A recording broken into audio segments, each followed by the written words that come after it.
What the hell's going on in the Reno Police Department? Officer rights violations, falsifying training documents. People are getting promoted that shouldn't be. Guys that are yes men, guys that I've heard this before. Don't go against the grain. You're controlled by these people. I've had multiple supervisors since I've been there that have told me, hey Gabe, you should probably just learn to shut your mouth and play the game. Oh, okay. Yeah, fuck that.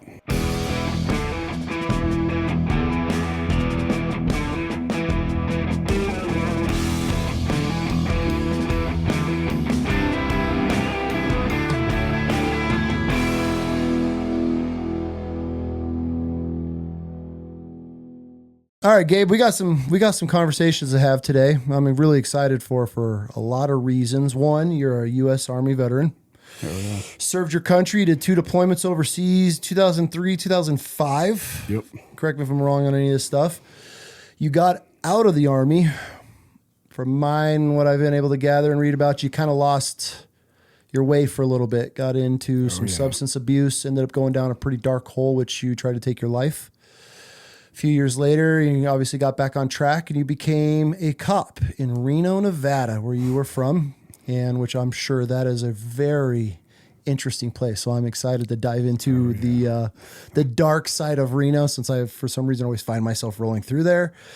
During this time on the police force, you served obviously on the road. You ended up becoming joining the SWAT team, which you did that for 7 years. Correct. And also a sniper for 5 years. And so you've accomplished a lot in this time as a law enforcement officer. And I'm sure you have seen things change and got into the hustle and bustle of being a law enforcement officer. But during this time, you started noticing a lot of not so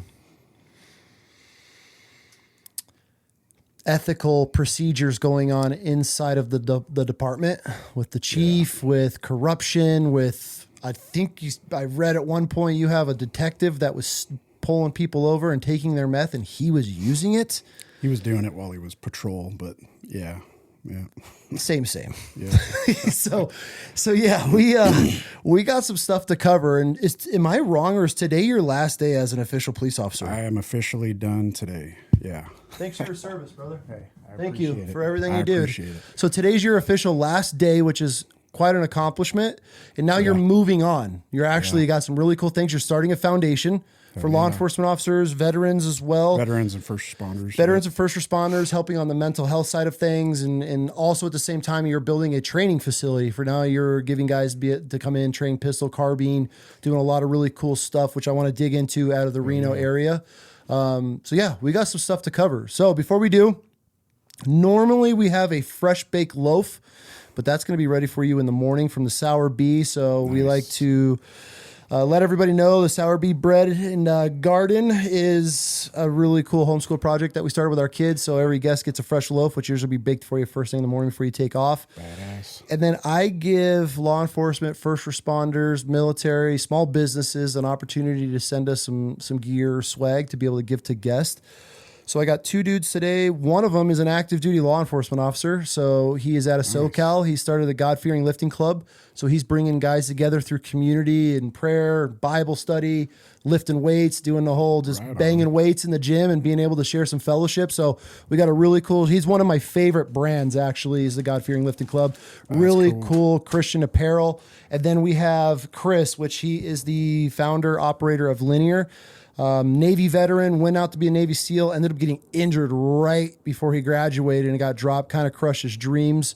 Incredible story, overcame everything, and now he has a very, very top quality apparel line that he does, and he's a local Bubba. And I'm going to send you home with some Wild Chaos swag. So just try to give back. Yeah, try to do a little bit to give back to I remember what it was like starting out and slinging shirts one at a time. So if I could help small businesses grow, or at least give them some credit, so people want to support some law enforcement veterans, whoever else is along the way of this journey that we're on, I want to be able to spread the word and spread the love as we can help out as many small businesses as possible. So that's awesome.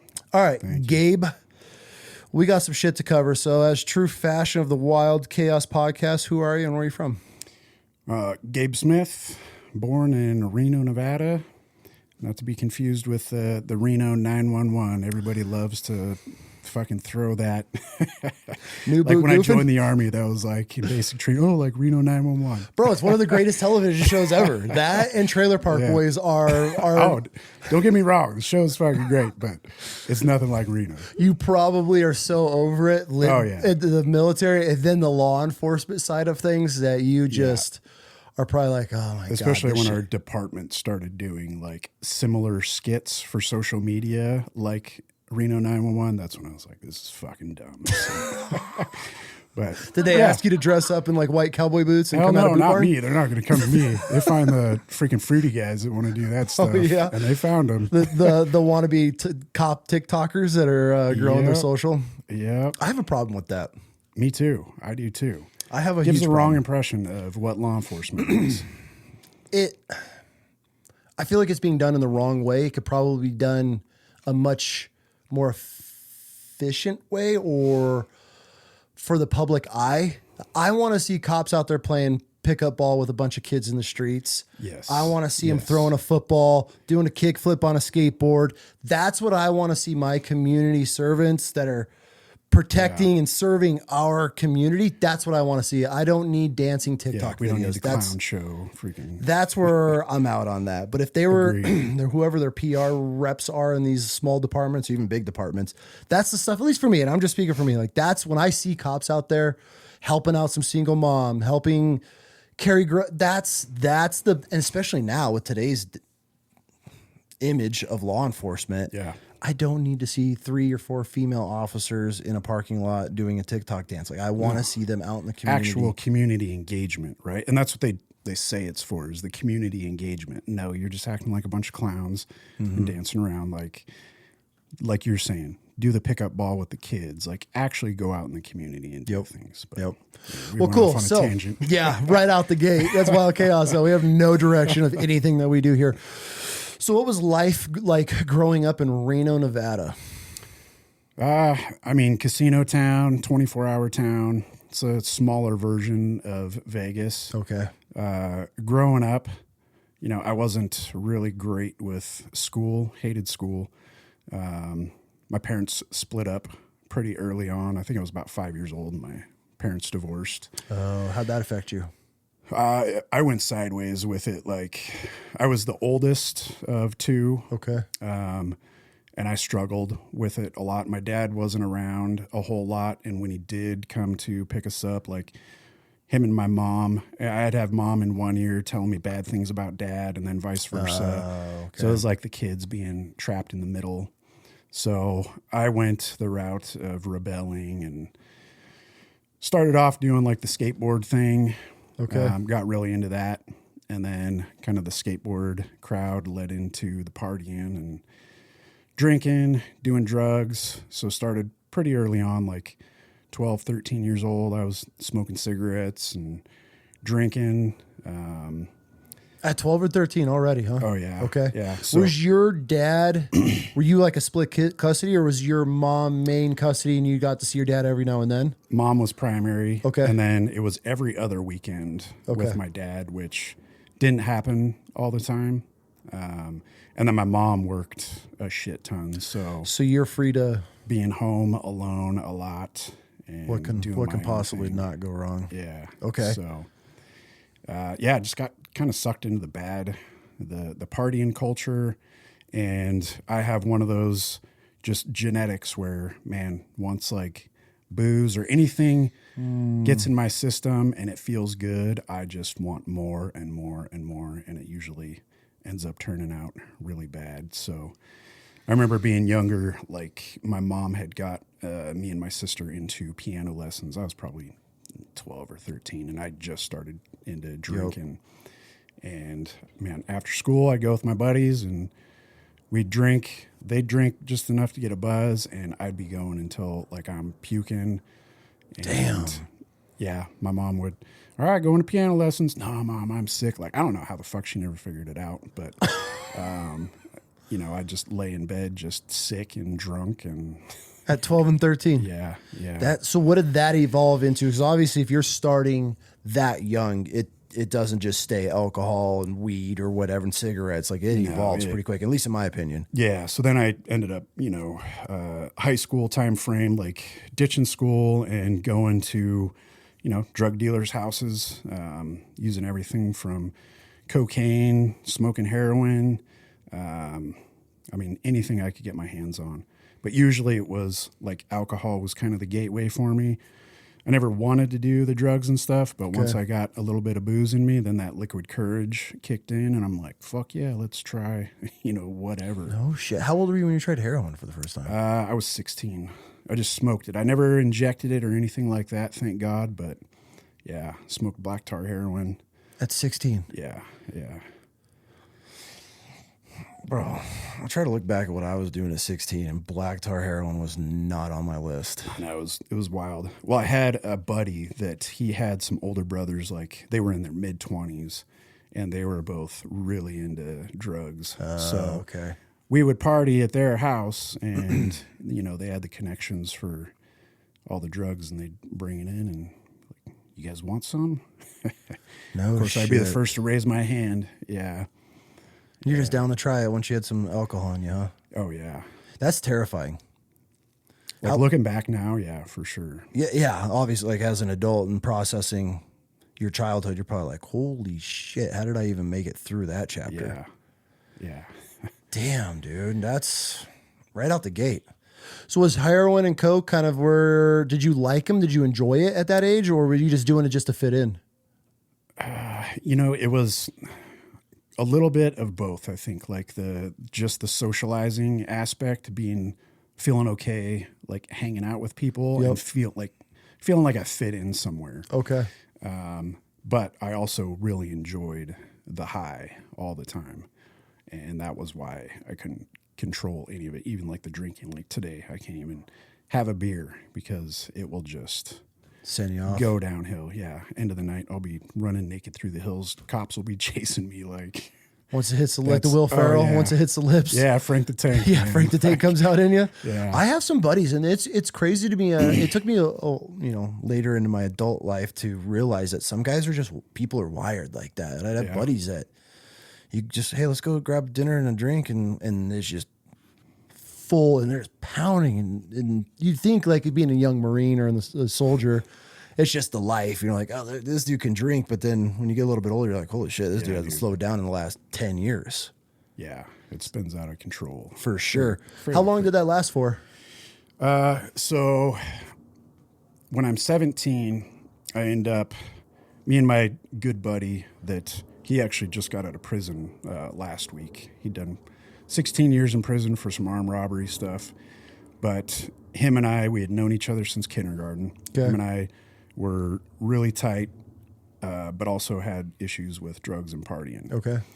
So we had this thing that we called the game, where we would go into back offices of businesses. So like we'd go to the mall and they'd have back hallways. Yeah. And we'd sneak in these back hallways, then sneak into offices, and we'd steal cash bags, purses, like. No shit. Yeah. And even now, like looking back on it, I feel so bad because there's so many people that I just probably wrecked their like life at that time, because we would just take the money out of the purses and throw the rest in the trash. So they're losing ID, credit cards. Oh yeah, everything. Everything, right? And this is back in like 96, 97. Yeah. So we do that for quite a while. And one night, we had a pretty good score, so we get a room at a casino hotel, and I get super smash drunk. Like, I would black out, and I would do stuff, and people would be telling me the next day, like, hey, man, do you remember doing that? And I'm like, fuck no, no recollection. But this night, I kind of remember I wanted to use the bathroom. Someone was in it in a hotel room, so I decided to go downstairs to the casino. End up wandering around in the casino. I end up backstage it's like where they have bands play for people that are playing slot machines or whatever. Okay. So just local bands, where they'd have little local bands come in. And I go back there, there's a bathroom, and then right next to the toilet is this rack that's got like all these people's personal belongings. So I just start going through the bags, and I kind of remember a little bit of it, and I end up finding a little over $600, which at that time in '97, That's a lot of money. Felony level. Okay. So I'm 17. That night ends up being a crazy night. So I wake up in the morning. I've got a broken hand. I end up like losing my mind and punching this. It's like a plywood realty sign, and I get like a boxer's break in my hand. So I wake up, $600 in my hand, or $600 in my pocket, and a broken hand. And 3 months later, I get a call from Reno PD detectives, and I had turned 18 in between. Okay. So I go down there, they question me, and I cop to it. I guess they had ended up interviewing a bunch of my buddies, the guy that rented the hotel room, and then they talked to them, and they eventually narrowed it down to me. So I got charged with a felony, but I was a juvenile when I committed it, fortunately. Oh, yeah, that saved you. Yeah. So I get put on probation, and this was kind of my first, like, all right, maybe I should stop drinking and fucking around because I'm seeing where this road is going. For sure. So I go sober for about a year. And so from about 18 to 19, I go sober while I'm on probation, doing really good. I've got 2 jobs. I got a car. I got an apartment. Are your friends fading out, or are you still tight with your No, circle so at I'm this point? still, the apartment I have is with my buddy that him and I would commit these crimes Okay. together. But I'm just very focused. Like I'm not going to fuck around. Like we would get hotel rooms and they'd be drinking and doing drugs, and I just sit and play PlayStation. Okay. And just avoid the alcohol and drugs. So then, like I said, about a year goes by, and I'm like, you know what? Everything's going good. Got all this good stuff going on. It's not going to hurt if I have a beer. And within like 3 months, car gets repoed. I get evicted from my apartment. That quick. Both my, oh yeah. Yeah, it was quick. Moved back in with my mom, like just turned into a shit show. And it was like, it hit me even harder. So a lot of times when guys relapse into stuff, it's like we just jump right 10X. back into, yeah. So when you relapse, you're not relapsing back into the cycle. You're relapsing to the end point of when you. Oh yeah. Trying to pick up where I left off. Yeah. So you just go straight back into all Yeah. gas, no break in that. So Yeah. which is probably pretty rough on the body and everything else. Oh yeah. I had one night where we had gotten a hotel room at a Motel 6 and get super drunk, blackout, and it's on the second floor. I end up falling down the cement stairs, wake up in the morning, just head is all fucked up, huge knot in the side of my head, have a concussion, like no idea what happened. Who jumped me? That was the kind of freaking, drunk that I You was. sound like a Marine in the makings of all these stories. Like this was an average Yeah. Friday night in the Marine Yeah. barracks. Yeah. Been there. So, yeah. And then eventually, so I end up getting arrested a bunch because another thing we would do to get our alcohol is steal it. Like, Okay. we got no one to pay for it. We don't have money to pay for it. Even if we stole money, we're not going to use that money to pay for it. So me and the same buddy, we would do these beer runs where we would go to grocery stores and we'd go in the back areas where like the loading docks are, and we would find the roll-up doors and just get cases of beer. And it'd be like, nighttime, and we just put like 3 or 4 cases of beer out the back of these roll-up doors and have someone waiting back there and just grab them. Yep. Or we do just the beer run where we would just walk in the grocery store like we were supposed to be there and just walk right out the front door. But we had one time, my buddy and I, we go in, and my buddy thinks that someone's following us. So I'm carrying this case of Blue Moon beer, and we go through like the peanut butter and jelly aisle. My buddy picks up a glass bottle of Smucker's jelly. And as we walk out the front door, security guard comes after us, and my buddy just turns around and fucking chucks this Smucker's glass jar, and the jelly just like explodes all over the place. He doesn't hit anybody. And then I just start running, and I'm so drunk already. I'm just laughing, and I chuck the case of beer up over my head. Apparently it lands on the security guard. So he's super pissed off. And then a bag boy ends up like tackling me. So you got taken out by a bag boy? Yeah, dude. Okay. Super drunk, you know. So then security guard's dragging me back in, and I'm just talking mad shit to this guy.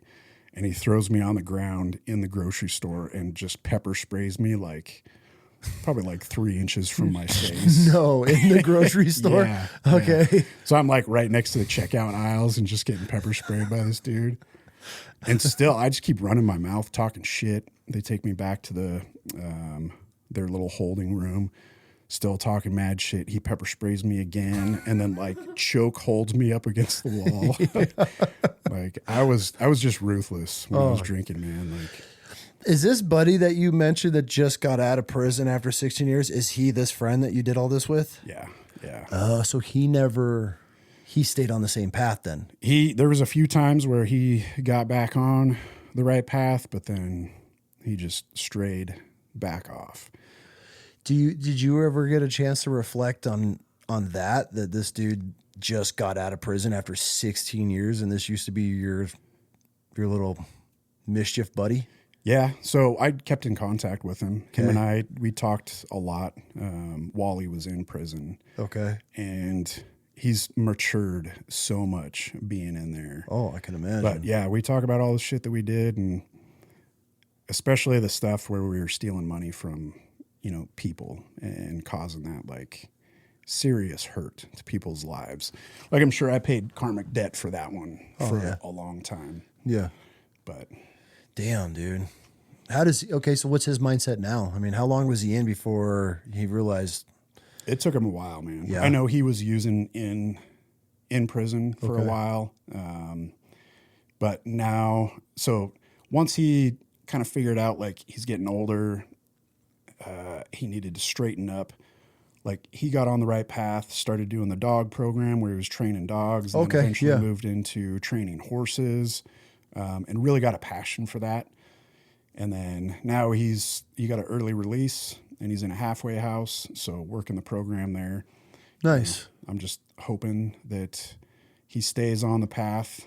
Cause man, in 16 years, so much shit has changed, just like technology alone. I couldn't even imagine. You know, he talks about just seeing everybody, you know, staring at their phones all the time. And he's like, I can't get anything fucking done. Like my phone is going off all the time. And yeah, I couldn't imagine. I mean, that would be such a bizarre world. You're almost, you know, when you do 16, 20 years, when you're down that long in the system, it's almost this bubble that you get like a time capsule for some prison. I mean, dude, now I'm looking at dudes that are like live streaming in prison on Facebook and shit. So who knows anymore? But I mean, I'm sure there's still some areas where they have guys on lockdown where they're getting out and they're looking at new cars, new flat screen TVs and iPhones and all the stuff that we just take for granted every day. And this guy's probably like, holy shit. It's like being born again. I mean, you gotta figure everything out from day one getting out of prison. Well, and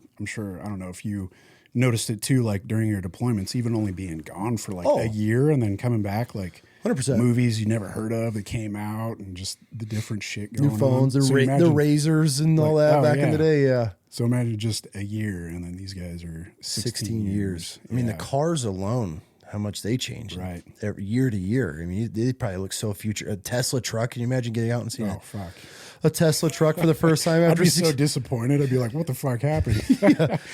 We're at this point. This is what's happened. This is what we've all doing in 16 years. Who the fuck is designing this shit?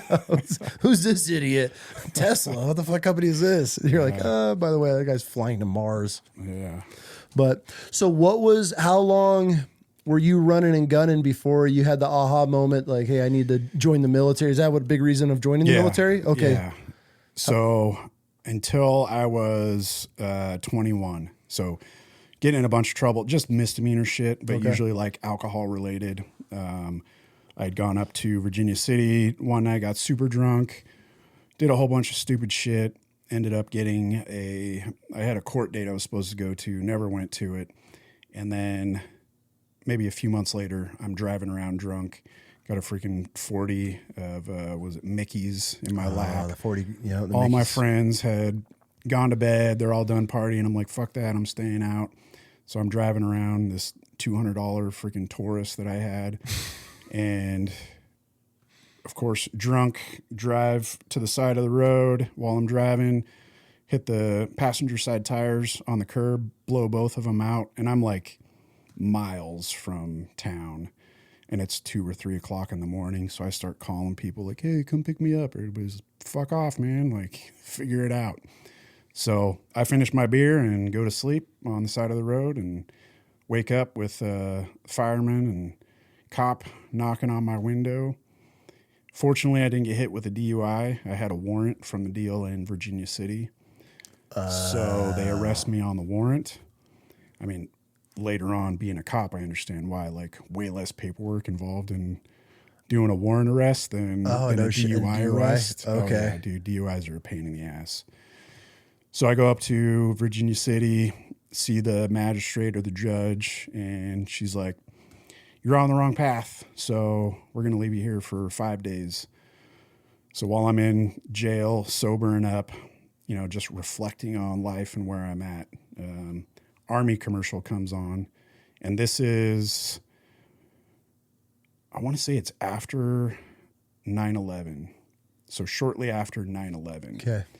Because I ended up starting boot camp July of 2002, but I was on some kind of delayed entry program.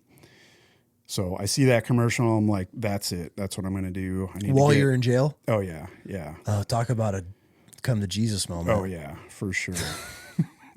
Just this, starts glowing. You're sitting there just hating life. Like, there's my out. Yeah, dude. Because everything was shit at that time. Like, my parents didn't want me living. I was living with them. I was couch surfing with my buddies, and they're getting sick of me. So living in my car, like, it was pretty bad. So I was like, I need to do something different. And for me, it was like, I know if I stop surrounding myself with all these people, that's going to be like one huge step away from this lifestyle. So yeah, then I joined the Army and go to boot camp in Fort Knox, Kentucky in July of 2002. So you went from Satan's asshole in Reno in the summertime to Fort Knox, which is sweaty Satan's asshole in the summertime. What was that transition? Have you traveled before this, or was that your first time getting introduced to like the South I'd humidity been to heat? Florida like once before, but I was like early teens. Okay. So, but when I did go, I had that dumbass mentality where I was like, I'm going to drink my ass off until I go to basic and enjoy myself. Well, I went wild with it and transitioning from like dry heat to then the humidity and then the military lifestyle. Fortunately, there's this reception period. It was like a week long. So I was able to somewhat recover from all the booze I'd put in my body. And, yeah. So you're in struggle mode going there. Oh yeah, dude. I'm just laying my rack like for hours unless they call us out to get like, our TA-50 or do some sort of formation or whatever. But other than that, they didn't really fuck with us too much. So do you think there was like a detox phase for you? Were you in it that bad or? Oh, yeah. So, and that's always been the case for me with everything. Any kind of substance that like is mind altering, I will go into like a depression and I just feel like I'm in a fog like for days on end. Really? So the longer and harder I'm doing it, like the longer and harder it takes to get out of that. Damn. So you're now in boot camp, Army boot camp in Fort Knox and detoxing technically off alcohol. Yeah. That's got to be rough. Oh, dude. Yeah. It was not fun at all. You're lucky you joined the Army. You would have gone Marine Corps. Holy shit. Step on the yellow footprints trying to detox. Right. I would actually like to know if anybody's ever joined the military and had the detox at boot camp, like full detox. Bro, that would almost be impossible. Like you'd probably come close to dying, I would imagine. Yeah, for sure. I'm sure they'd see something wrong with you and put you in the freaking infirmary for a while to get shit straightened out because, dude, it's no joke. No. No, detoxing off anything. That's where when I do my fast and stuff, and a lot of people, they quit really quick just off of something so simple as sugar and caffeine. Oh, yeah. Because people don't think about it. They're so dependent on these things. And I get a lot of, messages. I got horrible headaches. I feel like shit. I've been throwing. It's like, yeah, your body, look at what you're detoxing off of, what you're in. Especially the sugar. Oh, it's horrible. And that's an alcohol, right? Like a shit ton of sugar and alcohol. Mm-hmm. Rough. Yeah. Okay, so boot camp, you get there. What's going on at this point? This is post 9/11, so the World Trade Centers have already fallen. What's the tempo like for you guys? So nothing has kicked off in Iraq yet. Okay. It's just Afghanistan. So, there's talks of going to war, but we're so early on, right? Like we still have to do 9 weeks of basic training. Yep. And then whatever your MOS or your job is, you got to do that training afterwards. So really, it's probably just standard boot camp. Like they're fucking with us pretty hard. And but I enjoyed it. Like I really felt like I needed that discipline. Like it was something that I never had. Structure? Yeah. Okay. And I just, I fell in line with it pretty quick and didn't really struggle with it at all.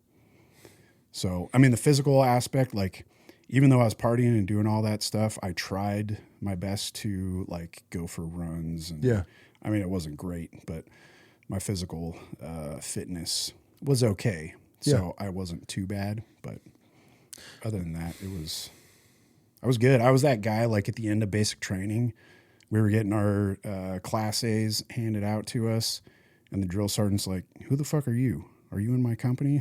I just flew under the radar. I was not. I'd imagine. I was a blimp on the radar. Just stuck out. Yeah, I could see that. Stuck out dude. Yeah, I did. Oh, man. I left boot camp a stud from just getting hazed all day, every day. I never even learned how to clean my rifle at boot camp. It wasn't until after boot camp shit. Yeah, I've talked about it a lot on here. My boot camp experience was. So everybody else is cleaning their rifles and you were doing my rack mate. Yeah, my rack mate learned my combo. And he would do mine, and he would set his up, set mine up, and I would just be on the quarterdeck just getting slayed the whole entire time. So the whole rifle maintenance from start to finish of boot camp, it was like this joke with the drill instructors. They would say, prepare for rifle maintenance, and I would just start taking my blouse off and getting on the quarterdeck, and I would just stand there, and I would just haze myself. Toward the end, I would just haze myself. They would just be like, "You know what to do, bitch. Like, haze yourself." And I'd be over there, and they'd turn their back, and I'd stop and just stomp my feet. Like, didn't everybody be watching? I was that guy. But yeah, I deserved all of it. 100% deserved everything that came to me. But yeah, I was the recruit that they would take to the new battalions and do the demonstration on how to get hazed on the quarterdeck. So every Monday or whenever they picked up a new phase, let's go, bitch. And I would just follow them. And then those drill instructors, they would walk across parking lots and you can't. So you have to run the edge of everything and sprint. So I'm running like 3 miles for their walk across to the next battalion because you can't ever cross a road.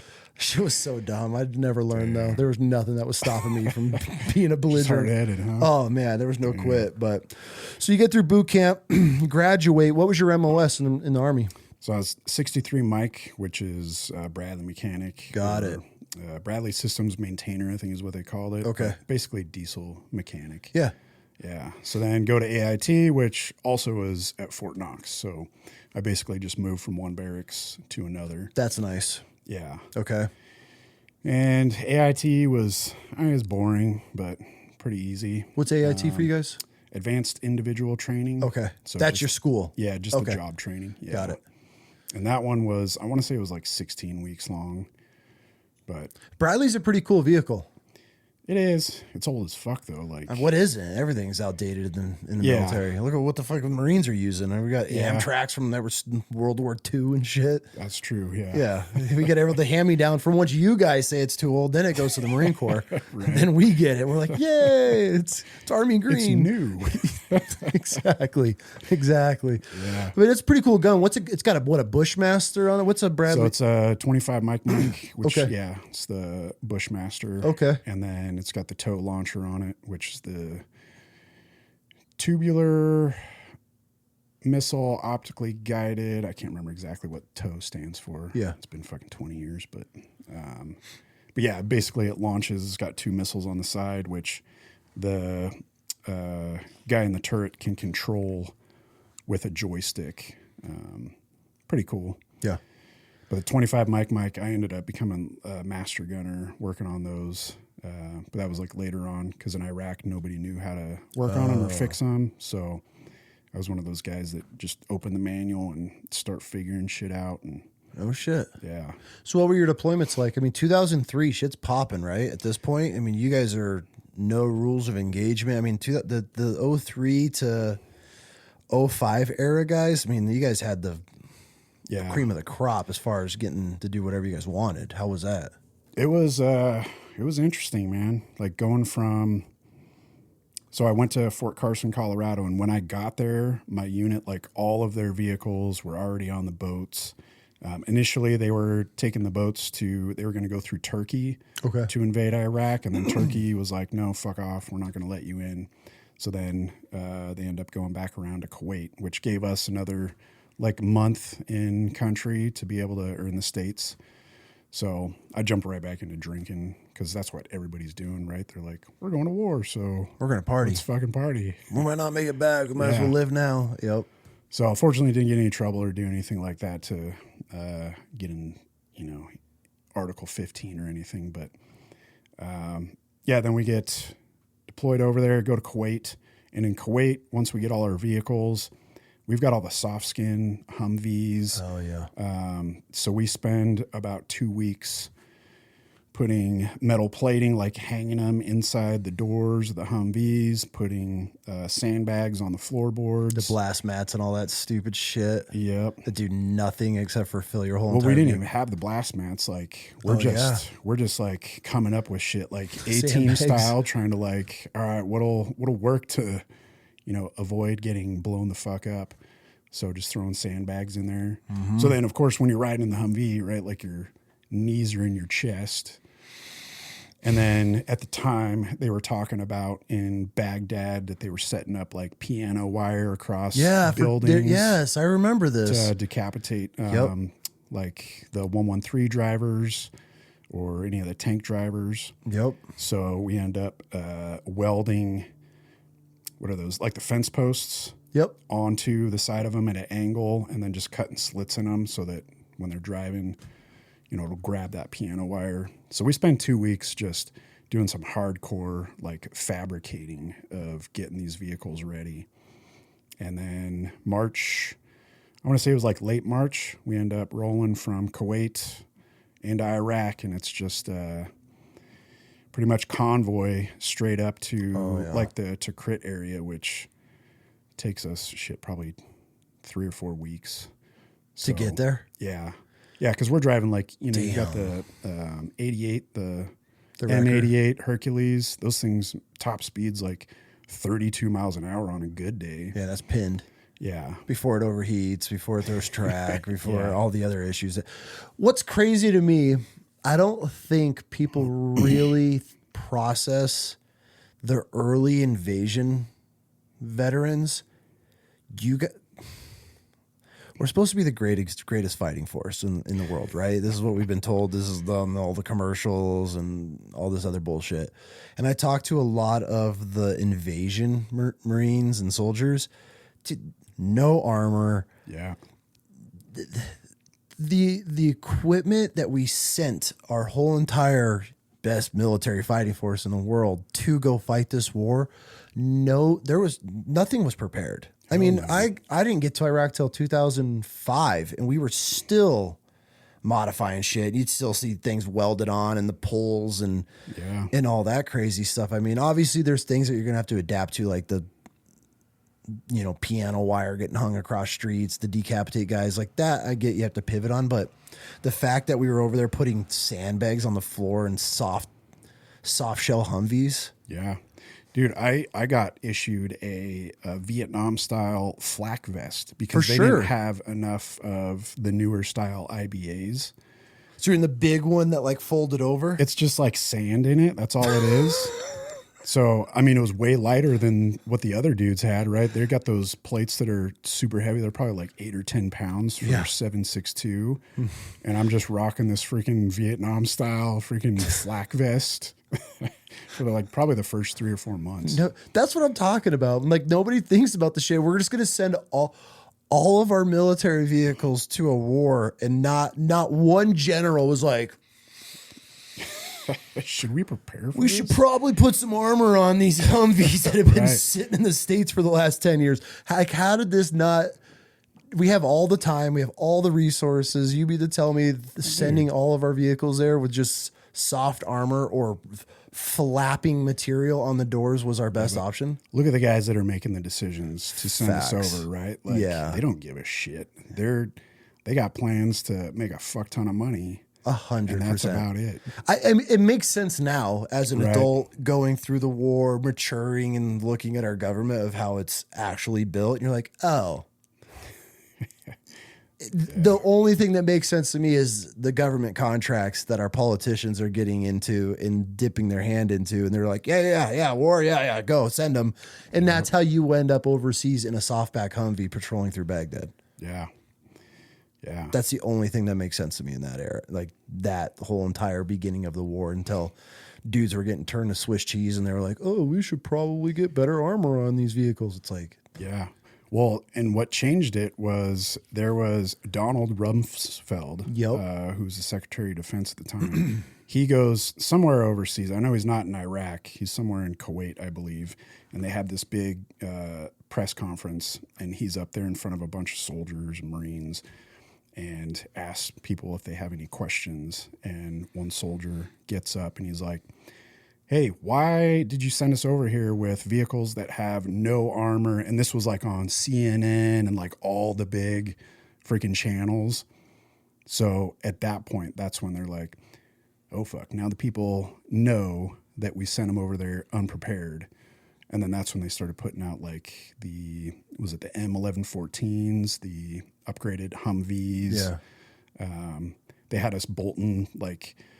it was reactive armor onto the Bradleys. So those boxes, weren't they like the square? Yeah, it would add like 7,000 pounds onto the Bradleys. But I guess the way it worked is if they shot an RPG at it, like it would explode and push the blast So outward. they said. Has anybody ever witnessed this? No, dude, no. Okay, that's not just me, but you always hear about this reactive armor. And you're like, well, that vehicle just got turned to Swiss cheese. Like, where's the reactiveness on this? Yeah, more than anything, dude, it was just like in the rainy season, those vehicles were sinking in the mud. Oh. And then we were out there recovering them. Track is getting thrown because they're just too heavy. Transmissions are getting burned out. Engines are blowing up because they're not built for it. No. Knee-jerk reaction. Yeah. I bet you after that soldier asked that question on national TV, the ripple effect that went through all chain of commands was probably felt throughout 100%. The whole entire military of all branches, because that's how it works. When something gets called out like that, then it's that we need to fix this. And now this is why we're up for the next 2 weeks straight, no sleep, welding shit and bolting stuff on because some asshole PFC asked a question that wasn't supposed to, and then screwed the whole entire military into bolting and welding shit onto their vehicles. That's exactly how that happens. Oh yeah. And then the stuff that they did come out with, like those 1114s, they didn't put much research. They kept the same engine, they kept the same drivetrain, and then they add thousands of pounds of armor onto it. No fucking air conditioning, and it's 130 degrees, and they've got inch thick windows that don't people go down. Are dying. Yeah, that don't roll down. That you're driving with your leg, help prop the door open to get a breeze in there. Or dudes are swapping out in the turret just so they can freaking stick their head out in the wind. That's just why when these government, and this is where when I tell people dude, you're flying around in a Black Hawk, literally every single thing in that bird went to the lowest bidder. Right. People don't think about that shit. It's like, oh, hey guys, we're going to be fighting in this desert environment. We should probably add an AC unit to all of these vehicles. That should just be standard. And now you get one in a platoon and it didn't even work 90% of the time. And that was another thing. Like they were not designed for, like, all these vehicles were not designed for the dust that's over there, right? They were designed for more like the jungle warfare, like Vietnam. So these air filters were getting clogged up, freaking destroying engines. It was a pain in the ass for mechanics, man. Like we were working around the clock. See, yeah, and that's interesting your point of view, because I was just a driver or, you know, a gunner. So we just all gas, no brake, destroy these things. And we're like, hey, you need to come fix it. Something's wrong. And you were probably just, oh my God, it was daily. Did you guys even have any ever downtime or what? We would a little bit, but there was times where like trucks that would have parts that were supposed to, you know, be coming to us, they get hit with IEDs, so they never show up. So we end up like cannibalizing other vehicles to make, you know, some vehicles work.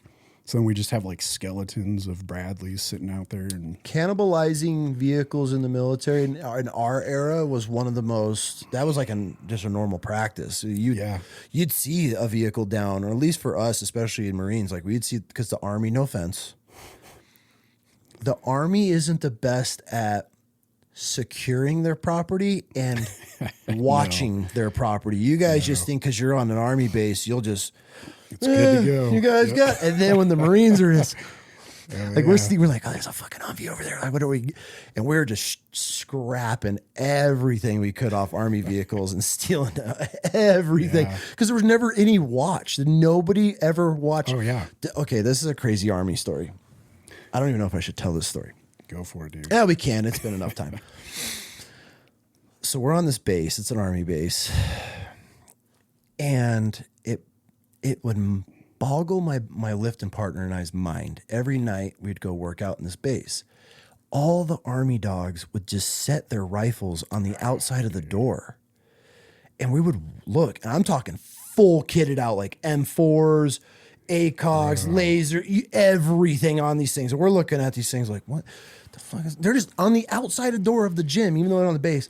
So my buddy and I, we come up with this whole entire plan. We're like, okay, we're going to grab these things. We're going to grab one each, trash bag them. We're going to CLP, spray diesel, CLP, some sort of something on these things. We're going to wrap them in trash bags, and we're going to bury them in these berms until we leave. And then that way, when the base shuts down, because obviously that's what's going to happen. Like we had this thing all planned out. We ended up finding this. I'll get to this. But anyways, we had, dialed on this. And right before we go to do this, my buddy's like, I don't know if this is a good idea, dude. Like, we might end up in prison for this. And I was like, I don't give a fuck. I'm taking one of these ARs. Like, this thing is kitted out. We didn't end up going through with it. But that's good. Because those guys would have got fucked. Oh, hardcore. They would have shut the whole base down. Yeah. And so what we decided to do instead, when we would leave the gym at night, typical Army fashion, all of your guys' guidons would be stuck in these little guidon holders, like your platoon flags, and they would all just be left outside at night. And for us in the Marine Corps, like, dude, the guidon, you're protected. Oh, you will kill somebody. It's like a secure or sensitive items. 100%. If somebody and you're not in your platoon has your platoon flag, it's immediate fist fight, all out. Like that's how like we were raised in the Marine Corps. So my buddy and I would walk back from the gym every night on this base, and all these guidon flags. I'm like, yo, we're taking these. And next to my vehicle, there was a pipe in the ground, and I ended up dropping a rock down it one day, and it just forever. I don't even know how deep it went. So we would take these guidons every night, take the flags off, and then put the guidon shaft, drop them down these holes. Dude, when we're done, I'll show you. It might be in storage. I have a bunch either here in storage, and I have all of these Army guidon flags that we would just go through because nobody would ever watch them. And it was like one of those things, like if you're going to be this blatant and leave it, I'm taking this shit. So yeah, a few weeks after Marines being on that Army base, they started locking shit down. It took them a few weeks to fucking figure it out. Every night, bro, we just walk through their little Quonset huts, and I'd be like, "There's one, swink," and I just pull the whole shaft and just walk right back and pull the flag off. Down the hole it went. And this was in Iraq, or we were either in Iraq or just crossed Iraq back into Kuwait. It was on our way home. Okay. So I think it might have been Kuwait because that's where the M4s, I think it had to have been there, but we knew it was going to get the whole base was going to get put on lockdown because you lose anything. Yeah. And I was going to say to do that shit in Iraq, like we never had any guidons we were carrying around. Or no. Yeah, it was on a big army base, but it was interesting. It always blew my mind though, because like in the Marine Corps, dude, one arm distance from a rifle. It's like a game. If you could get somebody, so everybody's so paranoid all the time and, you know, freaks out over losing something. And then we would just walk up to the gym and I'm talking 15 rifles just right in the doorway right there. And every night I'd just look at my buddy. I'm like, yo, I'm coming up on one of these. He was in until the last minute, but anyways, off on that tangent. But so what was deployment like? I mean, you're just fixing shit all day. Are you leaving the wire? Are you guys getting incoming? Like what's life like in 2003 in Iraq? Yeah, so most of it was like convoying up to, because we already knew that we were going to go to the Tikrit area. Okay. So getting up there, like I said, it took a few weeks. Yeah. So we would find a spot every night and just circle the wagons, and we're sleeping in our vehicles. And we don't really see much happen because we had, I want to say it was third ID that went before us. We were fourth ID. So they kind of cleared a path. And at that time, there's no IEDs or anything. Yeah, this is so pre very all that. new on into it. But we end up getting up to Tikrit, where we take over. There's like this train station. We end up set up a bunch of like HESCO baskets and concertina wire and all that, and that becomes where our company is, Charlie Company 112. And I get to go out of the wire quite a bit with the dudes. I was kind of one of the guys, like I got along with everybody. So I'm going on some of the raids, just taking my tool bag with me. And, you know, if fucking anything breaks down, I'm there to help out. There was one time at the train station. So we had one of the villages nearby, one of the sheiks, or I guess like the mayor of the little village. They bring us a whole meal, and up to this point, it's probably like 3 or 4 months in, we had just been eating MREs, and that was it. So our guts are pretty like we're good with MREs, but introducing anything else. Yeah. We end up all getting dysentery from the food that they bring, like a bunch of goat and then vegetables and the bread that they make. And then we find out later that they fertilize their vegetables with human shit. So all of us, the entire company, ends up with dysentery. Like guys are shitting their pants, throwing up. I remember being on rooftop watch. So we had to climb up on top of the train station, and we do like a 2 or 3 hour just rooftop watch. And I've got an IV bag, just super fucked up, doing rooftop watch with an IV bag. You're doing security on a roof with an IV bag because you guys are that sick. Bro, everybody was down. Dysentery's I had it in Afghan. It was, I lost so much weight. Oh, yeah. Damn, dude. And where we were at, so the water would turn on like maybe once every week or so. So we'd have like one faucet on in the train station, and guys would be paying attention to it. And when it turned on, there was some showers in there. Like everybody would run in, and we'd shower in our uniforms real quick and then take them off and clean our bodies. But dude, for the longest time, you see dudes with shit stains down the back of their pants because like couldn't clean it. This is why I tell people to go into the trades, bro. Oh yeah. go be a lineman. Good life experience makes a good story, right? Yeah, 20 years later, we can laugh about it, but not what you got. Yeah, sucked ass at the time, man. Crusty freaking mac and cheese sprayed everywhere inside of your drawers. But, horrible, dude. That's the military, though. How long were you guys sick for? Dude, I want to say it was probably like 3 or 4 days, maybe a week. Like some guys had it worse than others, but yeah, it was rough. And then towards the end of mine, I was like starting to feel better. And then this one night, so we had the train station, and then to the rear of it was the railroad tracks, and it was kind of looked like a subway, where you'd have the platform and then it would drop down, and then there's the tracks and then go back up. Yeah. And then there was a tunnel that would go underneath it. and one of the platoons would stay in the tunnel. But our shitters were on the other side of the tracks. So they're just like the plywood little outhouses that we built. And then, the half 50-gallon drums that we just shit and piss in. So one night, it's late at night, my guts are freaking bubbling. So I go back there. As I'm taking a shit, like I hear a thump, and then I can see like a flash on the outhouse wall in front of me. And I'm just like, oh, fuck. Because we had gotten like a little bit of mortar action at that point. But this one doesn't sound like a mortar. I hear like a whistling.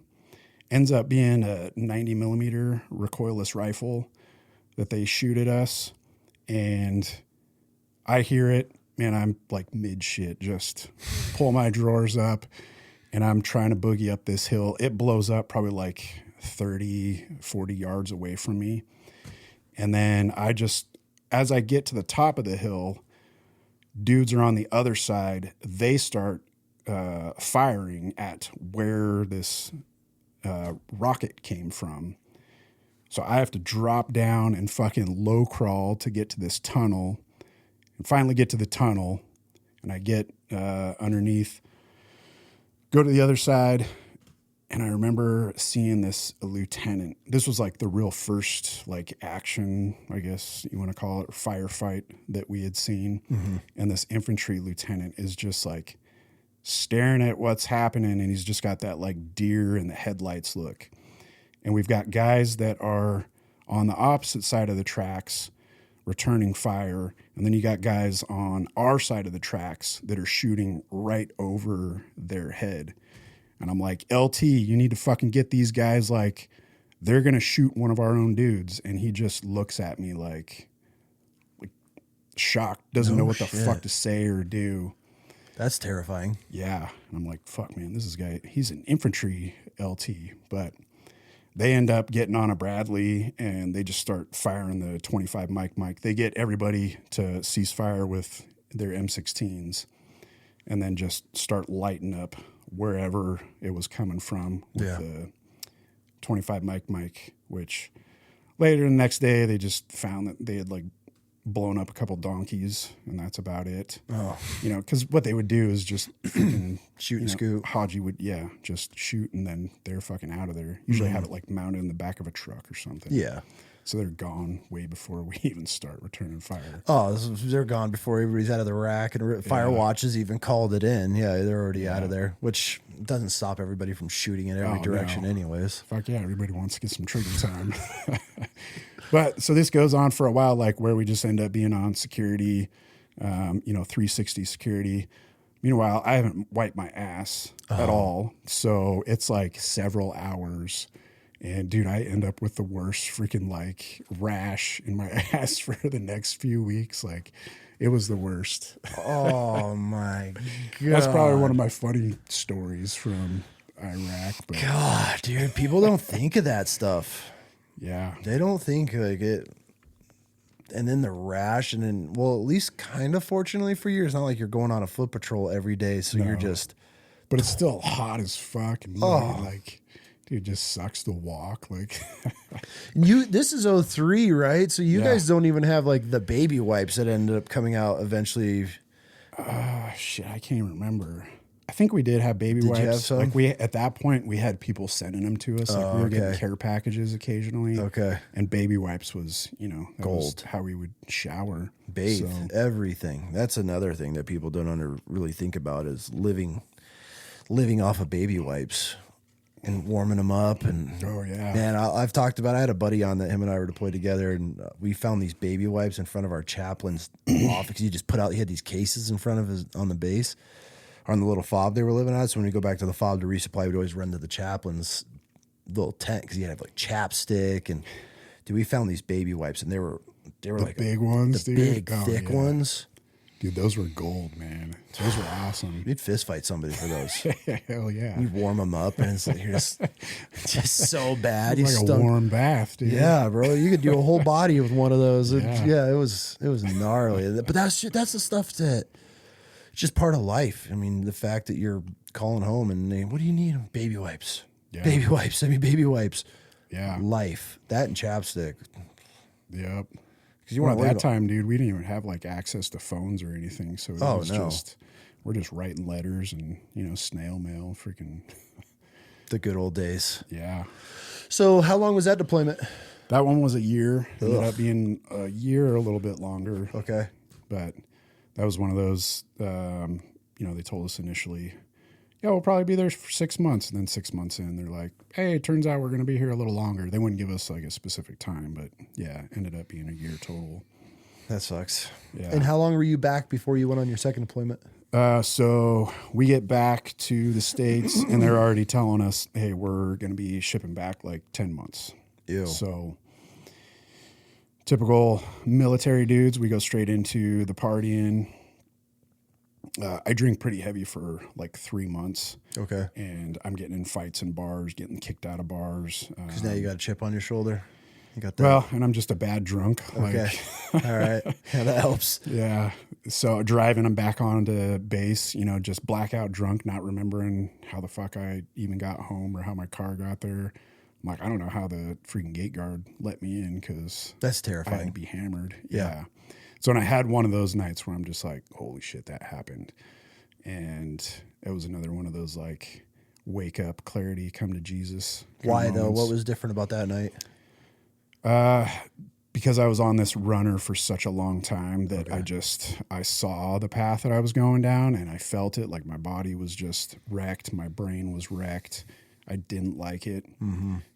Like even when I was younger in my teenage years, doing all the stuff that I was doing, like in the back of my mind, I never liked the stuff that I was doing. I didn't like the lifestyle, but it was like, a switch. Yeah. I just get sucked into it and that was life. Oh, so shit. Yeah, I end up walking into a church on base and just like praying. I don't even know like what denomination this church was. I just sat in there and kind of listened and then went sober from that was in August 2004. Went sober and then we deployed. I want to say it was November. Okay. November 2005, somewhere around there. I can't remember exactly. Yeah. I'm horrible days. Yeah, I ended up going back over 2005 to 2006. Where were you guys at? So we go back to the same place. We're like right in the same Tikrit area. Okay. Not at the train station, but we've got this other, it's like an old military base that we end up, it's like I want to say our whole battalion was there.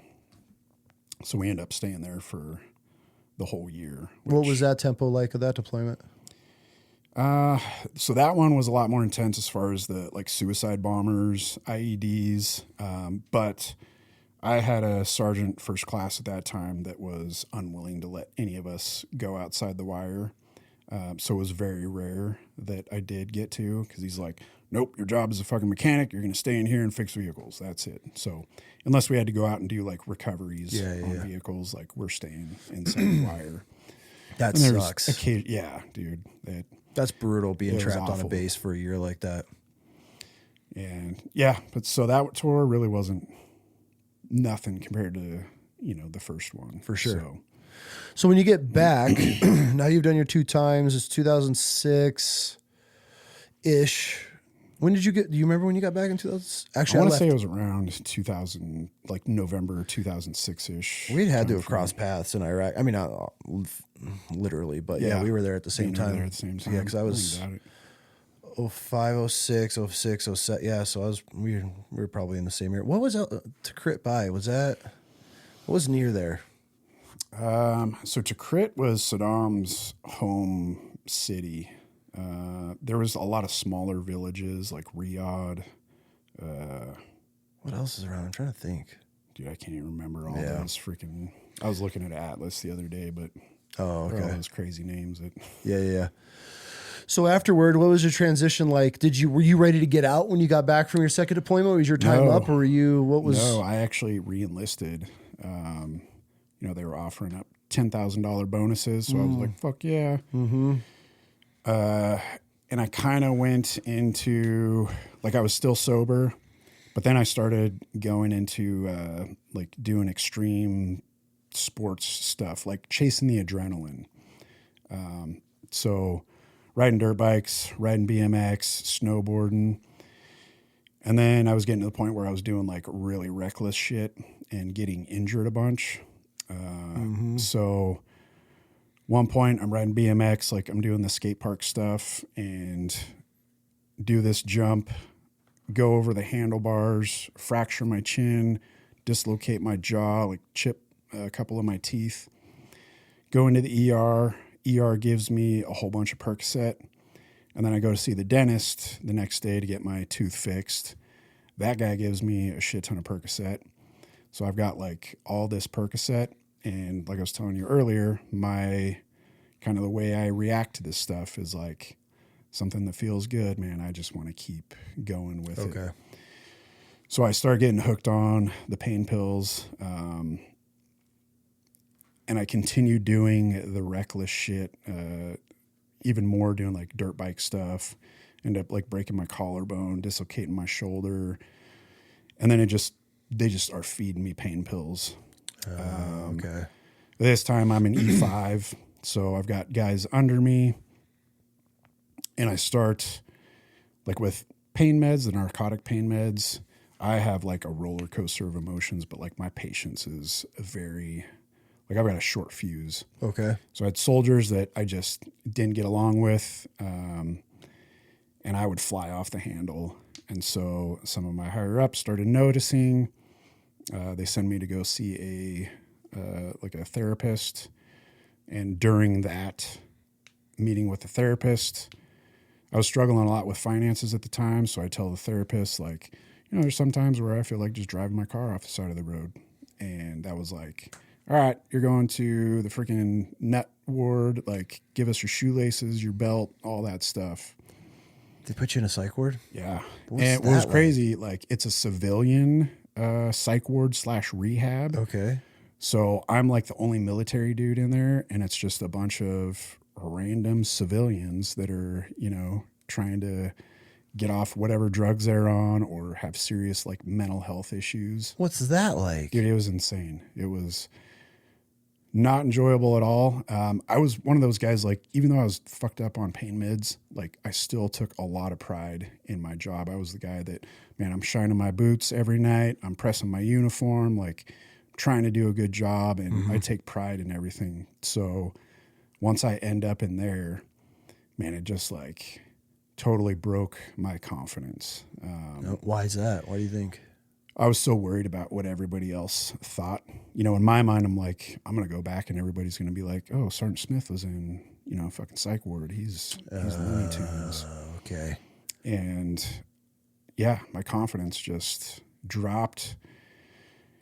Went sober for a little bit off the pills, but then jumped right back into it. Like, it was so easy to get pain meds from the military at the time. Like, this is 2006, 2007.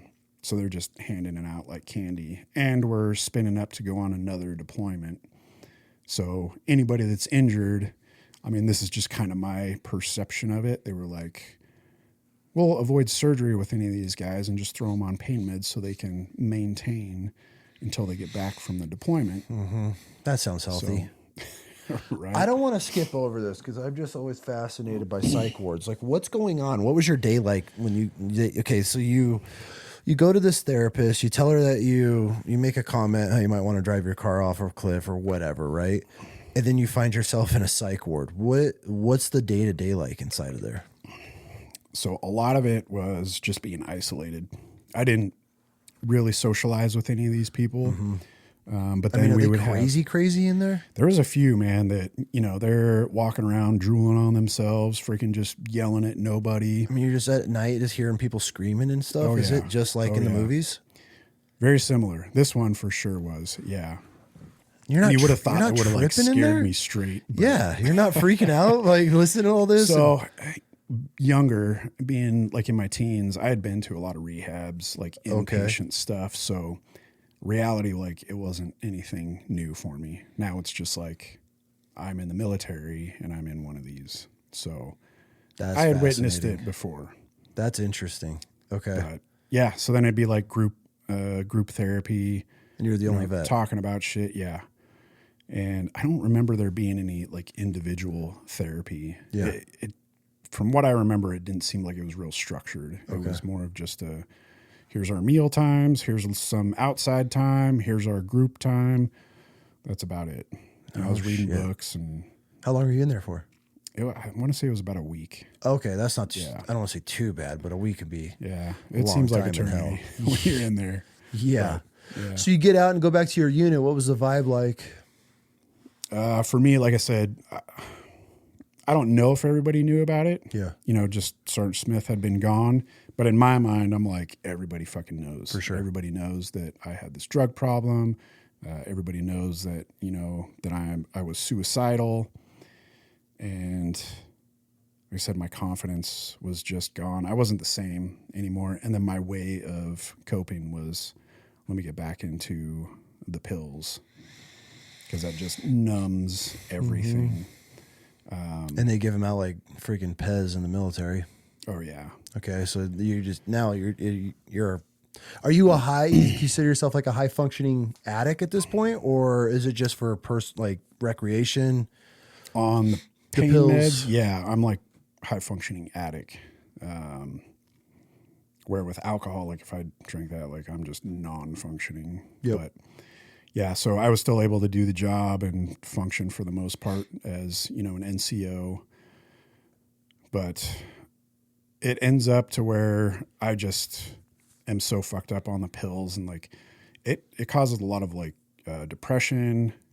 There's times where I don't have pills, so I start going through withdrawals, which, it's pharmaceutical heroin. Yeah, 100%. So going through the withdrawals, I'm not showing up to work, end up getting med boarded out. They put the PTSD stamp on it, and I had 6 years in. Yeah. So okay, so that's a huge blow to morale, to who you are as a man. I could imagine now all of a sudden one day hey, you're too messed up for us, even though we put you through all this, now you're out. Yeah. So did that turn for the worst? I mean, how did you take that news that you're getting med boarded out? Yeah. So like I said, I took a lot of pride in being in the military and how well I did. Cause like I got my E5 at like 3 years in, I was pretty high speed for the most part. And then, it just crushed me. So instead of trying to fix things, I just dug the hole even deeper. So then when I get out, I've got all the friends and family that are like, oh my God, you've been to war. And the VA, the same thing, like, you've been to war. Like, and then I start buying into it and start getting into that like victim mentality where I'm like, yeah, you know what? Like, I've been to war. I'm fucked up. And so the VA starts feeding me a bunch of more pills. Shocker. One of them, right, that's their way to fix things. One of them being clonazepam, which it's an anti-anxiety. It's Klonopin or clonazepam. Okay. But I had no idea at the time when they gave it to me that your body becomes extremely dependent on it, body and mind. And I'm living in Laramie, Wyoming at the time, and the VA is in Cheyenne, which is like, like 30 miles away. So at one point, there's this big snowstorm. I run out of clonazepam. They can't get any meds over to me because of the snow. And I go through serious withdrawals, like crazy anxiety attacks, can't leave my apartment, like for almost a week. And you're out of the military at this point. Now I'm civilian life. I started doing this school, which is Biotech, which was a like mechanic school. Yep. I was going there to get like business and mechanic education. And now you're hardcore detoxing off of everything the military has created. For the most part, like I'm detoxing off the clonazepam only because snowstorm. I don't have a choice. Damn. So I talked to the psychologist that prescribed it to me, and I'm like, hey, this is pretty fucked up. Like, this really sucks. Are you sure I should be on this? She's like, oh, yeah, don't worry about it. Like, this won't happen again. So I jump back on it, and I'm taking it as prescribed. I didn't really like it because it made me tired. I take it twice a day. It was like 1 in the morning and 1 at night. But yeah, I take it for almost 3 years. And I end up leaving Wyoming. Like, I leave the school. I don't do well in it because I start fucking around with drugs and stuff again. Go back to Reno and meet up with a girl that I'd known in high school. I find out that she's getting prescribed massive amounts of narcotic pain meds, this Norco. Yep. And I start playing the poor me story, like, you know, my knee hurts, I got back pain. So she starts giving them to me. And long story short, we end up getting married because the VA will no longer give me the pain meds. So she puts me on her insurance by us getting married so I can go see the doctor that she's seeing and get more pain meds. Oh, what could possibly go wrong with this? Yeah. So it gets really bad to where I'm taking like anywhere between 30 to 50 pills a day, just nonstop. Yeah. And I'm not working at all because I'm getting my disability from the VA, which at that point I was like 70%. Okay. And then she's working full time and she has a son, which I end up adopting later on, but you know, I'm trying to play dad. And it gets so bad that I end up like stealing pills from her to include like Xanax. And one day I go down to Walmart and pick up her prescription, which is this big ass bottle of Norco. And I never tell her that I get it. And I end up burning through all this Norco. Damn. We get in a huge fight. And during that time, kind of like I was telling you when we were talking earlier, like I was doing all kinds of crazy shit, like huffing the dust off stuff. Like I would just sit in this den room and watch movies all day, play back the poor me war stories and huff dust off and eat pills. Like you're that bad. You're huffing air in a can. Yeah. Dude, and that stuff, like, I'm sure it caused brain damage, but I am so fortunate that like I'm still even walking and talking because that stuff is gnarly. Damn, it was that bad, huh? Yeah, yeah. You're lucky, bro. So lucky, so lucky. Even luckier, like what happens later on. But I mean, the fact that you're sitting on 50 pills a day plus huffing air. What else are you doing? If you're huffing air, you're doing all kinds of other shit, aren't you? You know what's crazy is like I never got back into drinking. It was just pills? Yeah, it was just pills. Like I had sworn off booze. But I was totally okay. Like in my mind, I'm like, it's cool. I'm not drinking anymore. So it wears off quicker. Yeah. I'm not an alcoholic. As long as I'm not an alcoholic, I'm good. Huffing air here in a can. It's way better for me.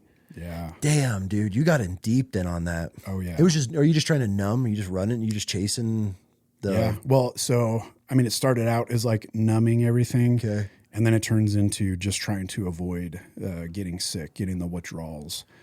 Because it is so fucking nasty going through the withdrawals. Oh, like, for sure. I wouldn't wish that shit on my worst enemy.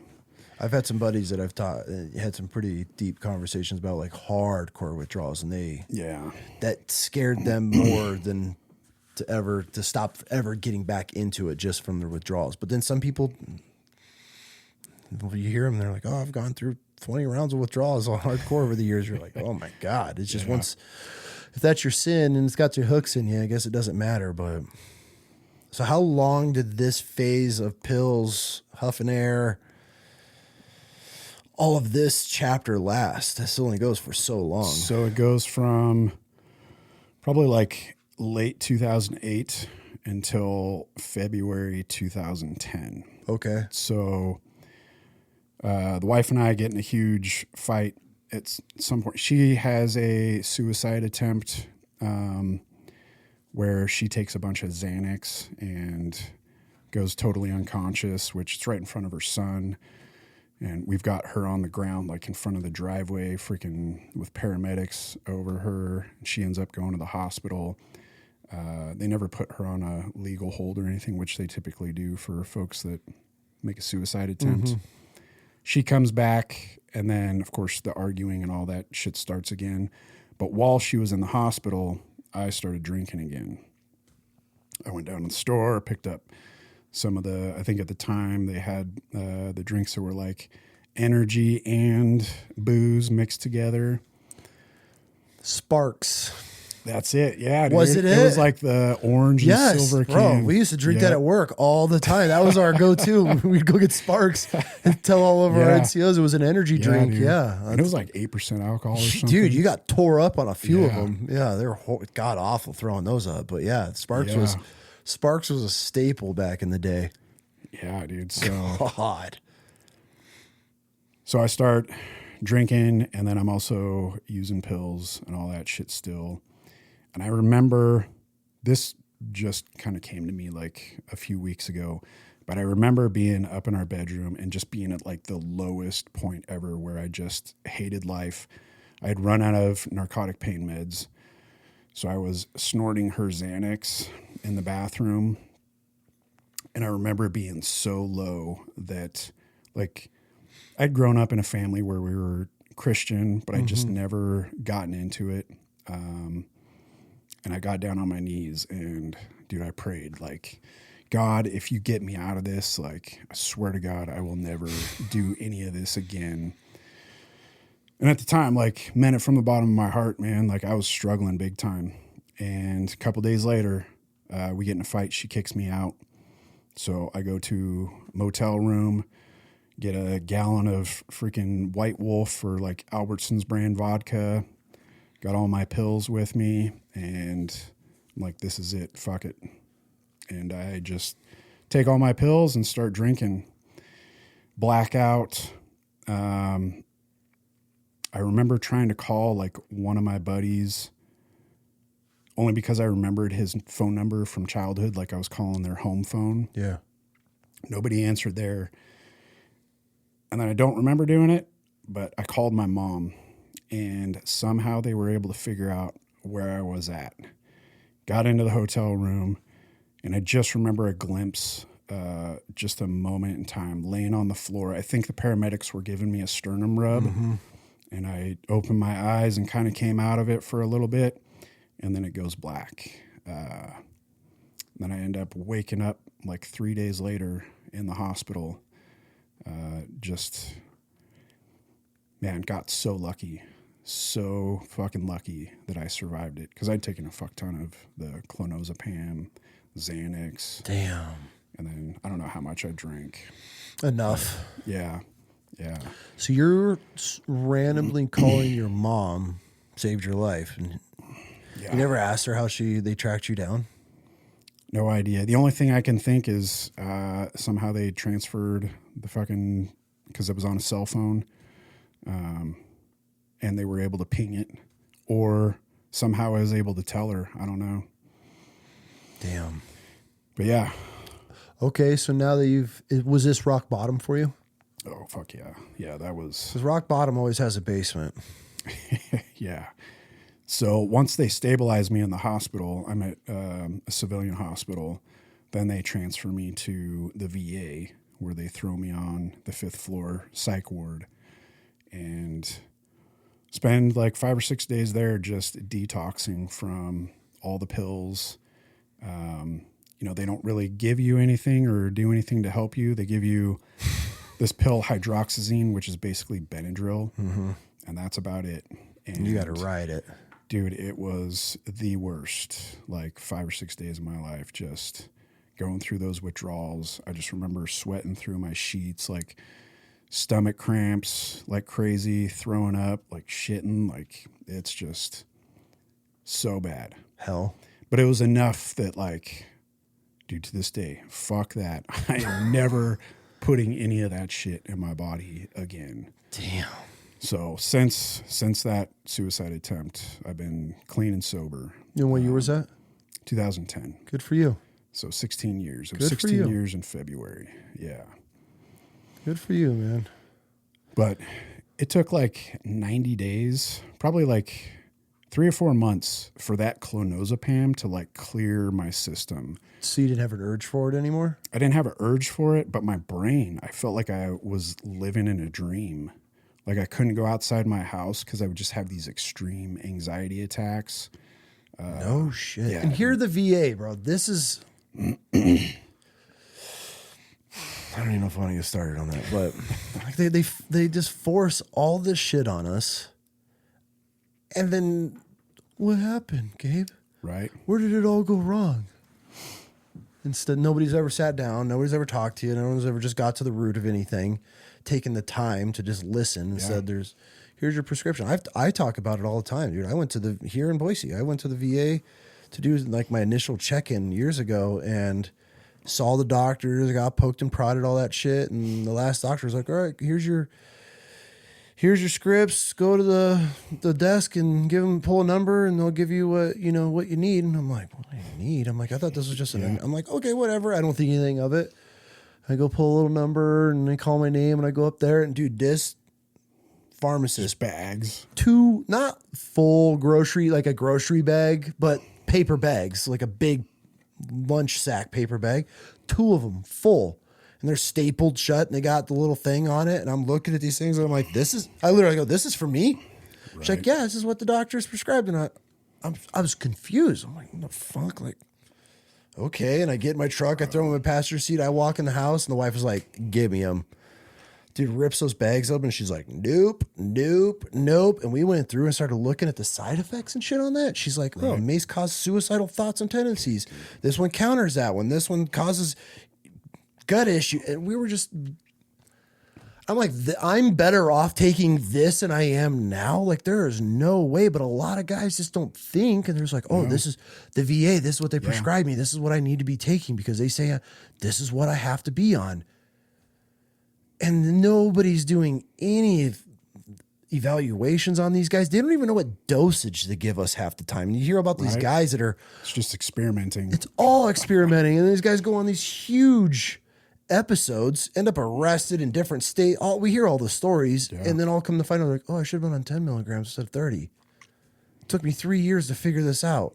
I mean, I just had a buddy here and he was telling me it took a year and a half, 2 years to figure out his med levels. And they weren't even, there was like, oh, try this. And he'd get on them and have some bipolar breakdown experience. And they'd be like, oh, let's just give you more or less. Like, I don't even remember going and sitting with an actual therapist to talk about the things that were going on. Every time it was a psychologist that was like, how'd those meds work that we gave you last time? Yeah. How'd you feel? Let's turn it up a little bit. Like, there was no, like, hey, what, like you said, what is actually going on with What is the root of this problem? Let's dig into this and unpack from childhood to now.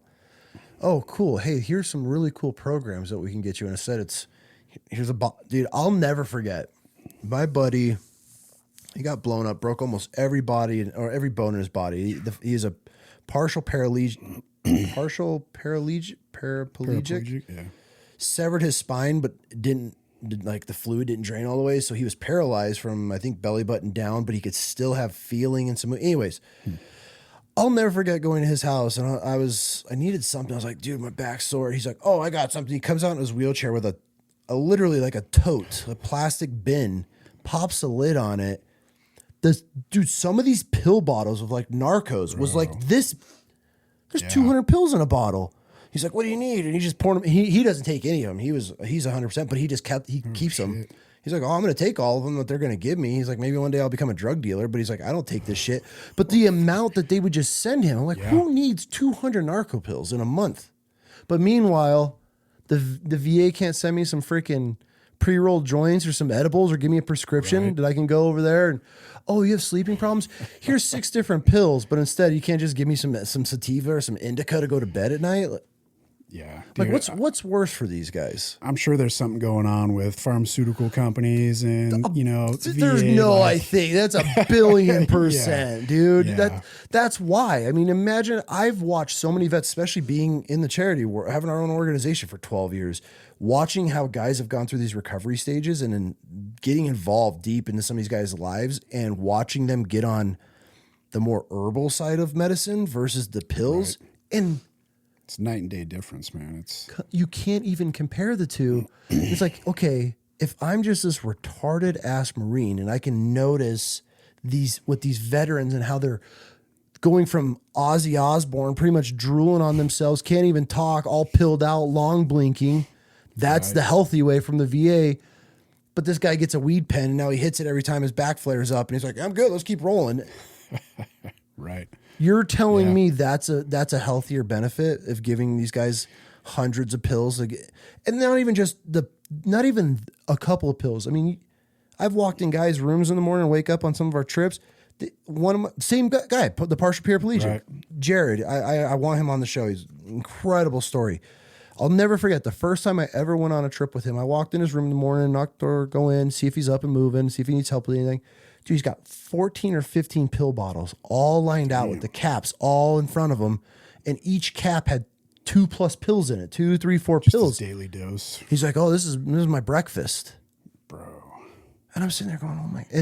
But prior to leaving, I met him and I was with his wife. And she's like, okay, when he takes these pills, here's a bag of mini Snickers. Make sure he's eating. So I'm learning these guys' routines in the early days. This is what it was like in fucking the early charity days. They have to learn their pill routines and shit. And so I'm sitting here, I'm looking at this guy. I'm like, dude, you need all this? And he's like, well, it's the VA. But eventually he ended up getting off all of it. Nice. Got on medicinal herbs and all that good stuff. Changed his whole entire life around. Taught himself to walk again when he told he was never going to walk again because he wanted to walk his daughter down the aisle. He's like, dude, I'm walking my daughter down the aisle. Full recovery. Got off all the pills. Badass. Full recovery. Turned his whole life around. He's like, dude, if I was on these pills, I'd just be a zombie in my wheelchair. Yeah. Dude, like, and it turns off your motivation for shit. Everything. Like all these pills, the medical field, especially in the VA, they're so stuck in like the old fucking mindset of like using the pharmaceuticals to fix shit. I mean, it's starting to get a little bit better now where they're utilizing like the ketamine treatment. Bro, it's been 20 fucking years. Right. Like how long is it our generation, not even Vietnam vets and everybody before, because I think out of this country's not been at war for years. There's only been a few. I think it was like 8 years or something like that. Something scary. But you mean to tell me all these years of war fighters that we have, and we're in 2026, and you think giving these dudes prescription pills is the best form? And especially all the experimentation they've done, all the suicides they've seen, especially when the pills fucking side effect is suicidal ideations. And then we're feeding them to guys that, they're already struggling. Like, make sense. Oh, you had 3 suicide attempts. Oh, okay, here's some pills. And you turn it around, may cause suicidal thoughts and tendencies. I'm a fucking retard, bro. Let's just call a spade. And even I'm sitting there going, no, absolutely not. But it's 100% what our government is. And it's all one. Everybody's getting kickbacks. And there's the pharmaceutical as soon as pharmacies have their hands in anything, you're done. It's not for the best interest of whoever they're trying to help. I don't accept the fact that we're just, this is it.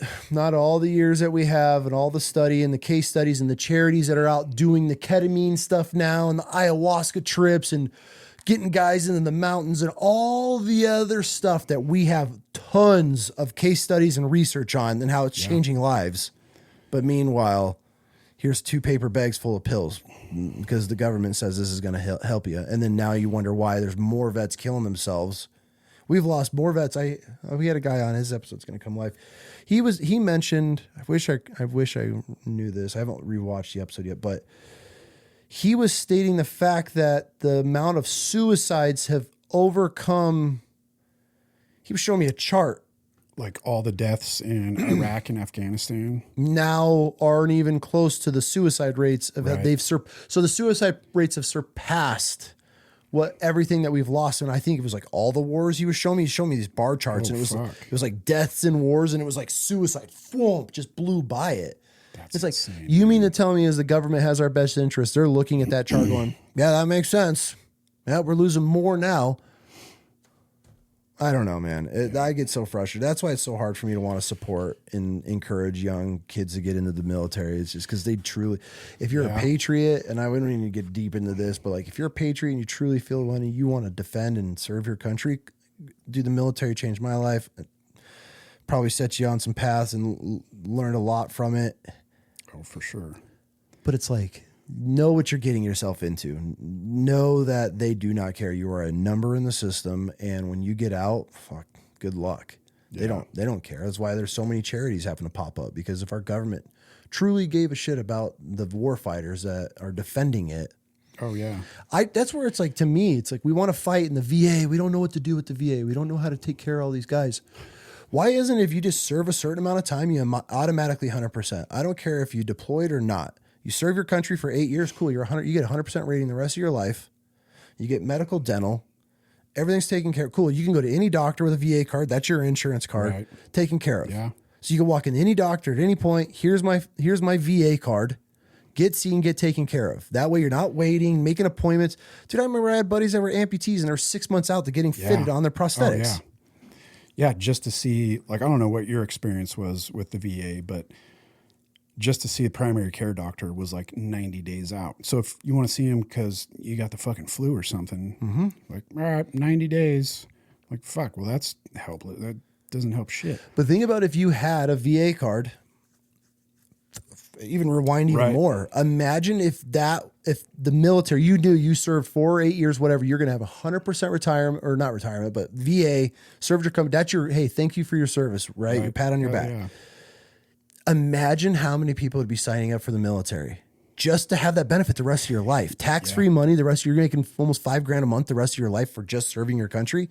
Imagine the lines out the doors where now they can start being selective, picking the cream of the crop, and we would truly have the best fighting force. But here it's, you get the most trained tiered 1 operators, and then they go to the VA and they kill themselves a year after getting out.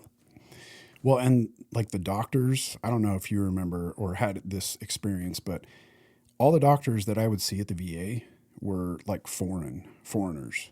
Like I had a couple. I had a lot of interns, people that were training. Right. I had a lot of that. So, and they treat you like cattle. It's just, you know, in and out as soon as possible. Oh, this is what's going on. All right, here's a prescription. Like, go pick it up. But yeah, it was people that had a hard time even understanding English. And that was recently. Like, I went, tried to just try the VA out again because after my experience with it, like, I'd sworn it off. But I went to one of the local VAs, and dude, it was this lady that barely even spoke English. Like, I couldn't even communicate with her. I was like, this is a fucking joke. Yeah. And then you got old guys going in there, like Vietnam vets that can't hear. Like, they're trying to communicate with this lady. Like, nothing is getting accomplished. You got this old decrepit war vet and talking to some Indian woman that can't even speak English. Yeah. I've seen that. Yeah, I've 100%. I hate going to the VA because it's like a look into the future. I'm just looking at these just poor, broken, war-hardened vets, and I sit there and I'll look at the wife and be like, God, bro, don't ever let me get to this point. Take me out to the pasture before I'm this old man sitting in the VA depending on the government to take care of me. That terrifies me, watching the old guys in there that just don't know. Oh, yeah. That's scary. All right, fuck the VA. Anyways. So now that you've gone through all this process, how long you've gone through your struggles, addiction, rock bottom, get on your knees and pray, start to turn your life around. How long until you think being a cop is the next chapter for you? So probably about like 8 or 10 months after my suicide attempt, I get a job working at a big casino in Reno as security. Okay. And once I start doing that, like, I really enjoy, it's kind of that similar camaraderie to the military. I do really well with confronting people, dealing with drunks. Okay. I just enjoy it. Like, I'm good with going hands-on with people. In the past, you know, I'd had like Taekwondo experience and mixed martial arts and stuff like that. So I feel really comfortable with it. And then I'm like, fucking, let's do law enforcement. That seems like it'd be pretty badass. But in my mind, I'm like, you know, I got a felony in the past, like suicide attempt, like all this stuff, drug use. I'm like, I don't know if it's ever going to work or not. So do security at the casino for a while, move over to a hospital where I'm doing security in a hospital. So like working in the ERs, dealing with like the craziest fucking people on the planet. Why What makes that the craziest? Oh man, it's like all the psych hold people that come in off the streets that are, super fucked up, either on drugs or it's like they come to the ER before they go to the psych ward. Oh, so they have to stabilize them. Yeah. Okay. Yeah. So dealing with people that think like this one lady thought Satan was living in her vagina, and it was some guy was freaking shitting on his hand and like masturbating with it. This is what you're dealing with? Is hell no. How much are you making? Not enough. Not enough, dude. Yeah, it was not like enough. $12 an hour. I'm out. No, yeah. I'm out. That's what you're dealing with? Oh, dude. What else? So there was one dude I remember that he had a TBI, not like a military dude, but some sort of TBI, and just super aggressive. And we end up fighting this dude, trying to get him into like 4-point restraints on the gurney. And this guy's just going crazy. There's probably like 4 or 5 of us. And I remember holding his arm down, and he is fighting so bad that his forearm like snaps in my hand. Like if his forearm breaks, doesn't even fucking acknowledge it, just keeps like fighting. Oh yeah, dude, it was gnarly. Not like a full like compound fracture or anything, but yeah, like this guy had a serious brain injury that just, but stuff like that. Everything from, have you heard of Burning Man? Oh yeah. So we're really close to Burning Man. Is that where? I guess north of. It's probably like an hour-ish away from the hospital that I worked at, but they would take, it was the only trauma hospital in the area, but they would also bring over the people that were just like whacked out on drugs or couldn't figure out what the fuck was going on with them. So we had one dude that took way too many psychedelics and was just completely out of it.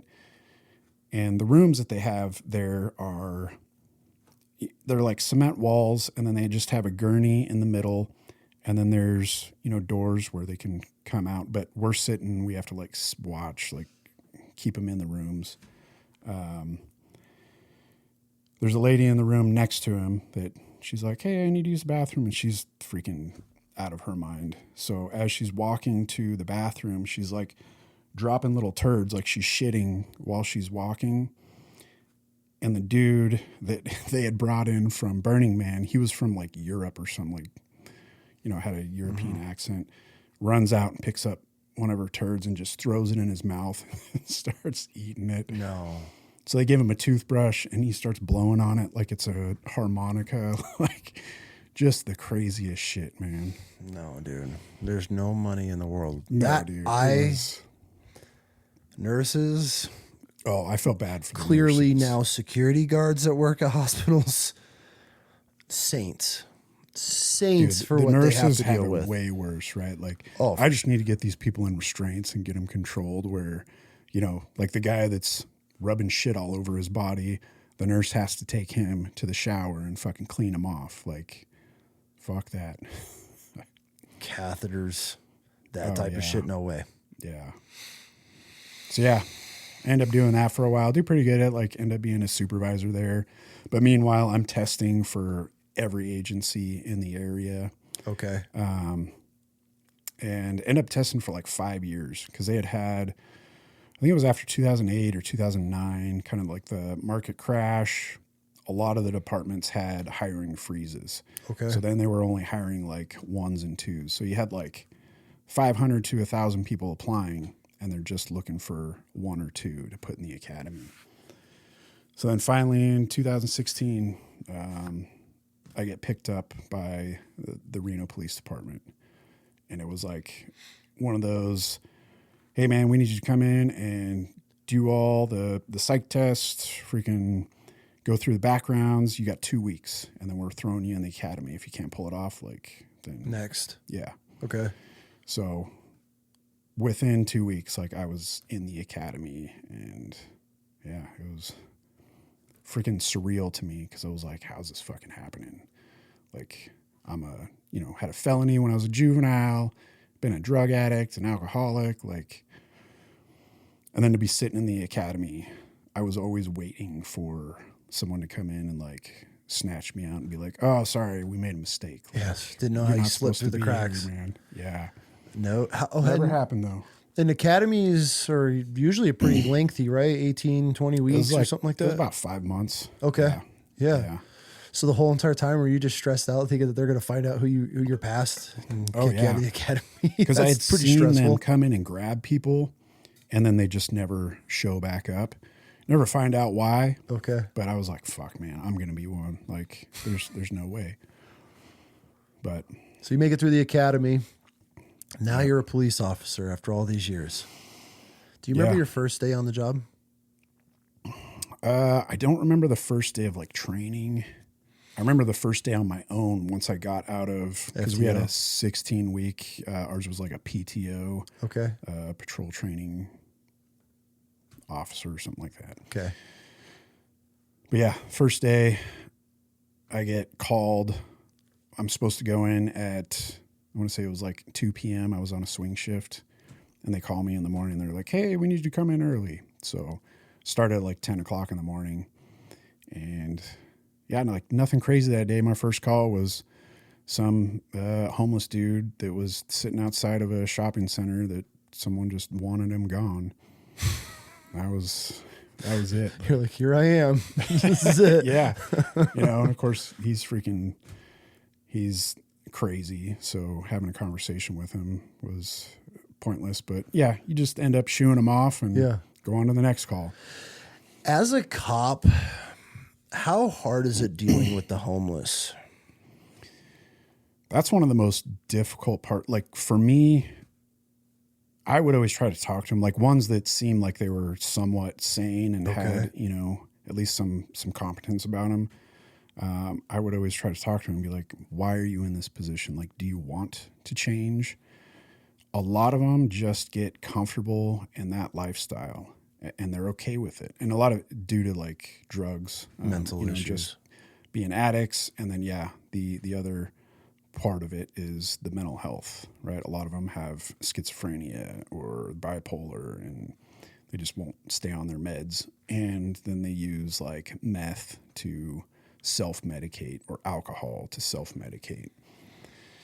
But it's primarily a lot of alcoholics and addicts that are living on the street. And it just becomes this like repetitive where you're dealing with the same freaking asshole over and over again. Okay. So I like to ask paramedics and cops this. Did you have a frequent flyer? Yeah. So there was one, this one chick, she was from somewhere in like the Ukraine or Czechoslovakia. I don't know. Her name was Kopi Lanka. Okay. But she was just insane. She would give herself haircuts and it would just be like the gnarliest haircut you ever saw. Shave her head and she'd have just patches all over the place. But she was also a meth user, super dirty, disgusting. Nobody liked arresting her because she just smelled like absolute shit. So it was like dealing with her. We would almost know when the radio call came out, like just how they described it. Like, oh, it's fucking Kopi Lanka. Like, I don't want to deal with this bitch again. Like, I remember my first, before like being a brand new cop, I had no idea who she was. Mm-hmm. And she is crossing this major street and it's nighttime. I was on Graveyard and she's jaywalking. So I stop her. So I get out of my patrol car and I'm like, hey, come over here and talk to me. And no idea who she is. She just starts running. So I'm like, all right, game on. I chase her, tackle her. And then I smell her and I'm like, oh, Jesus Christ. And then some of the more veteran cops showed up and they're like, oh, bro, what'd you do? I'm like, I found a meth pipe. She's got a meth pipe. She's going to jail, like, straight to jail. That's okay. Let her have it. They're like, all right, bro, have fun. So that was my hard lesson learning with Kopi Lanka. She later on gets hit by a car and freaking dies. Like, no. This was just like a few years ago. Yeah. But I have to just ask on frequent flyers because everybody has one. And your guy in the first responder world, I feel most people have a frequent. Oh yeah, a frequent flyer. There's several in Reno, like where you just know. We have this other dude, huge fucking black dude. Man, I can't think of his name, but he will spray paint like he huffs spray paint. Oh, so he's always got like gold or silver. Yeah. Like Why is it always gold and silver? Teeth. Yeah. Is that like the most? I think that's like the potent, it gets you higher. Maybe I'm wrong, but I feel every time I've seen a cops episode, it's always gold and silver around their mouth. Or anyways, maybe they're just, it looks cheapest. cool. Yeah, right. But yeah, this dude would fucking strip butt naked, and he's huge. And like, I don't know how this dude stayed in shape, but he was like in really good shape. And this guy would fight, and he was a pretty sketchy dude to deal with. But yeah, several frequent flyers like that. I couldn't even imagine, especially in a casino town. And there's a lot, man. Like I was telling you, they built one of the largest homeless shelters in Reno. It's called the CARES Campus.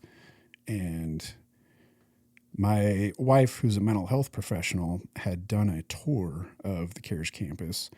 And they were telling her that they had basically put a nationwide invitation out, like, send us your homeless.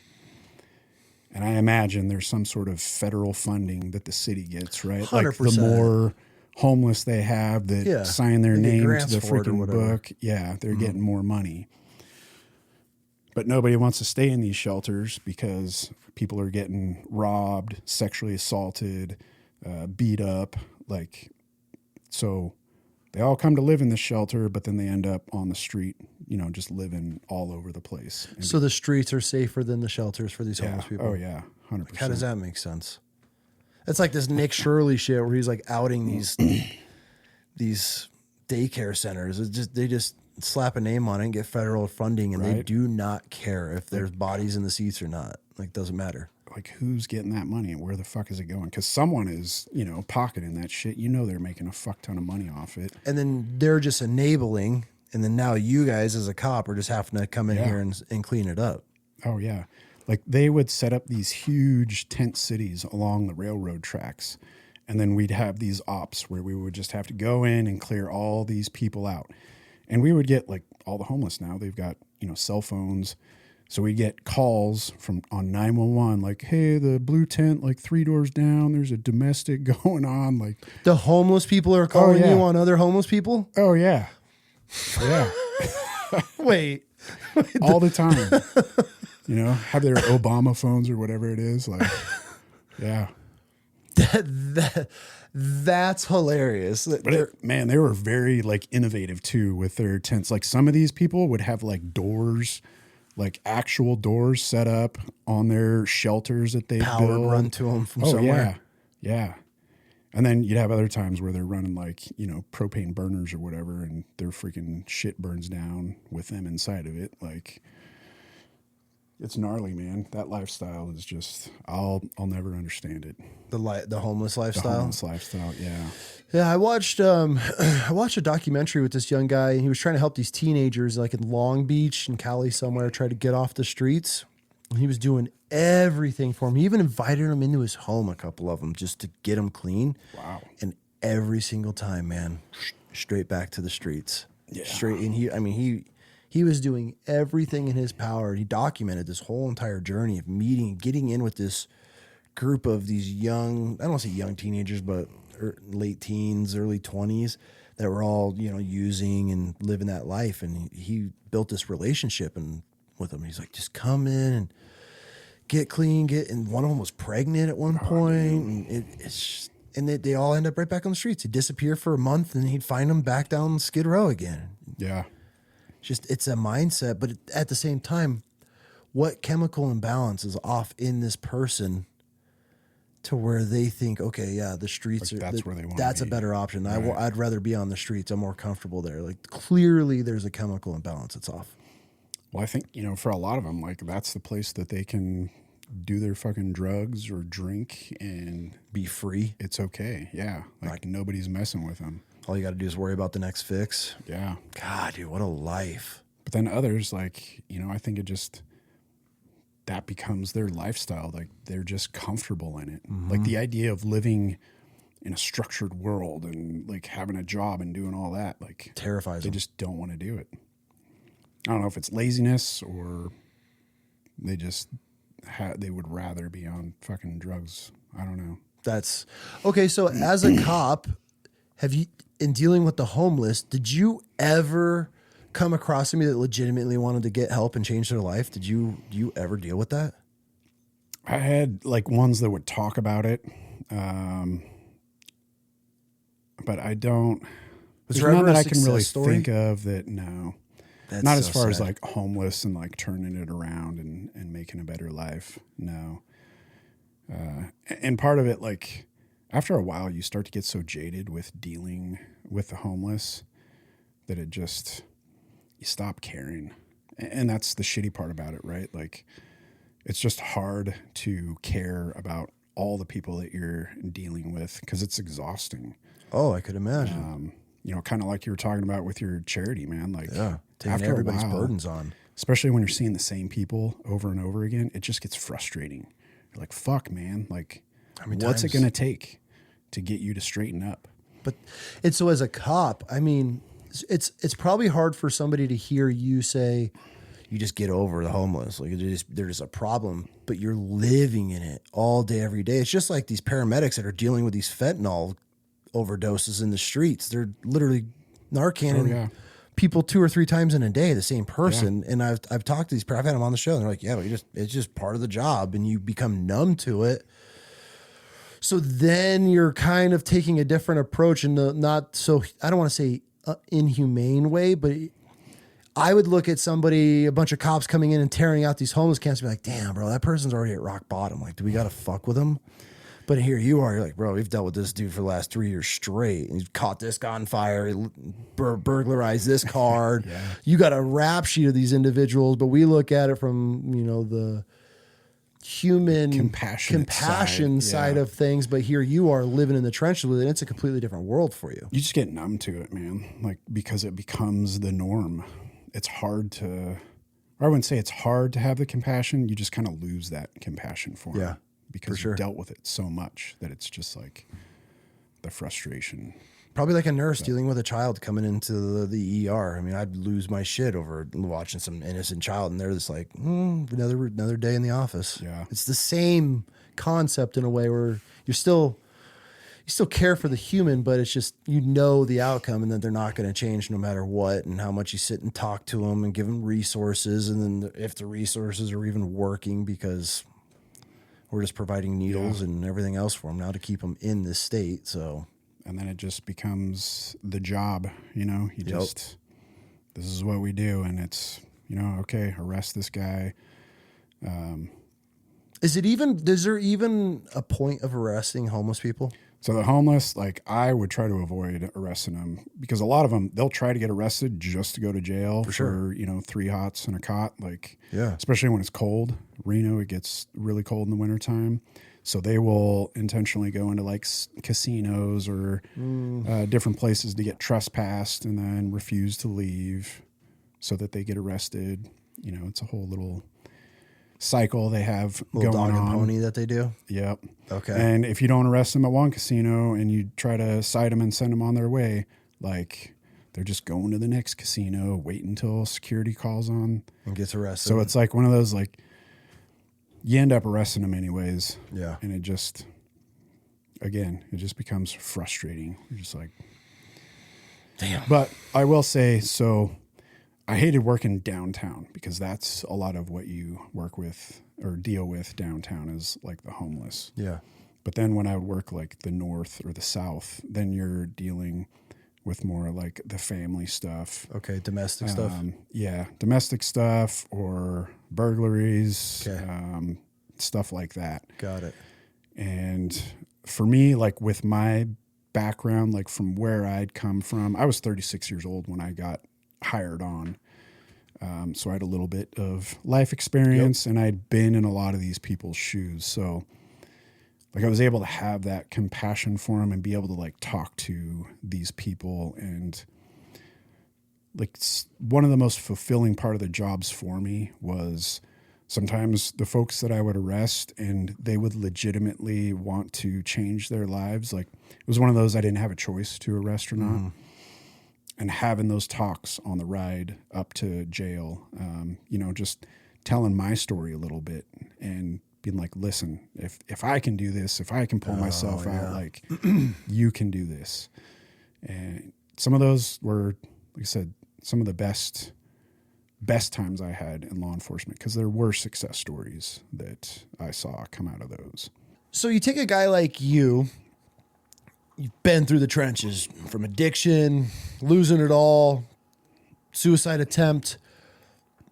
Do you feel that you would make a better police officer than just some regular guy that's lived a perfect life? And the reason I ask this question is because I feel so many people get turned away and denied becoming a cop because of their psych eval or previous histories and all this other stuff that they end up feeling they have to lie about. Then they end up not becoming a police officer because of their past history. Here you are, you make it in. Are you able to look at and know how these guys, their minds are functioning because you've been part of it? I guess so the long question to that is, do you feel that departments should be looking to hire more guys with histories just because it makes them a better cop? I think, yeah, one, people with more life experience. So like the age requirement right now is 21. Which is terrifying to me. Right? Like I couldn't imagine at 21 going into someone's home with a gun on my hip and trying to, tell them how to manage their freaking marital arguments that they're having. When telling two adults. Right. You have zero fucking experience with it except for what you've, been trained in the academy. So that side of it. And I see a lot of these young kids come into it. And like you said, like they've kind of been goody two shoes their whole life. So when they get into law enforcement, they just see the black and white, right? There's no gray. Like you committed a crime, you're going to jail. That's it. Yep. And there's no compassion. There's no being able to resonate with the person they've never struggled dealing with. Right. They're just black and white. This is the book. This is the law. This is what I have followed my whole entire life. This is what you need to follow. Yes. Instead of a cop like you being like, well, I've been here.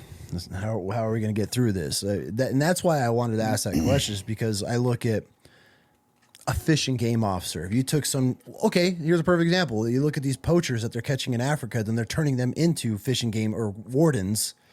They know how to track. They know the signs. They know everything because they live that life. Because they've been there, done that. But now our law enforcement departments, you have to be so clean cut. Everything's got to be perfect in order to get qualified, to get a school date or whatever it may be. They don't want the guys that are a little rough around the edge. Not saying they still are, but that have walked the path. I feel like that would make so much more of a better officer because they know how to relate to your public. Oh, yeah. They know the struggles. They've been through it. You're not, like you just said, they don't have some 21-year-old kid that's, nope, this is the law. This is how it's supposed to be. Because I get that's probably policing in a way, but I feel true police work is getting into the trenches with the people that you're dealing with, the community, and learning them and having a rapport and being able to talk to a drug addict that's maybe not as high at the moment, but you can relate to them on something, and then talking to a domestic violence call and you're talking them off the ledge and calming them down as a couple. It doesn't make sense to me that when you hear so many guys getting denied because of a previous arrest or a ticket or drug use because when they were a teenager and now they're getting denied for it. Yeah.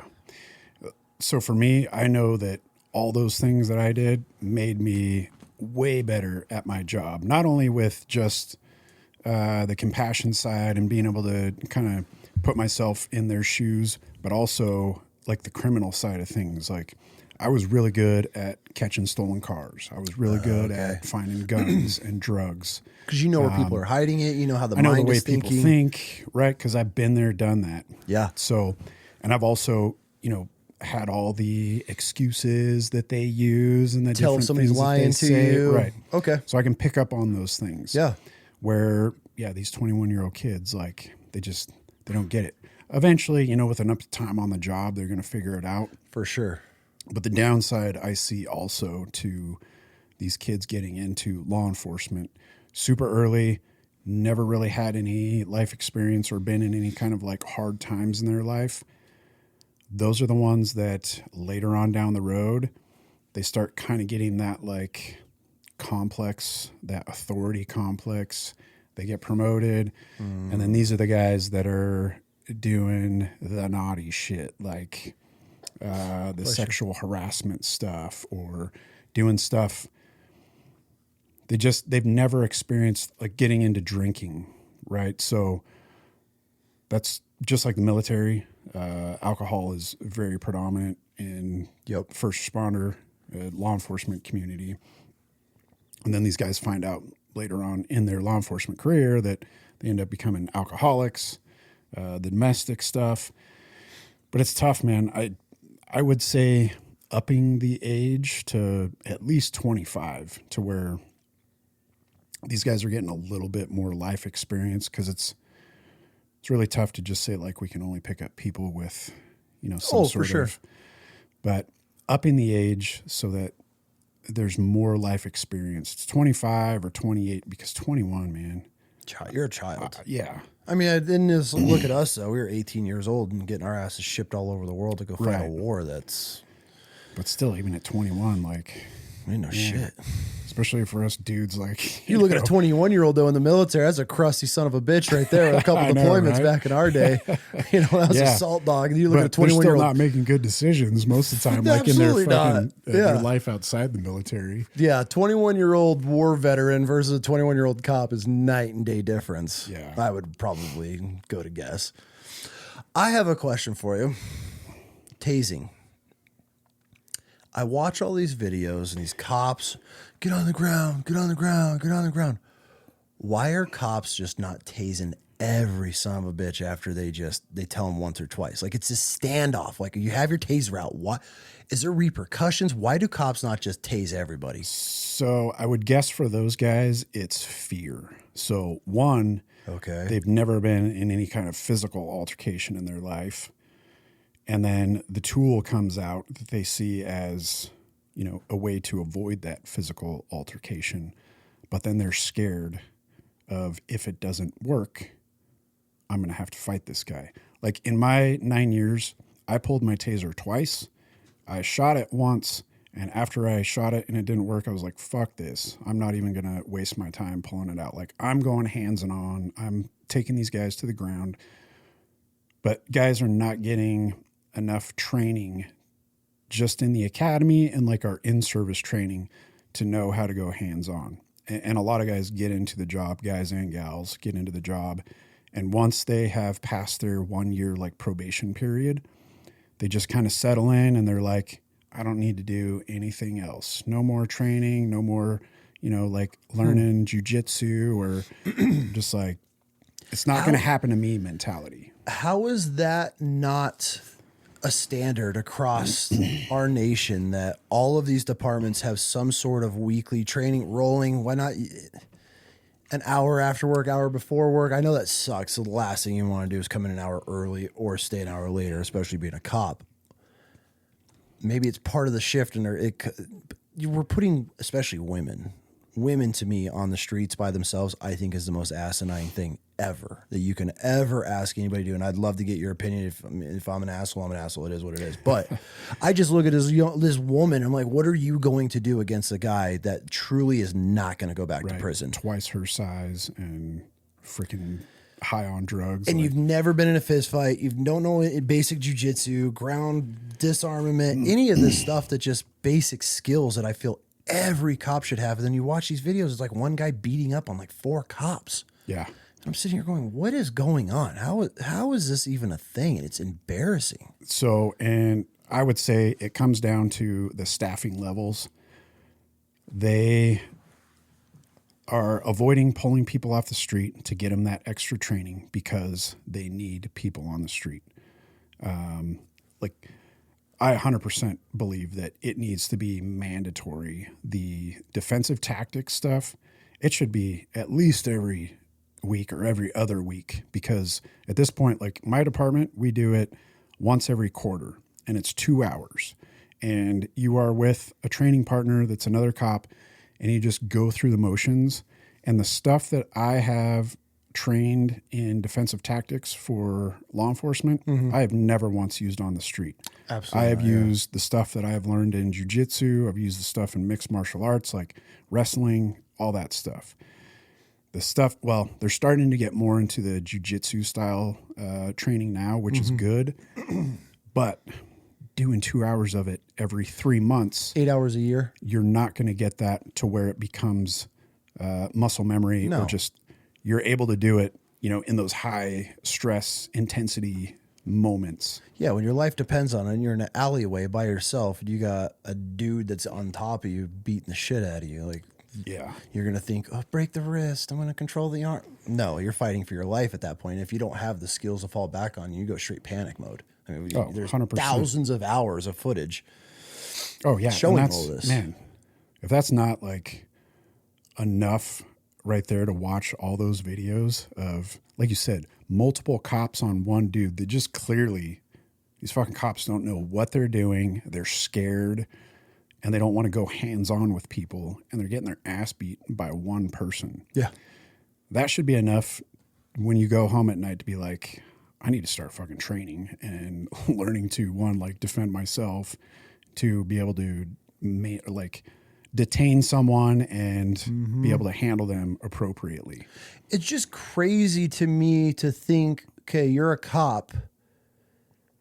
Why would you? Everybody hates you. You're not run, and I mean that in a respectful way, right? Like, you're not pulling up as a firefighter, and women are like, "Yeah, they're here." Yeah, the right? heroes are here. Yeah, let's just call a spade a spade. When you're dealing with something, you're dealing with somebody's worst day, whatever, all the scenarios. I just feel, if, especially being a cop, a smaller sized dude or a woman, having every interaction that you're dealing with is probably going to be a negative interaction with people. Why would you not want to better yourself, to learn a basic skill, jiu-jitsu, even just striking, just basic striking, or being able to manipulate a body off of movement, weight, and controlling? And it's terrifying that these people get into this job and then they get comfortable with it. And they're like, oh, I'm cool. I'm just going to patrol in my little neighborhood and I got my little community and drive around until one day they get checked and it's too late by that point. Yeah.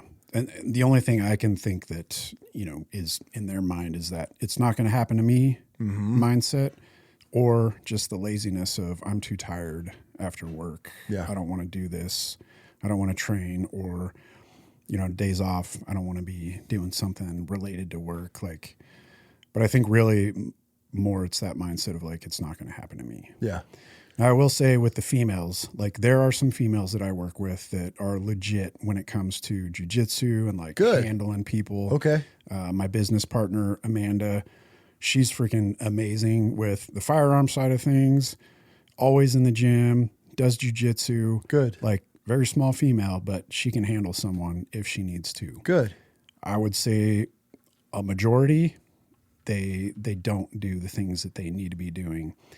And for a while there was like, kind of that DEI movement. Yeah. Where we had I think he was an assistant chief or deputy chief at the time, started telling our background people to stop hiring veterans and start hiring more females. That sounds like a great idea. Just for, public perspective or whatever. Like, we need diversity.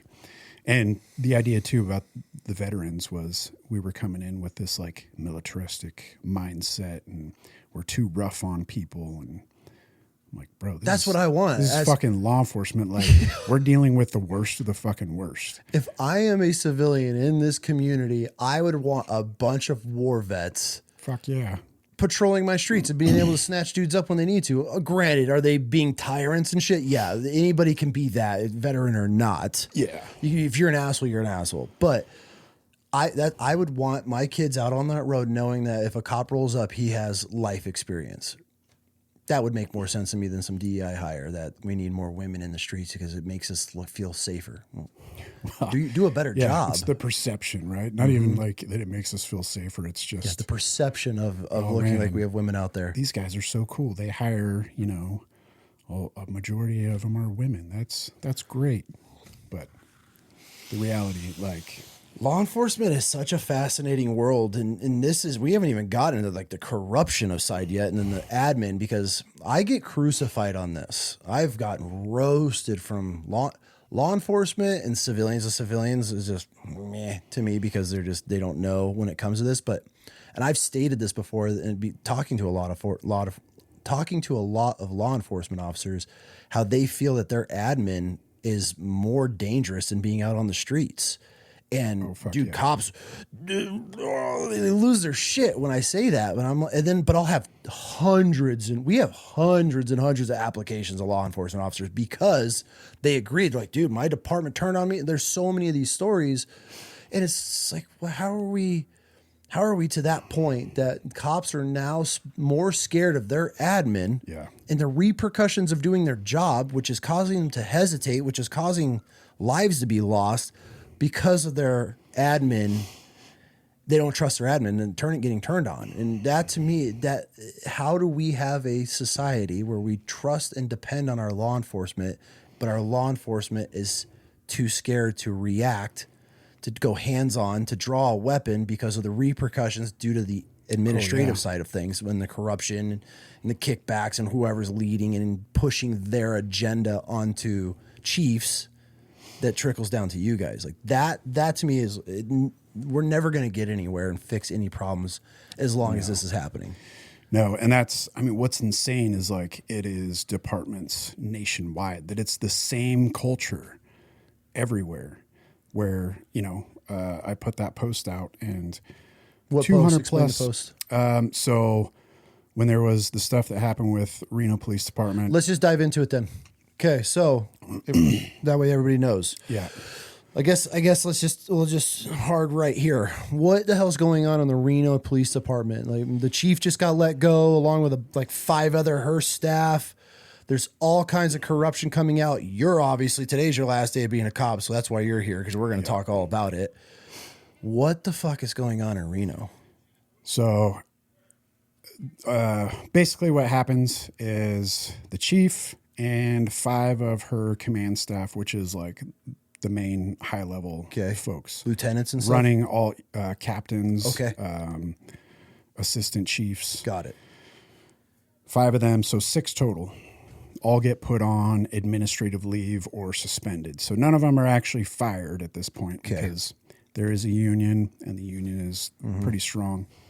But pretty much what happened is there are officers that saw what was going on. They got sick of dealing or seeing the shit that was going on with falsifying training documents. So they were saying that they were going to training because they're still post-certified like cops, right?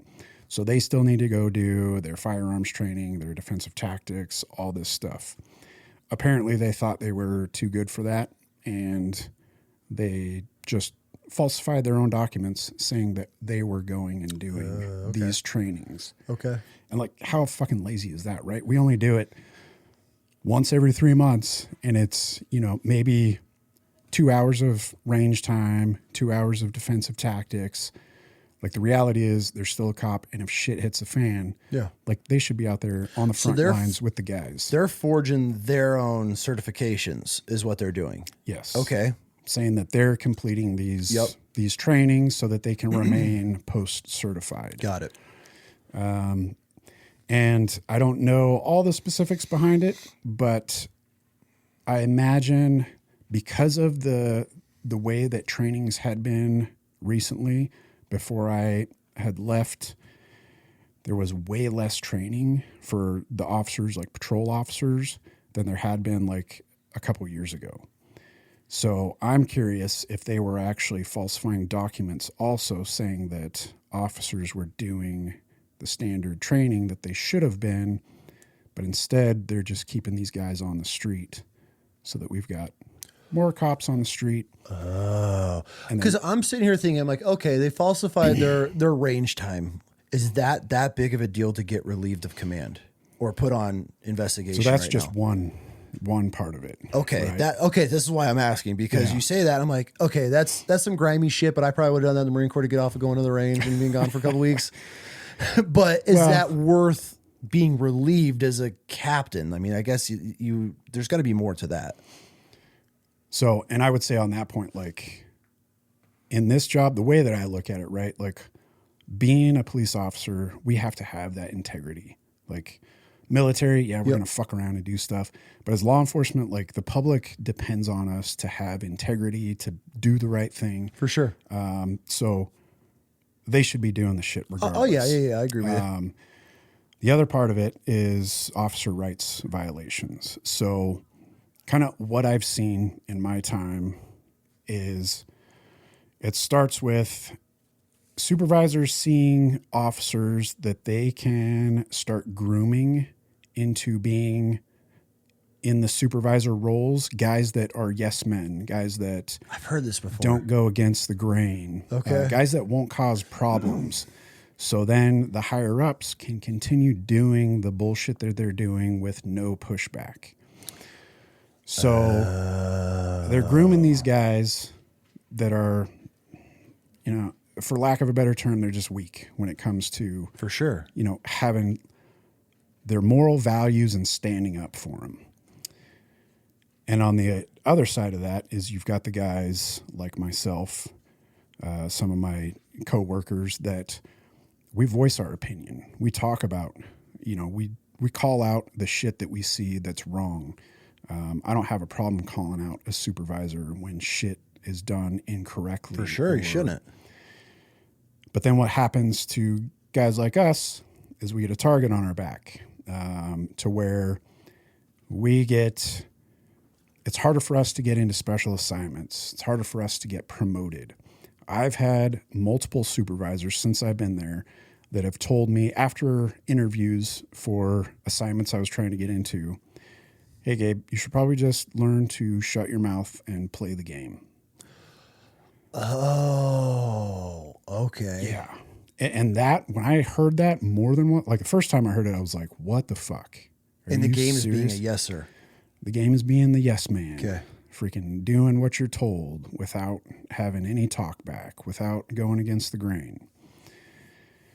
And that post that I put out where I talked about, you know, it starts at the bottom where these officers, young officers come into it. They are motivated. They're passionate. They want to be crime fighters. And then after being there a few years, they start seeing that, you know, people are getting promoted that shouldn't be. People that are not great cops are getting promoted. And then when they try to promote, it's super difficult for them. So either they end up just remaining on patrol for a 20 or 30-year career and just being miserable. They end up lateraling and going to another department in hopes of like the grass is greener on the other side kind of thing. Or they end up leaving, like myself, where, you know, I'm just over it. I got better things to do, where I don't want to spend a lifetime in a career that I'm just miserable and pissed off. And I'm one person, right, and going against an entire establishment. Or Are you one person, though? There's more. I feel there's a lot of you guys. There are, but it's getting those guys to be able to, like, stand up with you. Which... that to me is one of the most frustrating things when they're all behind closed doors. Yeah, bro, the Right. captain and the But when it leaders comes in down our to it- administration. You're like, cool. I'm going to say something on Monday. Come with me. And they're like, oh, whoa, but I got a career though, dude. I can't jeopardize it. Yep. You're a bitch. Like those dudes are bitches to me. Like you'll talk about it all day. You'll sit here and cry and talk about all the problems, how you're going to fix them, but you'll never address it because you're worried about it affecting your job. Yeah. It's spineless. So what's cool is at the Reno Police Department, there are some guys there that put together a solid fucking case against the chief and all the administration. On what? The falsifying the training documents, officers' rights violations. So kind of like I was talking about, the guys that get the target put on their back. Mm-hmm. The chief that we had, there's one specific guy that was super good cop, man. Like this guy would handle his shit on the street. But he's one that would voice his opinion. He would talk about the things that he didn't agree with. And eventually what ends up happening is they find some use of force stuff that he does, and they put him on admin leave. This guy's been on admin leave for probably 8 months now. And this guy, he's got a wife. He's got a wife that's pregnant. Are you paid on admin leave? You are paid. Okay. But it's not as much as what you're making because you're getting like overtime. And if you're working a different shift, you get shift differential. So the pay goes down. But then there's that fear of like, what the fuck is going to happen? Am I going to lose my job? So there's one specific thing where there is a use of force investigation against him. It goes to IA, Internal Affairs. Internal Affairs finds nothing wrong with it, sends it back, says he's good. The chief says, nope, you guys will take it, find something wrong. I want this guy off the street. How's that legal? It's not, right? So that's the officer's rights violation. And that's not the only one that's happening. More of these? Oh, yeah. So your captain didn't like this cop. The chief. Sorry, chief. So your chief doesn't like this cop. The cop has a use of force incident. Couple. Internal Affairs investigates it, which Internal Affairs is public enemy number one for you guys. The fact that they found him innocent and cleared, then your chief demands them to find something on them just to get him fired. Yes. And how did that all come out? How did they find out about that? This is just me talking to the guy, and then also the guy talking to our board and telling him what's going on. Oh, shit. Yeah. How did this chief get in her position? So kind of wild. Like, can we say her name since it's already out there? Everybody Chief Catherine Nance. Okay, so Chief Yates is what's her last name? Nance. Sorry, I said Yates. So Chief Nance, how did she make chief in the Reno Police Department? So she, like, honestly, when she started, so there's a hiring process. I think they had like 30 people apply, and then they break it down until I think there was like 2 left, and then they have to interview with the city manager and I believe the mayor. But it's basically city council, the city manager. They're the ones that make the decision. Okay. She had been a cop somewhere in California, I believe Stockton, for like 26 years or something. When she started, like, I was actually pretty hopeful. She opened her door to anybody to have one-on-ones with her. I scheduled a one-on-one with her the first time. And I was like, hey, listen, all of our SWAT helmets, they've been expired for 2 years. So we're like, going into these houses with expired helmets. And she's like, all right, cool. Like the next day we had purchase orders for all new helmets. And then so she started in 2023. And then as time starts to go on, I have another one-on-one with her because we didn't have like supervisor rides. So those are like the sergeants out on the street. Okay.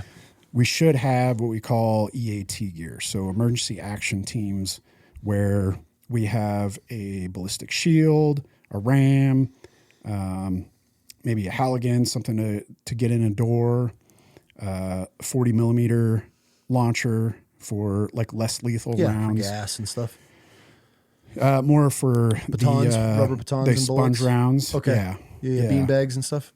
We didn't use bean bags. We just used the sponge rounds, which they're pretty fucking effective. All right. So I did an inventory of all the supervisor rides because I had been on multiple calls where we had needed to evacuate civilians from like apartments or rooms next to a room where there's a barricaded armed subject. Yeah. And we need to get them out of there. Well, I'd like to have a shield to be able to go up and protect myself from right next to this fucking door, and homeboy comes out and starts blasting. There were times where nobody in the city would have a shield. Where are they? We just didn't have any. So there would be like some in supervisor rides supervisors that are not on duty. Home. So the car is either sitting at their house or it's sitting in the motor pool and no one has access to it, or they just don't fucking know where it is. So a lot of the supervisor rides, there was one that it had in the back like a fucking hatchet and a toolbox. And that was it. And then others where we had old school shield that was like 9mm rated and it was like 30 years old, but just garbage equipment. Yeah. So I go to her with, hey, here's what we need in terms of ballistic shields, rams, all this stuff.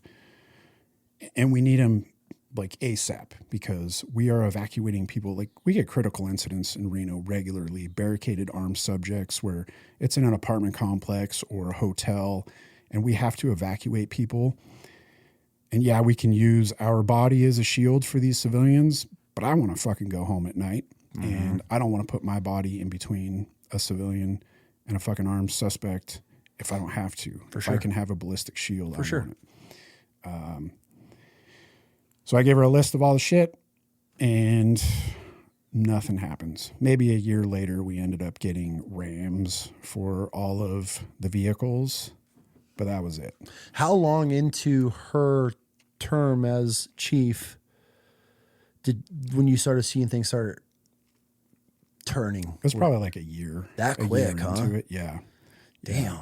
So, and then she hires another dude out of California who was, I'm guessing, one of her friends or something, and he becomes an assistant chief.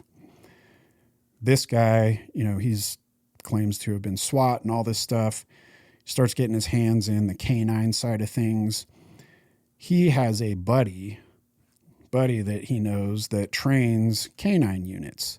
So they contract this guy, which our canine unit didn't fucking need some outside trainer. So the city is paying this dude, who the fuck knows how much, to come in and train. That's how it right? works. And That is how it works. Yeah.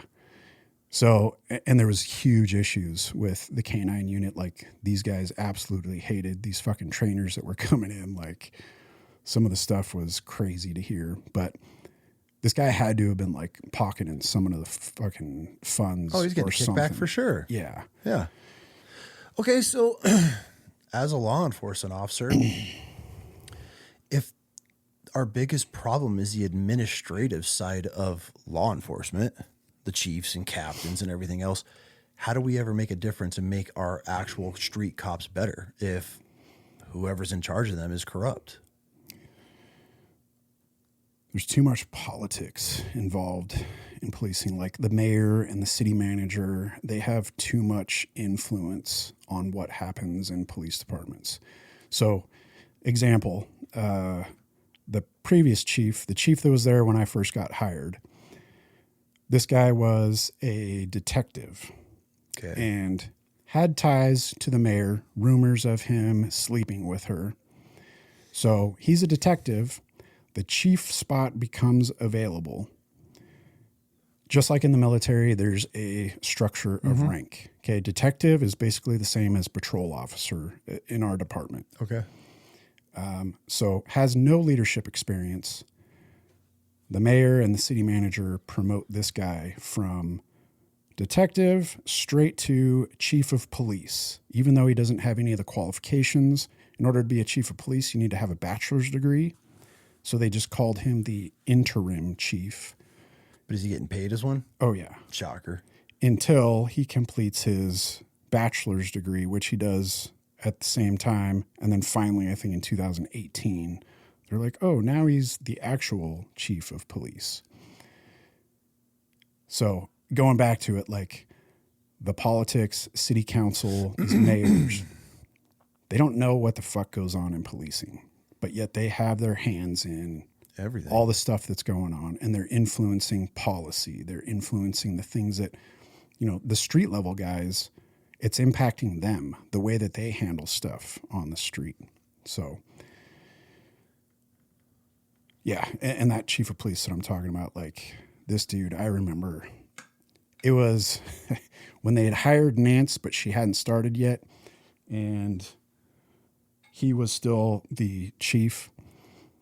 The night before, we had had a officer-involved shooting where these guys come out of an apartment and one of our sergeants goes to confront these dudes. There had been like some kind of altercation that went on, and something about a gun had been like seen or fired. Well, he goes to confront him. These guys shoot at Sergeant Mayfield, ends up pretty much snapping his shin bone. I can't remember where else he gets hit. He ends up getting like hit in the hip or something, falls down, returns fire from the ground, and then another officer, Look, just happens to be like rolling up, and he's got his AR and puts both these guys down. The next day, we're having a debrief as part of our briefing for the start of shift, talking about the shooting. And this chief is sitting like off to the side, sitting in a chair, doesn't even have the fucking decency to stand up in front of everybody and talk about what went down that night. And like, it was just so fucking heartless.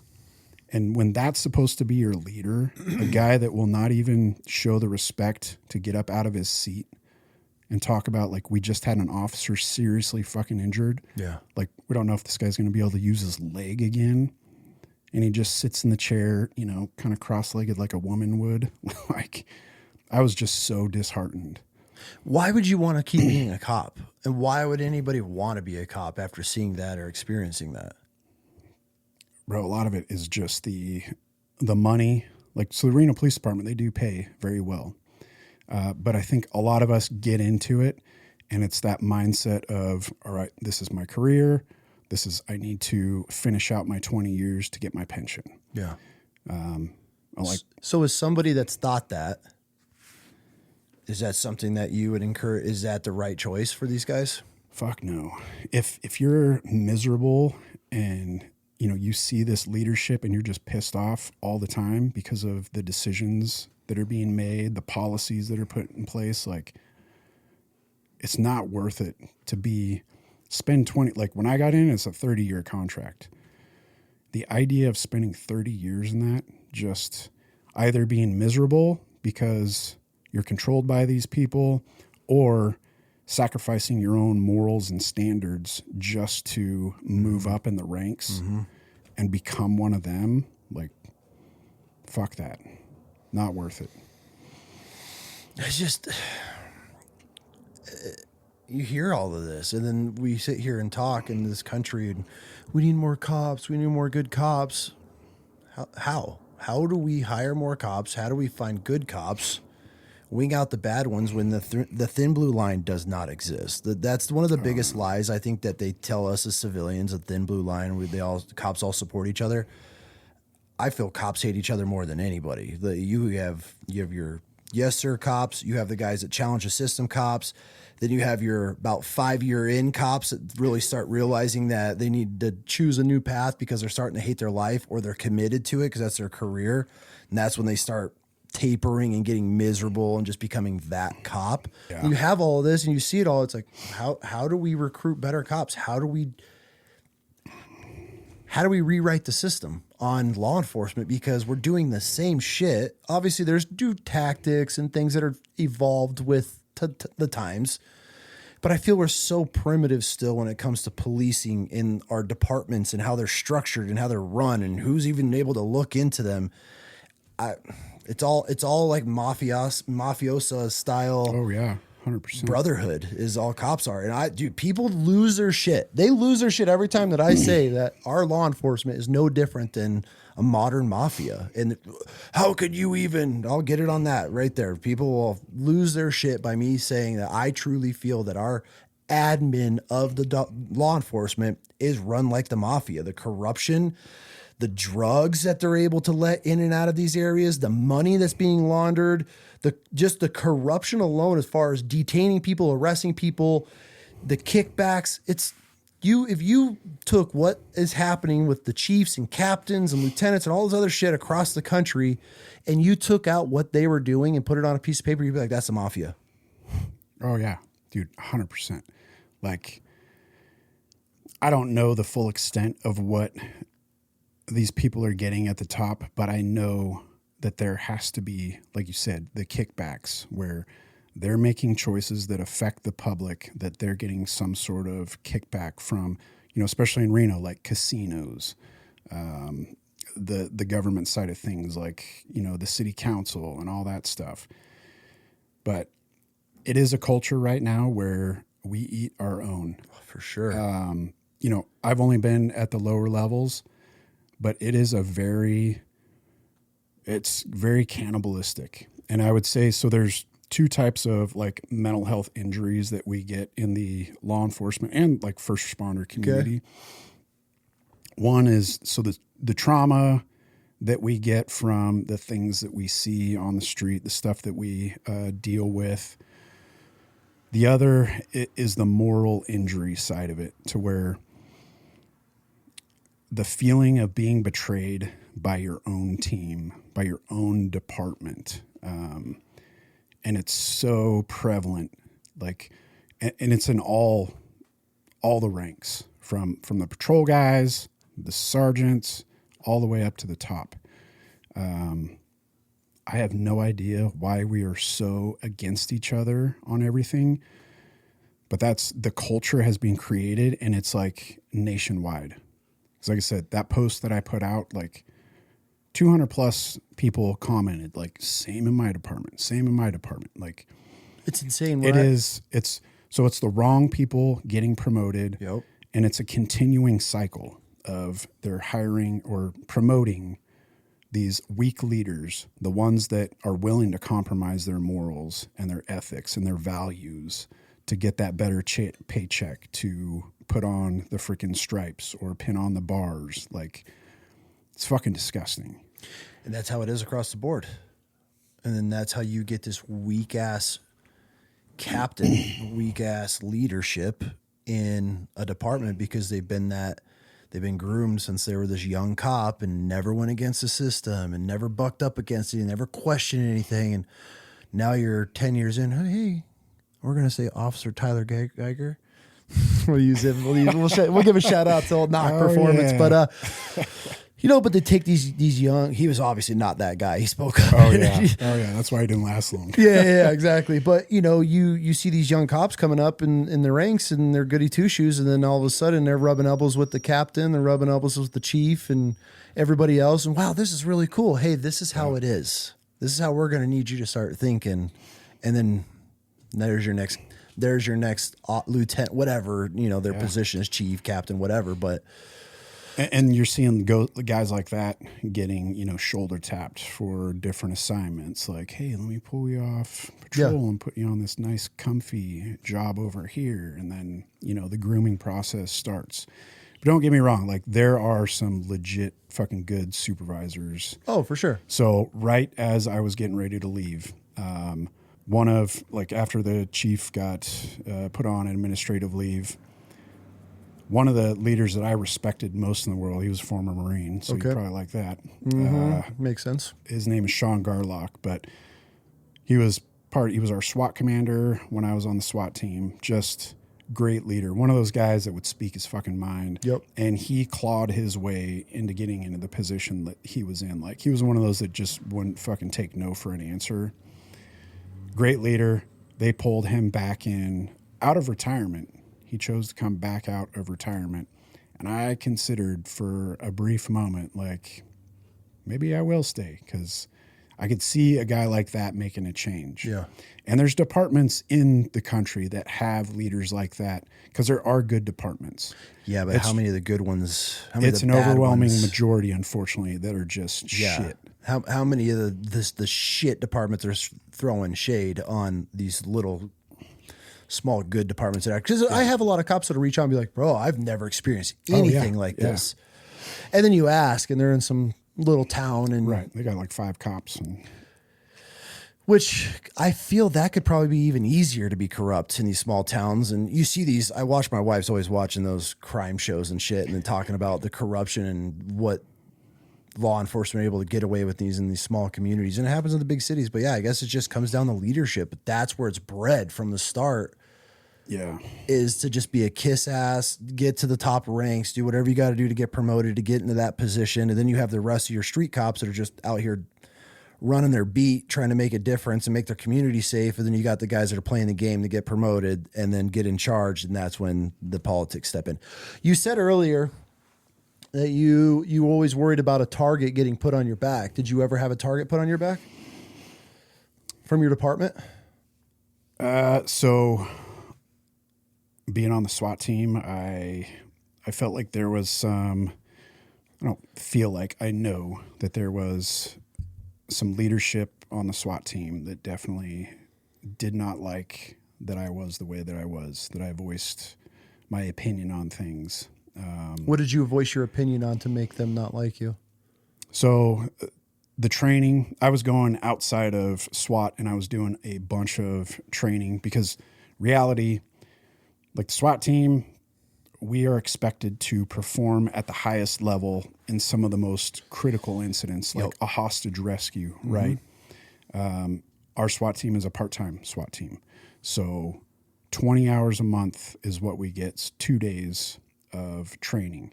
And we have multiple different disciplines that we need to know, which CQB, vehicle assault tactics, Hostage rescue, barricades, just so many different things, like being able to, like we would do this waterproofing where we'd have to jump in the fucking pool and, be able to swim and get all our kit off and live. And that takes up half a fucking day. So we were doing the best that we could with the time that we were allotted, but I was going outside and getting trainings from other places and trying to bring that stuff back to the team. And I felt a lot of rejection from a lot of the guys. Like I think there's a lot of ego involved in it. They don't want to admit that maybe their tactics are not the most up to date, that someone might know more. Cause I was trying to get other groups to come in and train, and I would just get shut down left and right on stuff. And we even it was 4 guys down to do a training in Arizona just solely for CQB and hostage rescue. And when we got back from this 3-day training, they didn't want to fucking hear a word about it. Didn't want to know anything that we learned. Like, just acted like we never even fucking did it. Why though? It's that ego, man. Like, That's all it has to be. so you have guys that, they've been in or on the team for such a long fucking period of time. And it's not all of them. There are some fucking good leaders on the team. But you have dudes that ego takes over to where they just don't want anybody having the keys to the castle, right? It's theirs. They get this protective mode on them where they're, nope, this is how it's always been. This is how we're going to do it. Yeah. And that's what I heard all the time. Like, this is how we've always done it. I'm like, fuck, dude, that is the worst Dinosaurs. mentality That's the to military, have. bro. That was the biggest thing in the Marine Corps. Just because. This is how it's always been done. And then we don't change it until something fucking bad happens, right? Like, we shouldn't have to wait for something bad to happen to try to advance our tactics or do something new that could be better. Because it costs nothing more. It changes nothing except for now it's in your budget. Well, obviously, if the kickbacks and the dog training and stuff, that's probably eating up some of your guys' budget. But yeah, it's just wild to me of how things are run and how the egos and the power trips of these guys and getting in position just ruins it all. You told me about a story of a cop that was using meth while on duty. Let me hear about that. So first I'll say, like, he is a good dude. Okay. Like, this guy just like me back in the day, I had some issues with drugs and alcohol. Like, doesn't make me a bad person, right? Yeah. The stuff that we see and deal with on the job, like, some folks just don't know how to fucking handle it, and we start self-medicating. Okay. Well, he'd kind of grown up in an environment where meth was, like, that was a household thing. So I was aware that he had been using in the past, and he had gone to rehabs for it. As a cop? Yes. Or prior to him being a cop? Yes. So at least one time he'd gone to rehab while being an officer with the department. So I start noticing some stuff going on with this guy. We'd be sitting on, we'd be like a QRF for an event going on in the city. And he'd be drinking energy drink after energy drink for like 10-hour period. And this guy would be nodding off at the wheel, just like a fucking heroin addict. Okay. Right? So I'm like, that's fucking weird. And then one night we have a call out. He's supposed to grab the truck and trailer, which has all of our, a lot of our explosives, our ladders, like different things in it. And they're calling him. He eventually shows up like 30 or 40 minutes later with the truck and trailer. And then he's just doing some stupid shit, man. Like he doesn't have any batteries in his rifle light. So it's fucking nighttime op and you can't fucking, you don't have a flashlight. You're kind of useless. Mm-hmm. I remember his ear pro, like he didn't have batteries in his fucking ear pro. So he couldn't hear anything anybody was saying, just doing some weird stuff. So I see it and I'm like, obviously this guy, like, I think he's using again.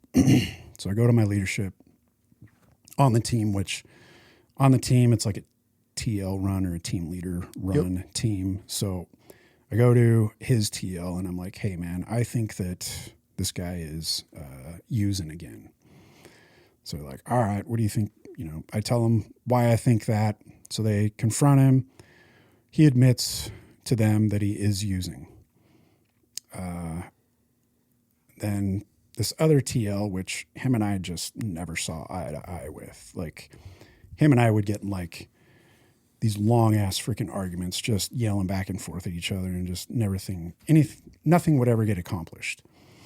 So that guy is like, all right, Gabe, I want you to get this guy help. Since you have a history with substance abuse, like you can be his support and get him the help that he needs. Okay. Is that normal? At the time, like this isn't something I've ever seen in my career as a cop, like it being handed off to a peer, but I kind of felt like a sense of pride. I was like, cool, yeah, I can fucking help this guy. Mm-hmm. So on my days off, I'm going to assessments with him at drug rehabilitation facilities, like taking time out of my day to try to get this guy help. I go to our embedded therapist who had previously been a cop and then got his bachelor's degree in like whatever the fuck it is to be a therapist. Okay. So they just roll him into the role of being a therapist. So I call him and he's like, hey, go to this place, The Difference in town, and see what they can do. So I take him there. The doctor there is like, she gets in touch with me and she says, I think we should just put him in some intensive outpatient therapy. They want to put an active duty cop that's using meth, which clearly his problems are bad enough to be in rehab. They want to put him on an outpatient therapy. Right. And so, and I had talked to him previously, like me and this guy had like hours long talks talking about the stuff that had been going on. And he's a detective at the time. So in our department, SWAT is like a collateral duty. So we just do that part-time. So full-time, he's a detective. He's got an undercover ride, so unmarked ride that he's able to take home, badge and a gun, and he's using meth. And he admits to me that he's taking it from the evidence room in the department. He says he's just going into, which, I mean, friggin' disgusting, but there's biohazard bins that when we arrest someone that has a meth pipe or any kind of like paraphernalia on them, we photograph it and then we throw it in this biohazard bin. So he claims he's going into these biohazard bins, stealing the pipes and scraping the residue out of these pipes and then smoking it.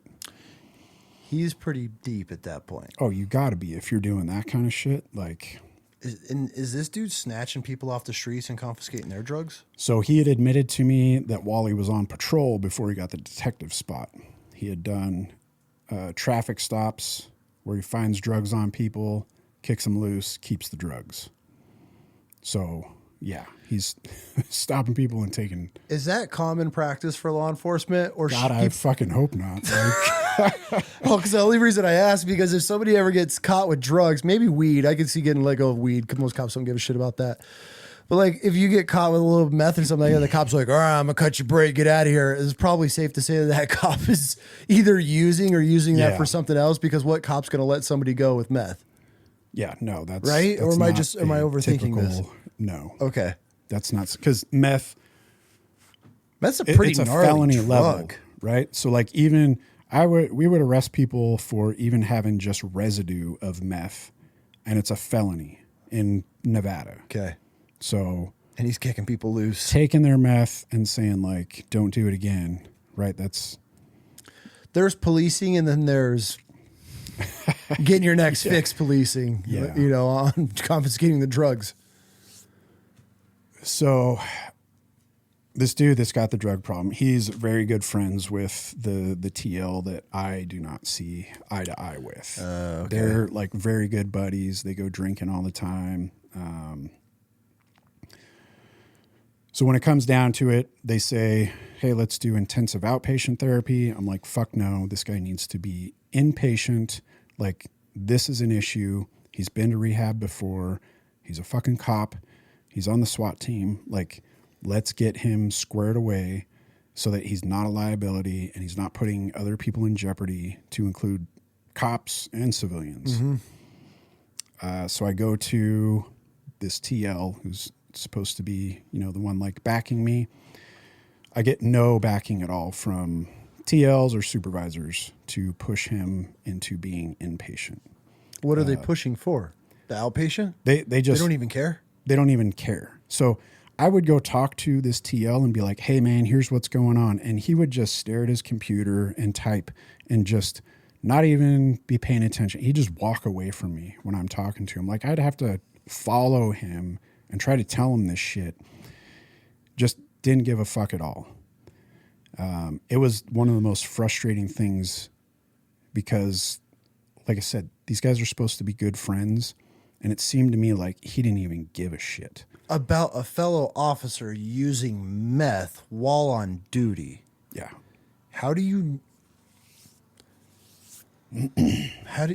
So when it's weird, like... Is this the brotherhood? He's looking out, is that the thin blue line that we're not going to see anything? That's kind of what I felt like it was, right? Like, even, so you got like the thin blue line, supposedly, and then you've got the SWAT team. It was even more of this like secret society type thing where like you're either SWAT or you're not, which I used to hate when fucking people said that. But then once I started seeing more of how some of this leadership would act, I was like, all right, yeah, it's pretty much for sure like the good old boy.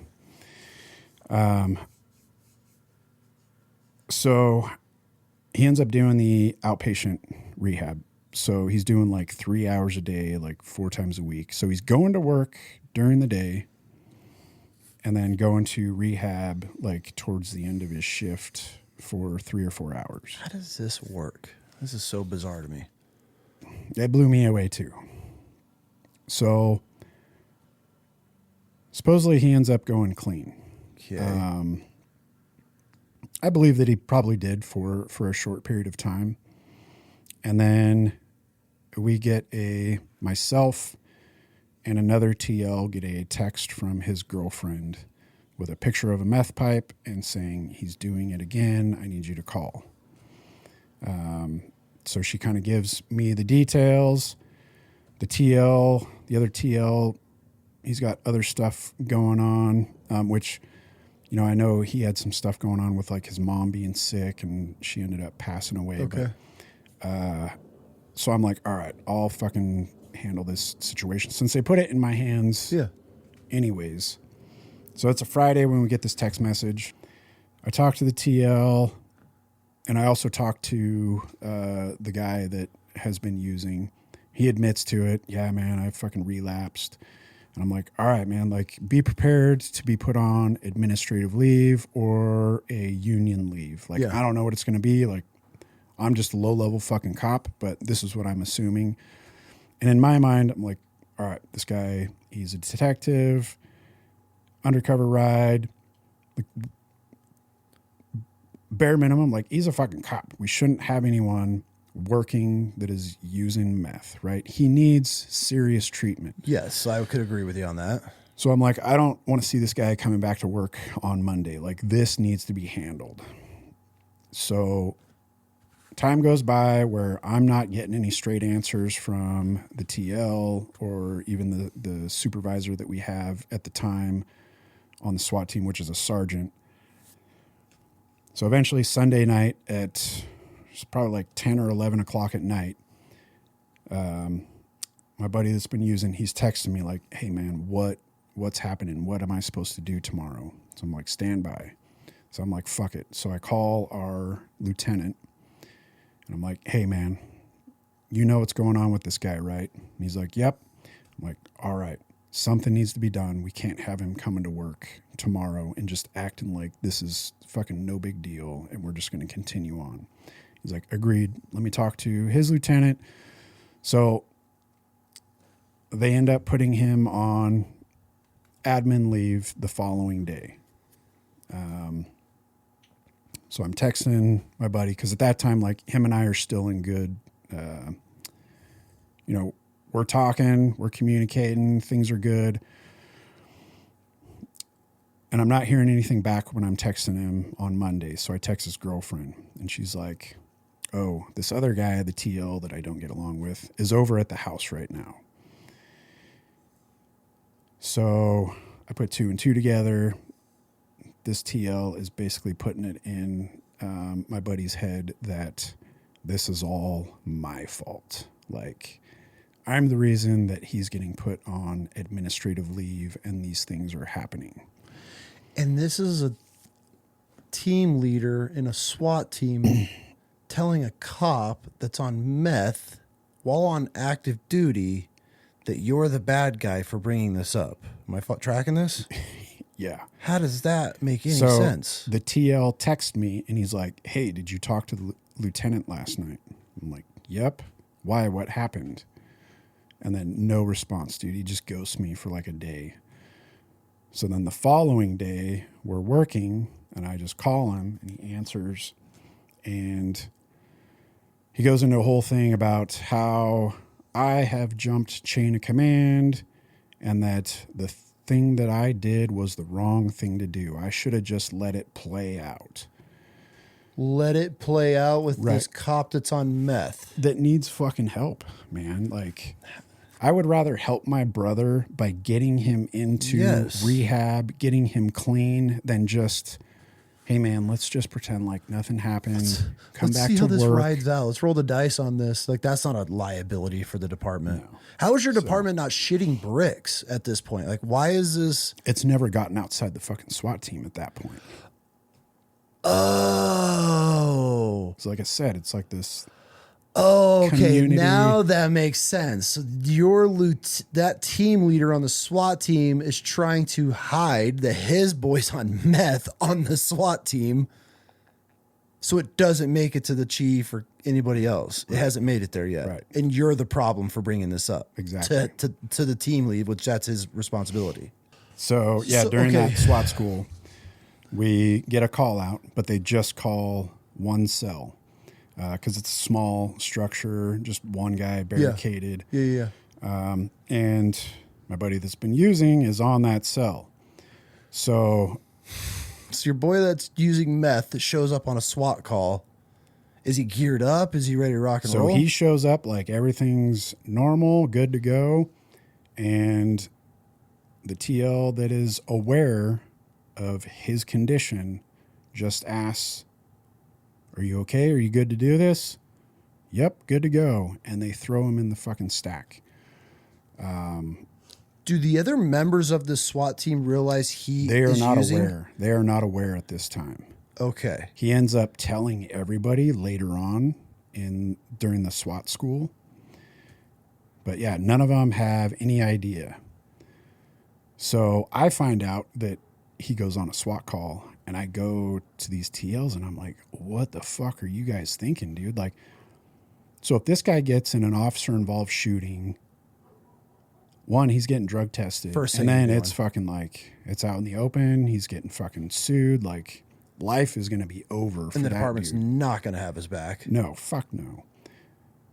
And just putting the other guys in jeopardy with someone that they are aware is not clear-headed, like, what the fuck? That is some of the most bizarre shit. The fact that your team lead of the SWAT team hadn't, I don't want to say he didn't have a problem with another fellow officer on meth while on duty, but that blows my mind. I can't even process the fact that they were like, yo, let's go get you taken care of and get help. Because there's a lot that comes with being a law enforcement officer. And like you're saying, the traumas of your department turning on you versus what you're seeing on the streets, there's a lot. So I'm not going to fault the dude for getting into the path that he did. But that they're not helping him at all, right? So what They're happens just if you enabling the behavior? 100%. So what happens if you pop on a pistol? Let's say you popped on weed as a cop on a pistol. Are you getting fired immediately, or are you going into rehab? Because how is he able to stay for so long? I would say it's probably dependent on the person, right? Because if you're someone that the admin likes, or you're in their good graces, things always might go a little bit better for you than the Always. guy that is not so well liked. But I couldn't tell you exactly what would happen if you pissed hot on a popped hot on a piss test. Yeah.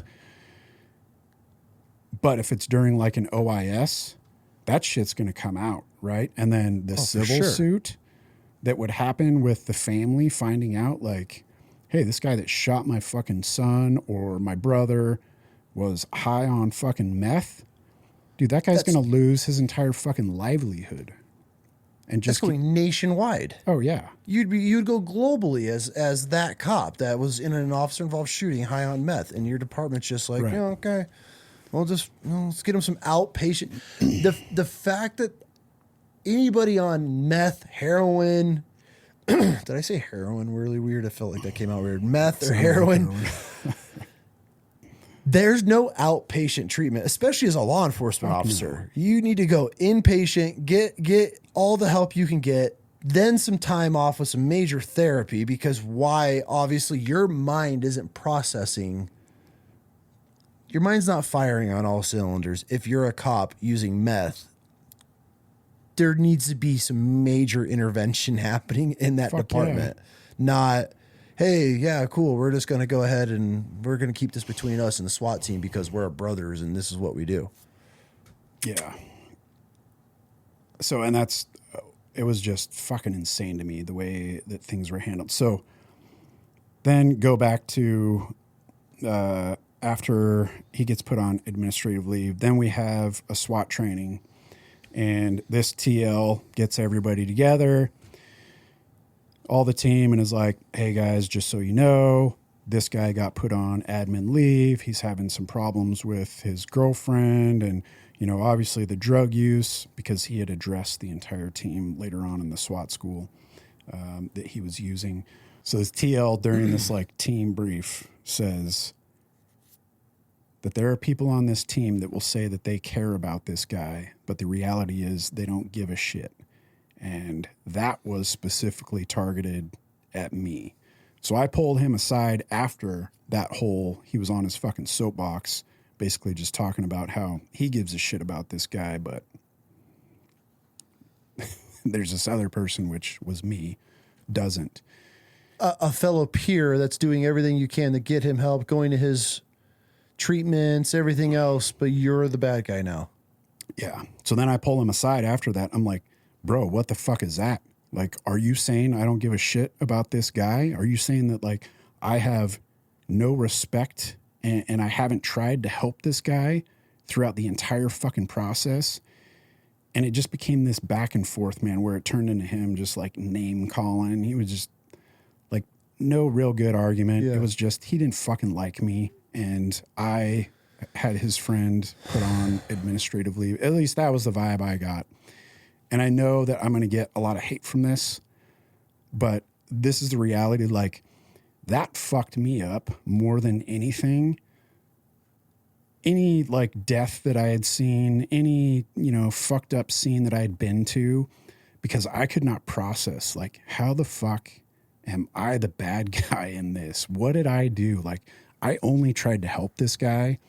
And then the guys that are supposed to be my brothers, not all of them, just specific ones, just completely shit on me and made me the fucking bad guy. I couldn't fucking understand. I couldn't even tell you how many sleepless nights I had and just stressed the fuck out, angry. It was the most difficult thing to deal with. All because a guy put you in charge as a fellow peer instead of being the leader that he was, pass it on to you, which you're not even qualified, trained for, right, or even responsible for, and then they put that on you. Was that the moment that you realized you were done being a cop? That was a turning point for me in like the SWAT team. Okay. I still stayed on the SWAT team because I loved like the other guys that I was working with, being side by side with my brothers, like going through the fucking door on call outs. Yeah. And I loved that stuff. But it got to me to where I was contemplating all the time just leaving the team because I was so fucked up from it. For sure. Okay, so I got a question. If you're that team lead knowingly allowed this cop on meth to go on a SWAT call out, got in a stack, there's no repercussions for him? Nothing. How? How is that? How does that make sense? Isn't that enabling, or what's the term? What do cop terms have for you if you're a co-conspirator? Co-conspirator. Like, I mean, he knew he was, or he's like a principal in the fucking thing. Yeah. Right. I mean, there should have been, right? But again, I would feel like that if I was a chief or a cap, whatever, and I realized that there's a difference between hooking a homie up. You're okay, pup. There's a difference between looking out for boys, like, yo, we need to get you help now before this escalates, versus, yeah, everything's fine, just keep doing what you're doing and we're just going to act like nothing happened. There's a massive difference there. Oh, yeah. And as that team lead for me, I would have gone straight to the top and been like, we have a major problem when you get this taken. A buddy of mine or not, when it comes to something that severe of a cop on meth, that's not just, hey, you got a little bit of a drinking problem, bro. We need to talk. Right. Hey, last time you got wasted and tuned your wife up and made a complete ass out of yourself. Like, we can't have this again. Even then, there should be some repercussions. Fucking meth. Like, right. the fact that, and if you've ever seen people that are on like runners of fucking meth, like 3 or 4 days, like the paranoia, the schizophrenia, the fucking crazy shit, like hallucinating shit. Like, is that what we want our fucking police, not only police, but a SWAT team fucking guy doing? So, yeah, again, like I said, man, it just, like, I still am not able to process, like, where the mindset was of Gabe's the fucking bad guy, and he put in this position. That's crazy, man. That blows my mind. Like, I could understand because, all cops, they're all labeled as drinkers and getting some alcoholic problems because of the crap you guys are doing. But meth, and then to knowingly allow that, that's terrifying. That LT should have been relieved of command immediately. So, and the LT was never, I believe he was never in on it at that point. Sorry, not LT, the TL. The team leader. Yeah. That team leader should have been removed immediately. And they had the TLs, they were like the gateway to the sergeants and the fucking lieutenants. Yeah. And I still at the time had this fucking respect for the chain of command. The community, when the call out happened. That was it. And now looking back, like, these guys aren't going to fucking tattle on themselves, right? Like, no. Hey, LT, we fucking let this guy, in the stack, and he's been using. That's terrifying. So, and I know when he came out and told the entire team, like a few days after that call out, there was sergeants in the room, and I'm sure once they fucking realized, like, they were probably shitting their pants that, like, holy fuck, man, this guy was just on a call out. Or at least I would hope, right? Because if I was in a sergeant's position, a supervisor position, like, fuck, man, I would have liked to have known. Yeah, that we have a fellow officer that's high going on bingers, passing out on a QRF mission, can't even stay awake at the wheel. And that's like, I don't know if, I imagine he was doing more than just meth, right? Because you're not nodding off on meth and drinking a fuck ton of energy drinks and still Or he's crashing, or he's just coming off a binger of it. Who knows? Crashing, or he's using opiates. Mm-hmm. That was, you know, typical of what we see in heroin addicts. Like when I was fucking on my pain meds, man, I'd nod off all the time. Long blinking. Yeah. Yeah, it's pretty obvious. Once you've been around one or two of them, you can spot it immediately. Oh, yeah. As a cop, was there ever a moment that you were scared for your life? There was like moments after the fact where I was like, holy fuck, like that what? could have been. So I had one incident where I'm on swing shift, I'm on patrol, and I'm in a neighborhood that's like heavily, there's a lot of gang members in this area. I'm driving around and I hear what sounds like gunshots. So I cruise that direction. As I'm driving, I turn this corner and I see a vehicle coming directly at me on the other side of the road. And as we get almost door to door, I look over at the car, like I was able to see the license plate as it came at me. And then I look over at the car and I see a flash, and then I hear the bang and the fucking whiz of a bullet. So passenger side, someone fucking shoots at me. No shit. I'm in, at that time, a Chevy Silverado. This street that I'm on, there's a fuck ton of cars parked, and it's a pretty narrow road, so I got to do like an 18-point turn. The Austin like Powers. Turn around, yeah, to turn around and try to chase this dude. So once I get back out onto the main road, he's already long gone. But I had gotten like 5 out of the 6 numbers and letters on the license plate correct. But yeah, that was one of those like, could have been that quick. Holy fuck, man. That guy just tried to take my life. Like, I'm in a marked fucking police car, right? Like black and white, real clear, has the fucking lights on top. And this guy has the balls to fucking shoot at a cop. Just driving by. Yeah. So that was one of those. I can't really think of any other ones, man. Like, if all the good cops are leaving, who's left? What is the future of law enforcement? I think we know where that goes, right? Like, it's just going to continue that same cycle of the shitty leadership, the ones that are willing to take the bribes, compromising their morals. It's fascinating. It's a fascinating world you guys live in as far as you're half of breaking everything that I've learned since, you know, being in the law enforcement world of helping on the charity side of things, not me being law enforcement, right, but being around law enforcement officers.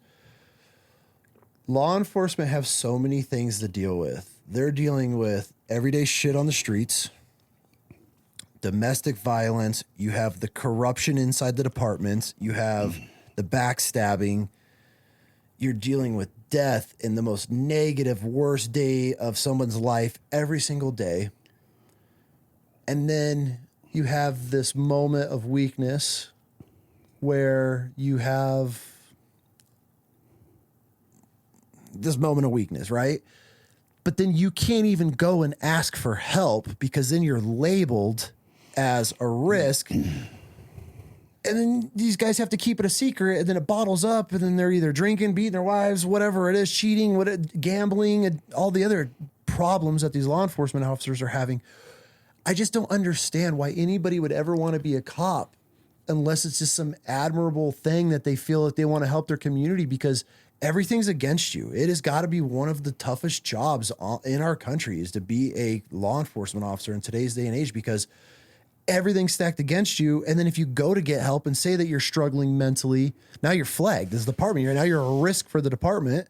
They're going to pull you off the streets because now that you brought up a situation and they know about it and something happens, now the department's at risk. So they're going to hang you out to dry before anything. It's just like this vicious cycle.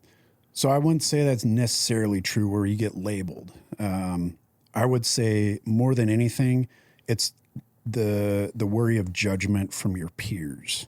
Okay. Because there have been plenty of people that have gotten help and come back and done the job.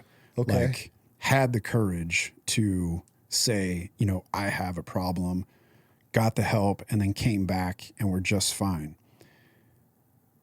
But a lot of guys just have more of that concern of what is the person that is next to me, what is my brother or sister going to think about me if I say I have a problem. So the fear of judgment from peers, that is like probably the biggest issue. Because there's still that stigma, right? Like the patrol level, the SWAT team, like there is still so you get these little cliques of people that will talk shit about people that are not showing up to work, talking shit about the people that maybe have some mental health stuff going on. And it could be one person and there's 5 people in that room listening and they believe that, okay, fuck, like I can't have any kind of mental health issues and I can't voice that because this one guy right here is trashing homeboy on it. Is a fucking pussy or is weak for what they're going through. And in reality, that guy that's probably saying that shit, like he's fucked up just as much, if not more. Yeah. But he has no courage to be able to fucking deal with or address the mental health stuff that's going on. And I would say, so like if I compare 2 tours in Iraq to law enforcement, dude, I'll take fucking 2 tours in Iraq all day long. I hear this. Because law enforcement, just first responder community in general, like you said, we're dealing with everybody's worst day every single day. And then after, you know, a 10-hour shift, a 12-hour shift, we're supposed to just shut that off and go home and play the dad role or the husband role or the wife or whatever. Where when you're deployed, man, that's your sole focus is I'm here in fucking Iraq or Afghanistan. Like I'm fucking doing the mission and then I'll go home. And you don't have any of those stressors. Like, don't get me wrong, you still probably the stressors, you know, guys are worried about their wives fucking sleeping with people, but you're not going home every day and dealing with the everyday normal stressors and trying to compartmentalize like, fuck man, I just saw a kid that was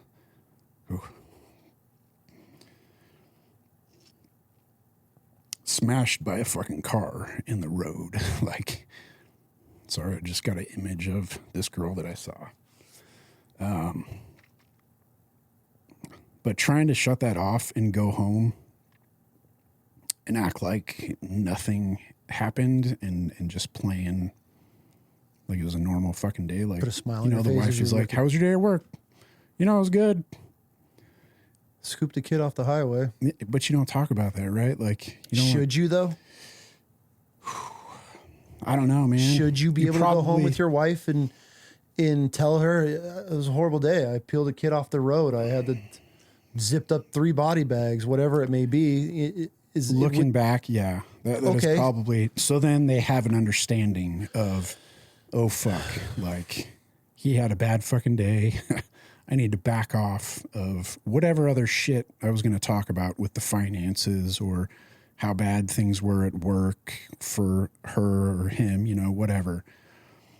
It needs to be addressed. Like my buddy Mike Morgan, he's a 30-year police veteran, did 10 years in Atlanta and 20 years in New York. Okay. He, unfortunately, afterwards came up with like a system where when you get home, like it's got to be, hey, listen, it was one of those days, and it's kind of a code to the wife or the husband or whatever, like, all right, he needs fucking 30 minutes or the night, like depending on the severity of like the code word that you're giving, like they know just back off, relax. But I think so many of us in the first responder community, like we don't want to acknowledge that the stuff that we saw was that fucked up and that we can't be a family man, or we can't, like, we want to be strong, right? Yeah. And for a lot of us too, it becomes like, well, this is just part of the job. Like, I should be able to handle this. The reality is, like, none of this stuff that we fucking see is normal. Like, No. people don't see that kind of stuff every day like first responders do. And it has an impact. It takes a toll. And everybody has a different threshold for how much they can take. For sure. And I found my threshold, and dude, spiraled hard. But yeah, it does need to be one of those things that, like, you have to be comfortable enough, maybe not give all the details to the spouse about what happened, but just having them acknowledge that, like, all right, he had a fucked up day. Like, back off all the other stuff. Yeah, it's got to be rough, man. Like, you know, I think we've said it a couple of times on the show. It's you're not showing up to a bar mitzvah. That's No. unless the music's loud, or even who knows how that's going to go late at night. But you're showing up to somebody's worst day of their life every single day, and then we expect our law enforcement officers to just, life's great, honey. How was your day? Oh, we're behind on bills. Oh, we're barely making it. Oh, yeah, my life's great. Can't wait to go back tomorrow and do it all over again. What's the toughest part of being a cop? Oof. For me, it was that moral injury stuff I was talking about. Just that feeling of, like, absolute betrayal from the guys that I thought should have my back on things, or the administration. When people on your own team you feel like are trying to stab you in the back, that's really hard to fucking deal with. I couldn't even imagine living like that. And you're trying to build a career, and then every day you're worried about getting stabbed in the back by your own people. Dude, there was a time where I had a sergeant that did not like me for whatever reason. And instead of coming to me as a supervisor and being like, hey man, I need you to address, your reports and, maybe put more detail in them, he goes and just complains to other supervisors in the department, which gets to the SWAT team. This goes on for several weeks, where this guy's just talking shit about me and my work ethic and the things that I'm doing without coming to me, right? Like, so in the military, you're a sergeant, you've got fucking soldiers, there's an issue, you fucking handle it. So the way that I end up finding out about it is a SWAT team member who's a TL just had a knee surgery, lives 30 minutes away. The LT says someone needs to address Gabe and let him know what the fuck's going on and figure out if we need to fix this or not. So this TL drives 30 minutes after having knee surgery to meet me and tell me that a supervisor is talking shit about my work ethic, my report writing, my teamwork, like all this stuff. And I'm just like totally blindsided. I'm like, what the fuck? I've never heard anything about this. So then I'm one of those guys. I don't fucking take that lightly. Like, I take pride in my job. Again, just like in the military, I was the guy that was shining my boots, man. I'm cleaning my guns every week. I'm fucking going out to the range. I'm fucking exercising. Like, I want to be peak performance in all aspects. Like, I just took so much pride in it because I thought I'd never have that job. Yeah. So one day I pull this supervisor aside, go into his office, and I'm like, what the fuck is going on, man? Why am I hearing all this shit that you're saying I'm a poor performer? And just the stuff that he told me, well, your reports are, kind of weak. You need to add more detail. I was like, all right, that's great, man. But as a supervisor, you should address me. Like, talk to me. Let's fix the fucking problem. Why are you going and talking to all these other people? And that's the culture, unfortunately. Yeah. Like, these supervisors get promoted and they are fucking pussies when it comes to addressing problems with officers. Well, the problem is just because you're in a leadership position doesn't mean you're a leader. That Right. And I think a lot of people don't ever really process that. Just because you're a sergeant in the military, now you have a team, or you're a platoon sergeant. I mean, look how many, I've dealt with so many guys that were leaders, and you look at them and you don't even know how they got their boots on that day, but time and grade, they've done their time, they've promoted, they're in a leadership position. And that's where I feel the military and law enforcement need to do a much better job of, military does a way better job of like corporals. We have corporals courses, sergeants, NCO courses and stuff like that, and become training leaders. I've never heard of anything, and I'm sure there might be something out there, but for law enforcement, just because you're a Joe off the street, now you got time and grade and you get promoted and now you're a leader, that doesn't mean you know how to lead. You're just in a position, and he's a perfect example of it. He's talking all this shit.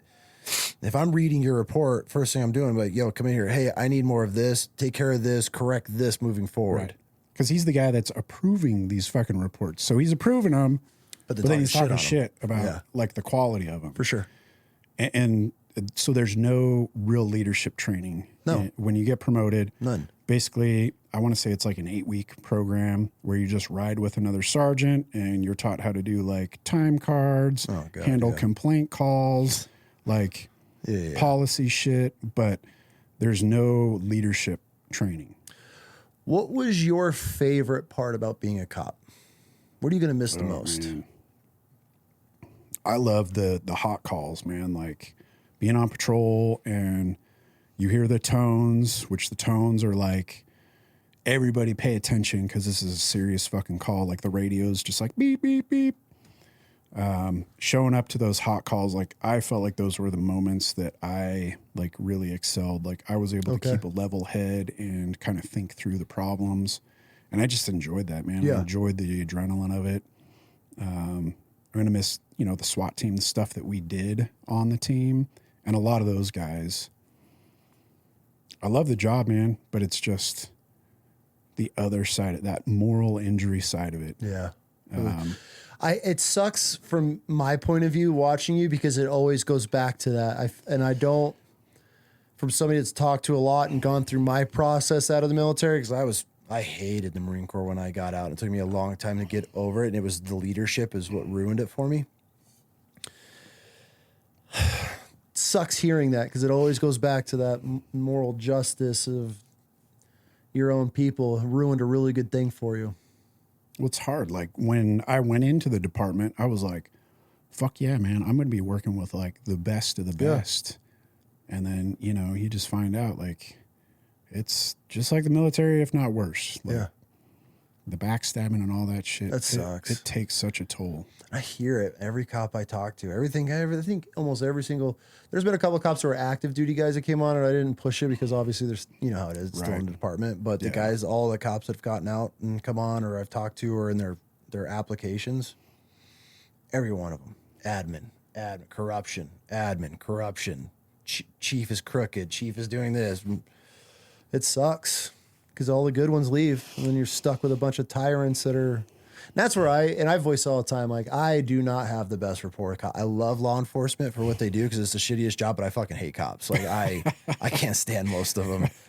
They fucking, dude, especially in my younger days, in my motorcycle days, I met my wife running from the cops. So I have a love-hate with cops. But I respect good cops, dudes that are just no bullshit. This is how it is. You fucked up. This is the deal. Yeah. It's the guys that are looking like I'm getting pulled over for window tint or we're chasing kids on e-bikes. But meanwhile, there's human feces on the sidewalk where you pulled me over. There's a drug dealer right there. Our politicians are slurping on children every day. There's pedophiles everywhere, but you're pulling me over for window tint. Those are the things where I know it's petty. And I know I'm that guy and I'm bitched right now. But I had one cop, he pulled me over 3 times for no license plates on my truck because I just don't run plates. And the third time, I just don't put them on. You're asking for it with that. Oh, I'm that dude. Like, who the fuck says I got to put them on so they can track me through all these cameras everywhere I'm going? I mean, all the systems communicate. Fuck you and fuck the government. Like, that's where I'm at with it. And so I just don't put plates on my truck. A lot of it has to do where I'm hunting too, and I don't want people to know who I am. But anyways. This cop pulls me over 3 times.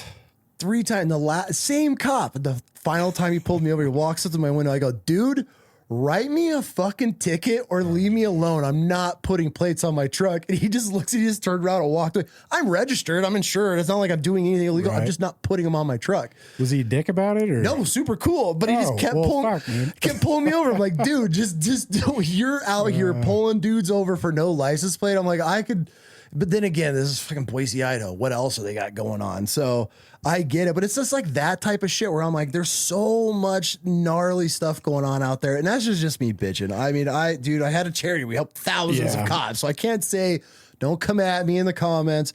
But what I'm saying is, it's just, there's certain things that I cannot wrap my head around. Like, that's what we're putting our time and energy into versus, okay. So I'll tell you with like the no plates thing. Yeah.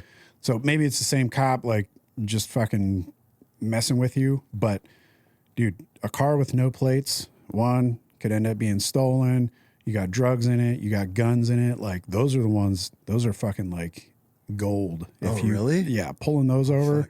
So no plates typically is an indicator for us that, all right, something's fucking off here. Is it a nice vehicle or is it like a shit box with no plates? People steal nice vehicles, right? Like, valid point. Okay.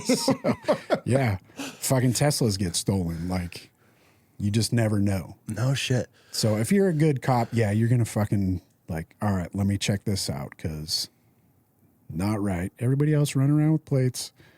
All right, it's just Bam, the fucking conspiracy guy.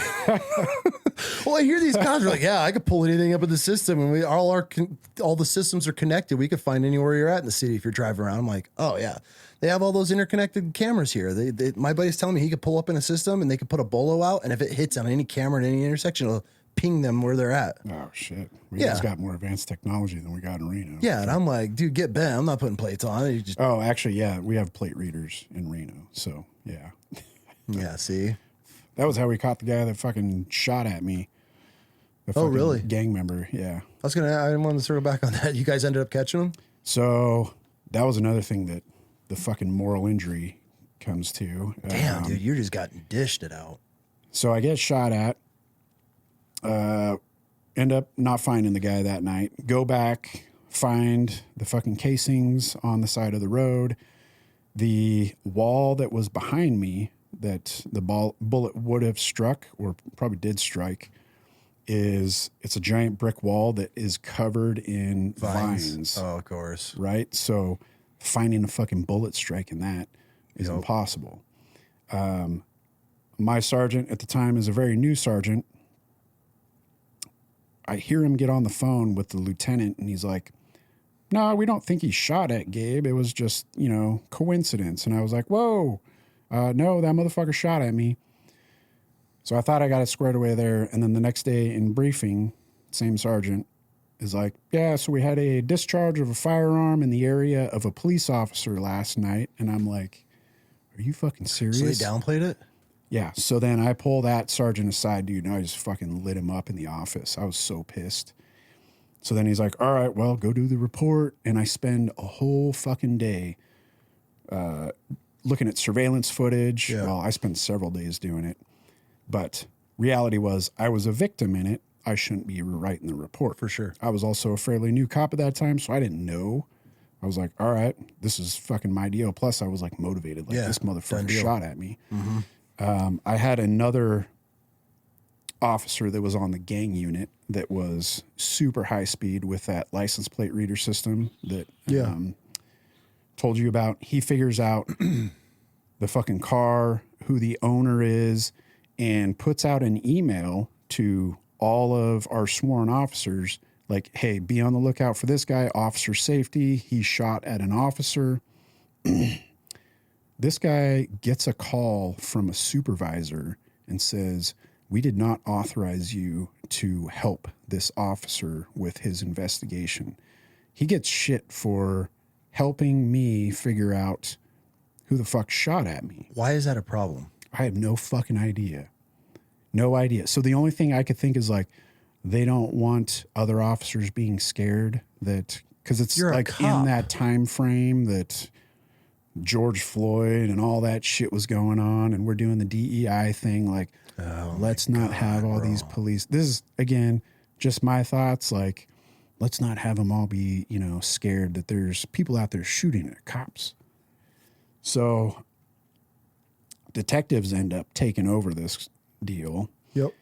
And the detective that gets it, I never really met the guy, but he sounded kind of like a fucking dope. And he's like ready for retirement. So he's got that like, just the mindset of Smelling who gives the a barn fuck already, from what I could tell. I find some crystal clear fucking camera footage. I have a connection with another gang guy that's like, yeah, I know this lady that has camera footage from this exact area. And dude, he shows me like the daytime photos. She sends me still photos of the car driving by. You see the gun out the fucking window. No shit. I send that to this detective and I'm like, hey man, you need to go pick up this fucking surveillance. Never got a response. Find out they never fucking went and picked it up. So after 30 days, it just deletes itself in most of these surveillance systems. They say that they go and talk to the guy.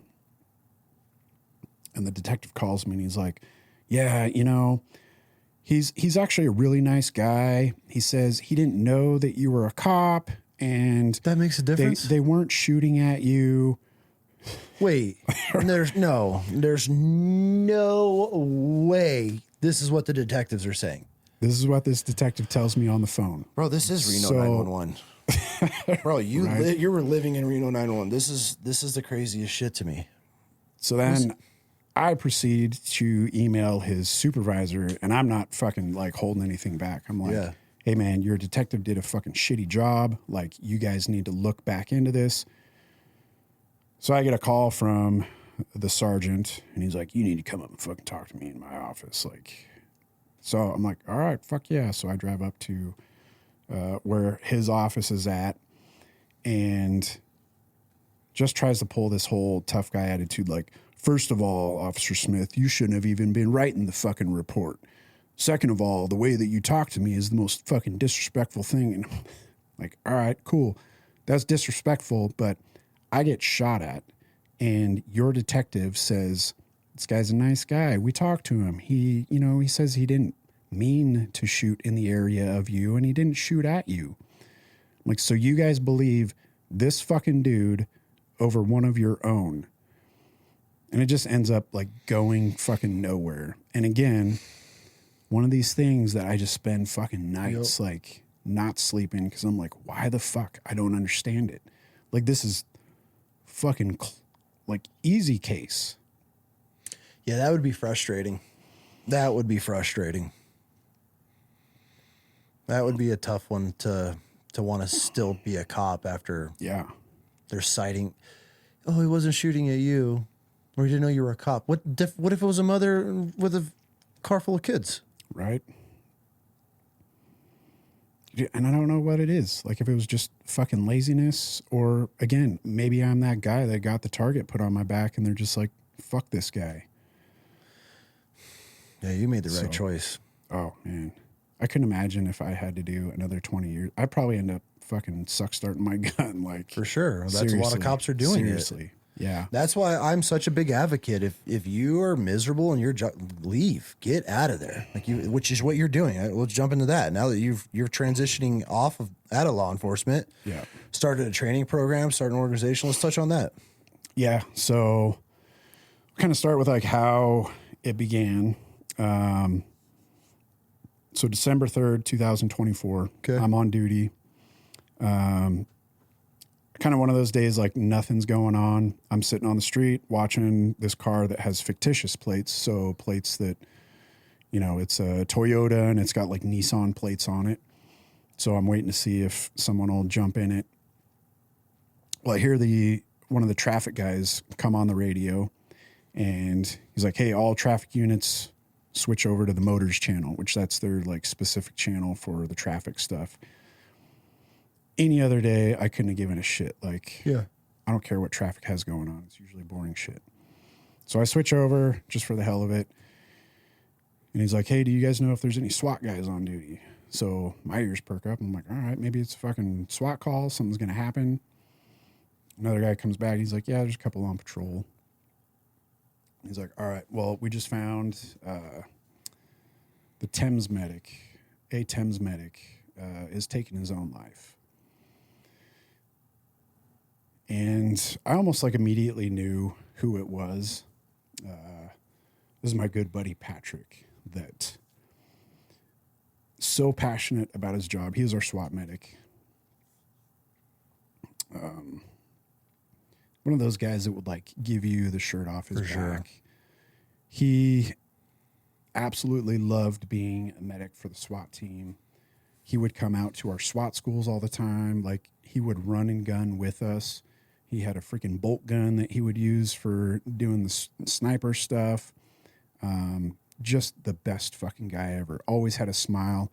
Like, I was never into hugging dudes until this dude, like, anytime he saw you, he's giving you a fucking hug. Yeah.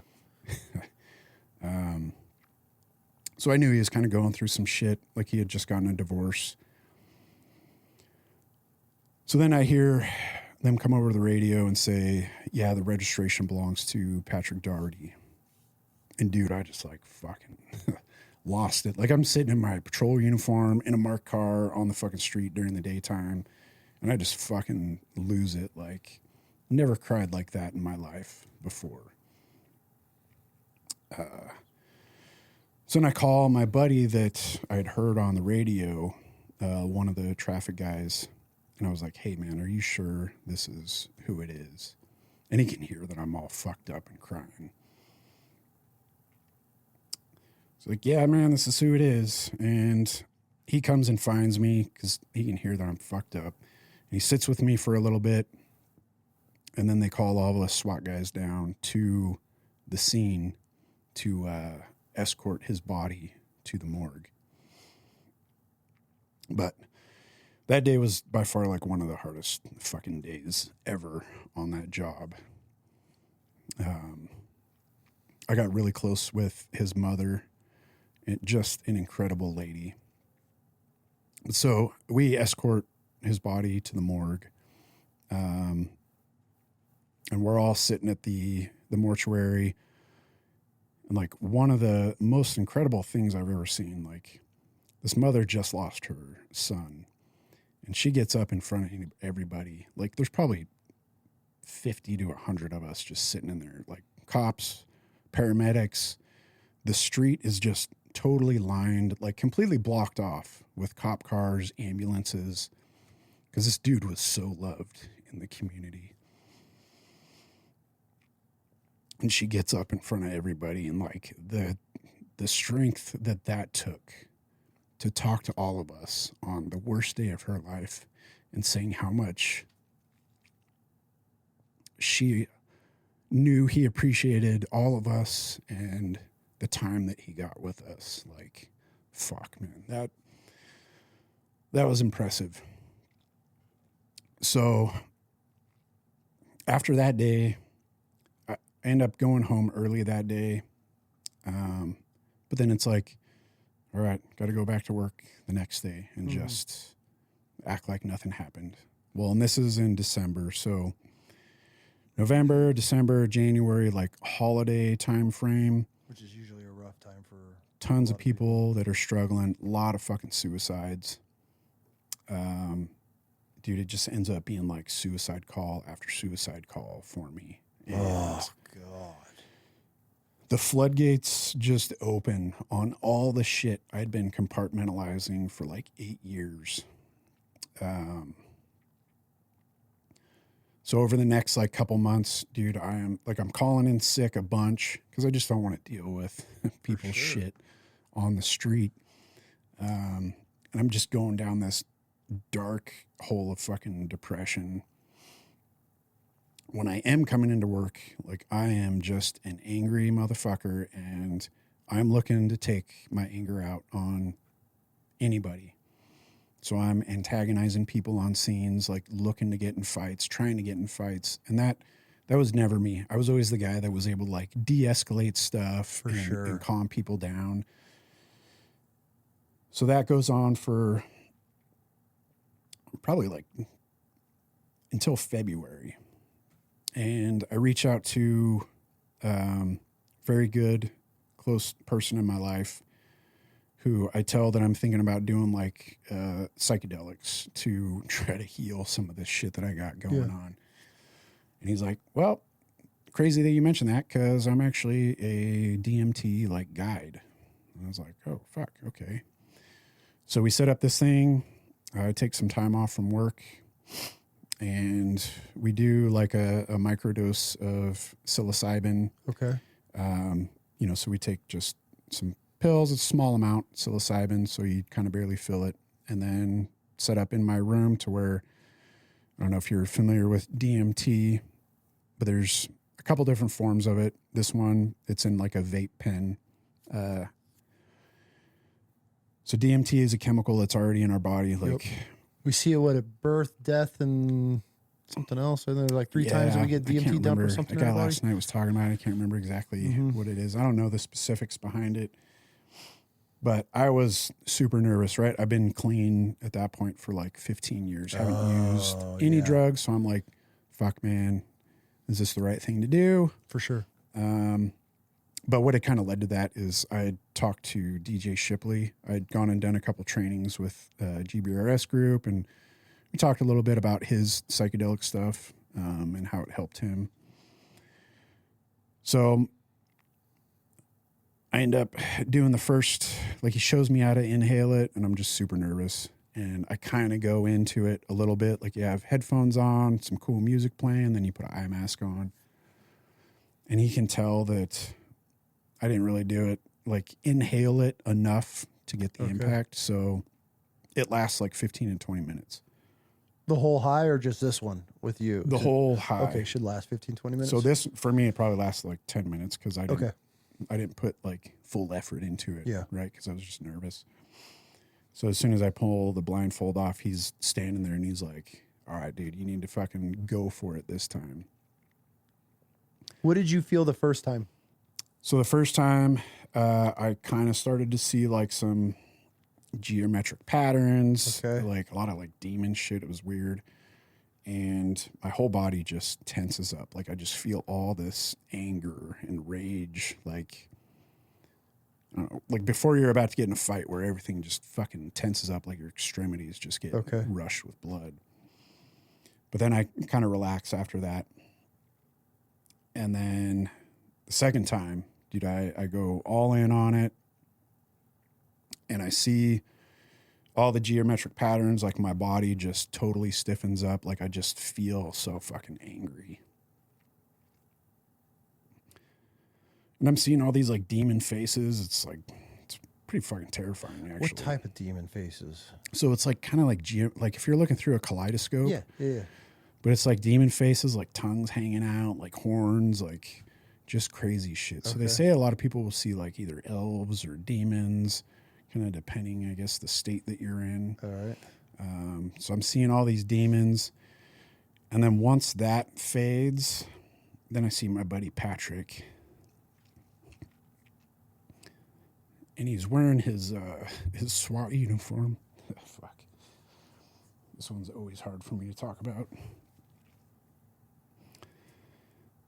And I see him, and he gives me a hug, and he's just like, it's okay, bud. I'm good. I'm good. And I felt like that to me was like him just, like, I'm not in pain anymore, man. So stop fucking stressing and start living your life. So I come out of it, and like all the shit that I have going on. Like, meanwhile, in between December and January, I had separated from my wife. I got my own apartment. Like, I was just so fucked up. So I'm going through all the shit with my wife in my head and, like, the stuff with Patrick. And then I just, like, come to this realization of how fucked up everything is in the first responder community and the mental health problems that are out there. For sure. And I start just thinking about ways that I want to help. And part of it is putting together this. It's a firearms, fitness, and kind of like mental health mindset company. So the next couple days, I'm just at home kind of processing all the stuff that I experienced through that little DMT journey. and then just start writing this plan for this business that I want to put together, to be able to help guys, not only just like the mental health side of things, but the lack of training that's in law enforcement, and be able to provide people with the knowledge that I've gained. So, and then over the course of the next, 8 months, I have my buddy that got out of prison recently. So him and I knew each other since kindergarten. Yeah. And I was pretty close with his mom. Well, his mom ends up dying. He asked me to go check on her. He had found out she was in the hospital. So I'm at work. I go to the hospital she's at, and I'm like, hey, I want to see Abby Humes. Is she here? And they're like, she passed away this morning at 3 a.m. And I'm like, oh, fuck. So then I got to tell my buddy who's in prison, right? Like, your mom's dead. And then my stepmother, who's been my stepmom for close to 40 years, she gets really ill, has stage 4 colon cancer, ends up passing away in July. And then when that happens, a week later, I'm like, all right, I cannot be on the fucking street, because I see that I start becoming a liability. Like, that anger and all that rage is still coming out on the street. Sure. And I'm going to end up getting myself, a civilian, or one of my partners hurt. And I've got all this shit going on that, like, I need to fucking deal with, because I know after my stepmom dies, my dad he's not going to last much longer. Like, she has been his rock for the last 40 years. So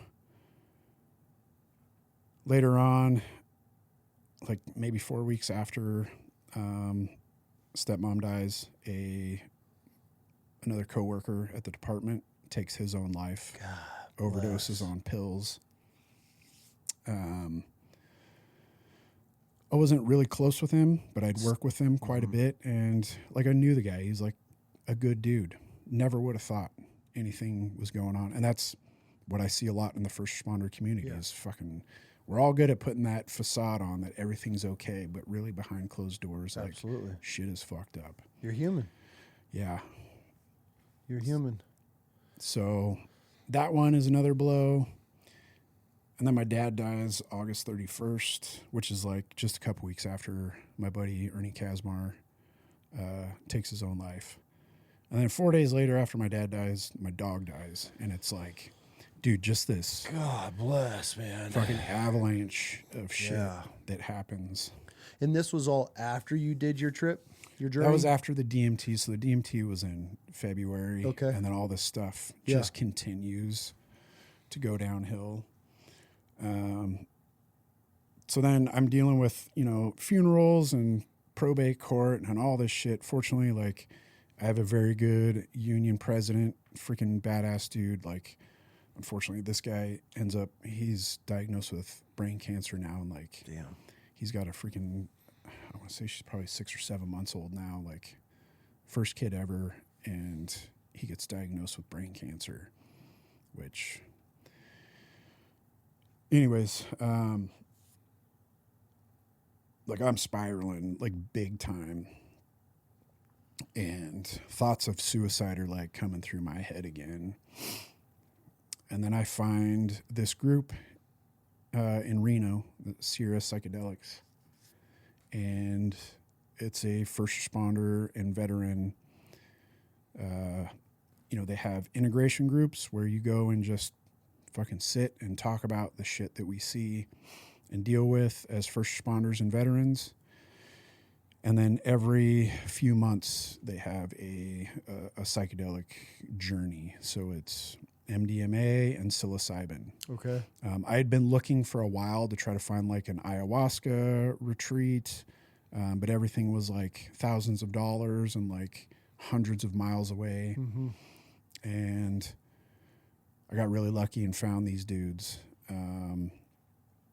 So January 2nd, I did my first like journey with these guys, and holy fuck, man. It was one of the scariest things I've ever done. Why? Because you don't know what's going to happen. Okay. Like, you don't know where you're going to go in your head. And this is, so you did DMT before. Now this is psilocybin, which is a mushroom, right? Correct? Yeah. And so yeah, mushrooms. are you drinking it or is it a pill? So we take MDMA prior in a drink, and then they make a mushroom tea. Okay. So you're drinking it. It tastes like fucking garbage. I was just going to ask what it tasted like. Yeah, it's Okay. awful. I think they mix like honey and some other stuff in it to kind of All make right. it taste Yeah. a little bit better. But so it's about like, I'd say 6 to 8 hours of just being in this, right? You've got like an eye mask on. They're playing all kinds of music. You've got like a shaman, so a guide that kind of helps everybody work through stuff. And then you've got some other guys that are like facilitators.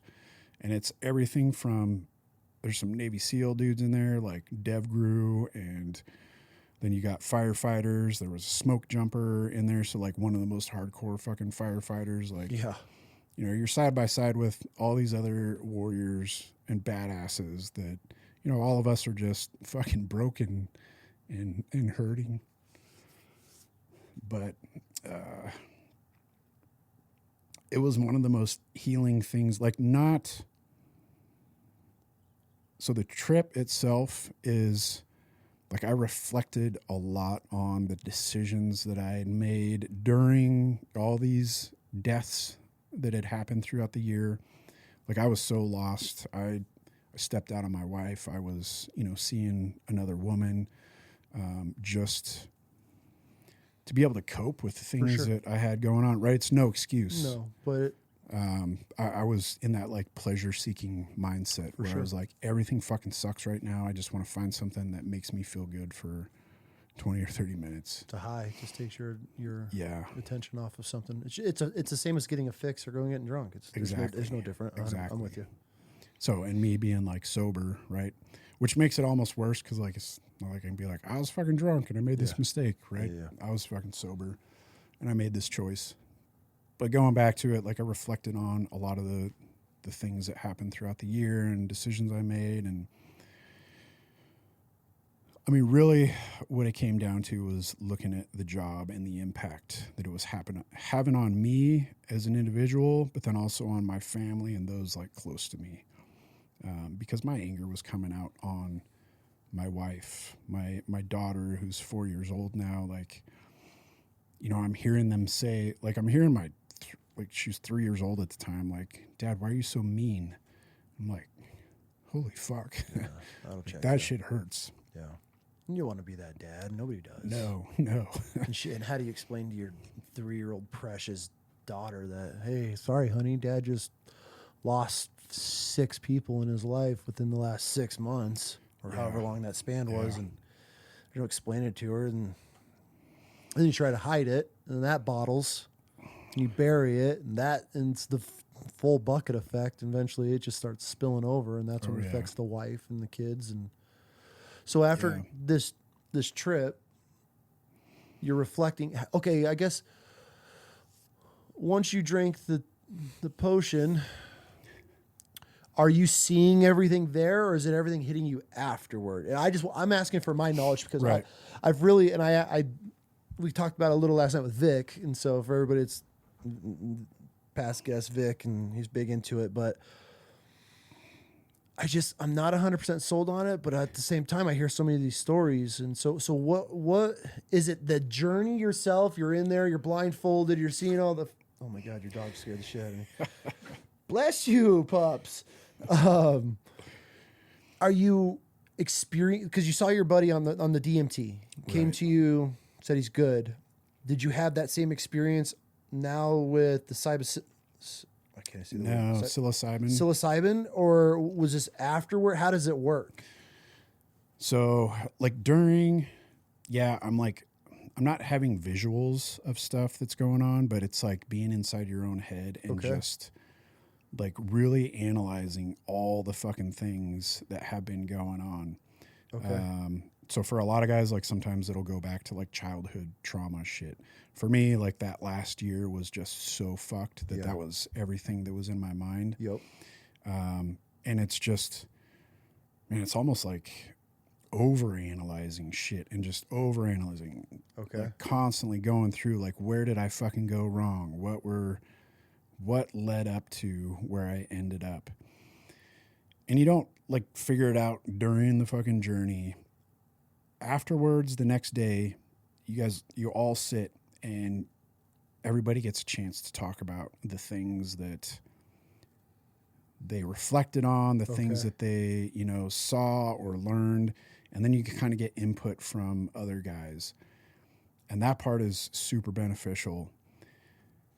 But really, it has to be like the intention afterwards of not just falling back into the same routine, the same lifestyle that you were before. So, sounds fucking crazy, but dude, I used to listen to like all the heavy metal shit. Like I would have just gnarly, angry music playing when I'm doing my workouts because that's what fueled me, right? Like hate and anger.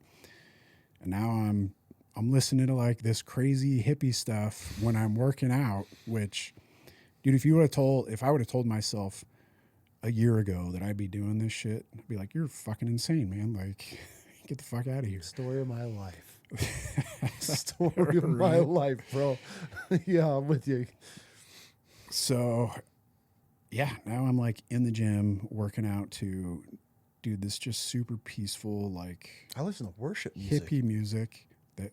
That's fucking cool. Like, and there's so much of, that was kind of what I got from my journey was the stuff that I'm putting in my brain is the stuff that's going to be coming out, right? So if we're watching all the violent, fucked up shit on TV and we're listening to all this angry fucking music, like we're just surrounded by it. We're looking at angry fucking political bullshit on social media, like all of that stuff, that's fueling our day and how we're going to react and respond to things.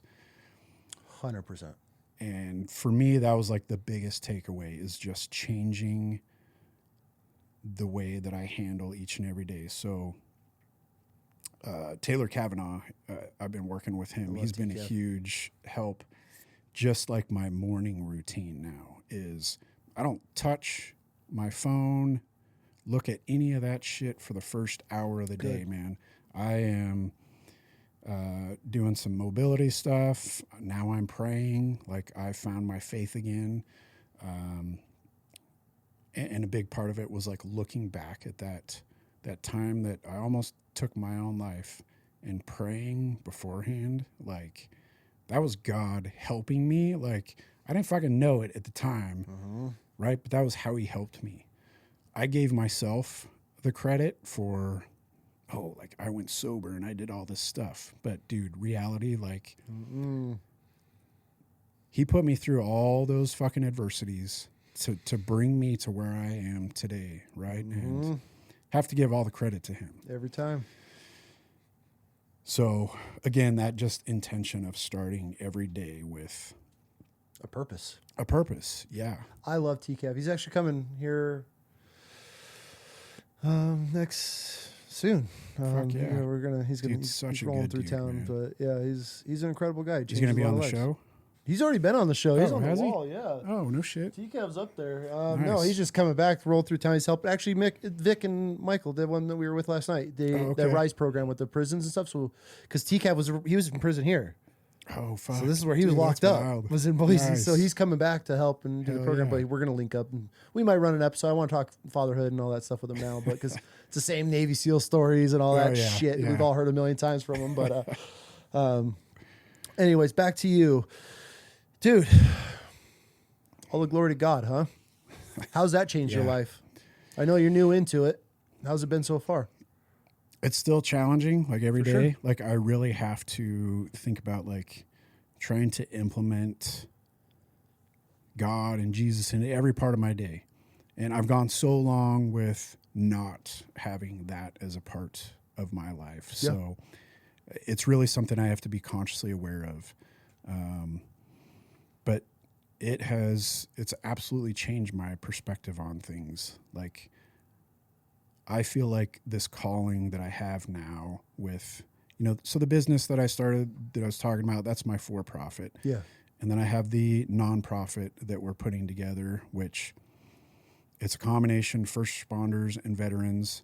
We're going to utilize fitness, mixed martial arts, cold plunge, red light therapy, sauna. Good. And then also have like clinicians in-house in the gym to be able to like address all of these things like in one space. And the idea of fitness behind it is, so guys do like this gnarly workout together and you get a little bit of that like trauma bonding to where you guys all just did this fucking hard workout together. And then you sit down and you talk about whatever it is. Like we'll have a topic for the day, or guys are just kind of, you know, able to shed the armor a little bit. Absolutely.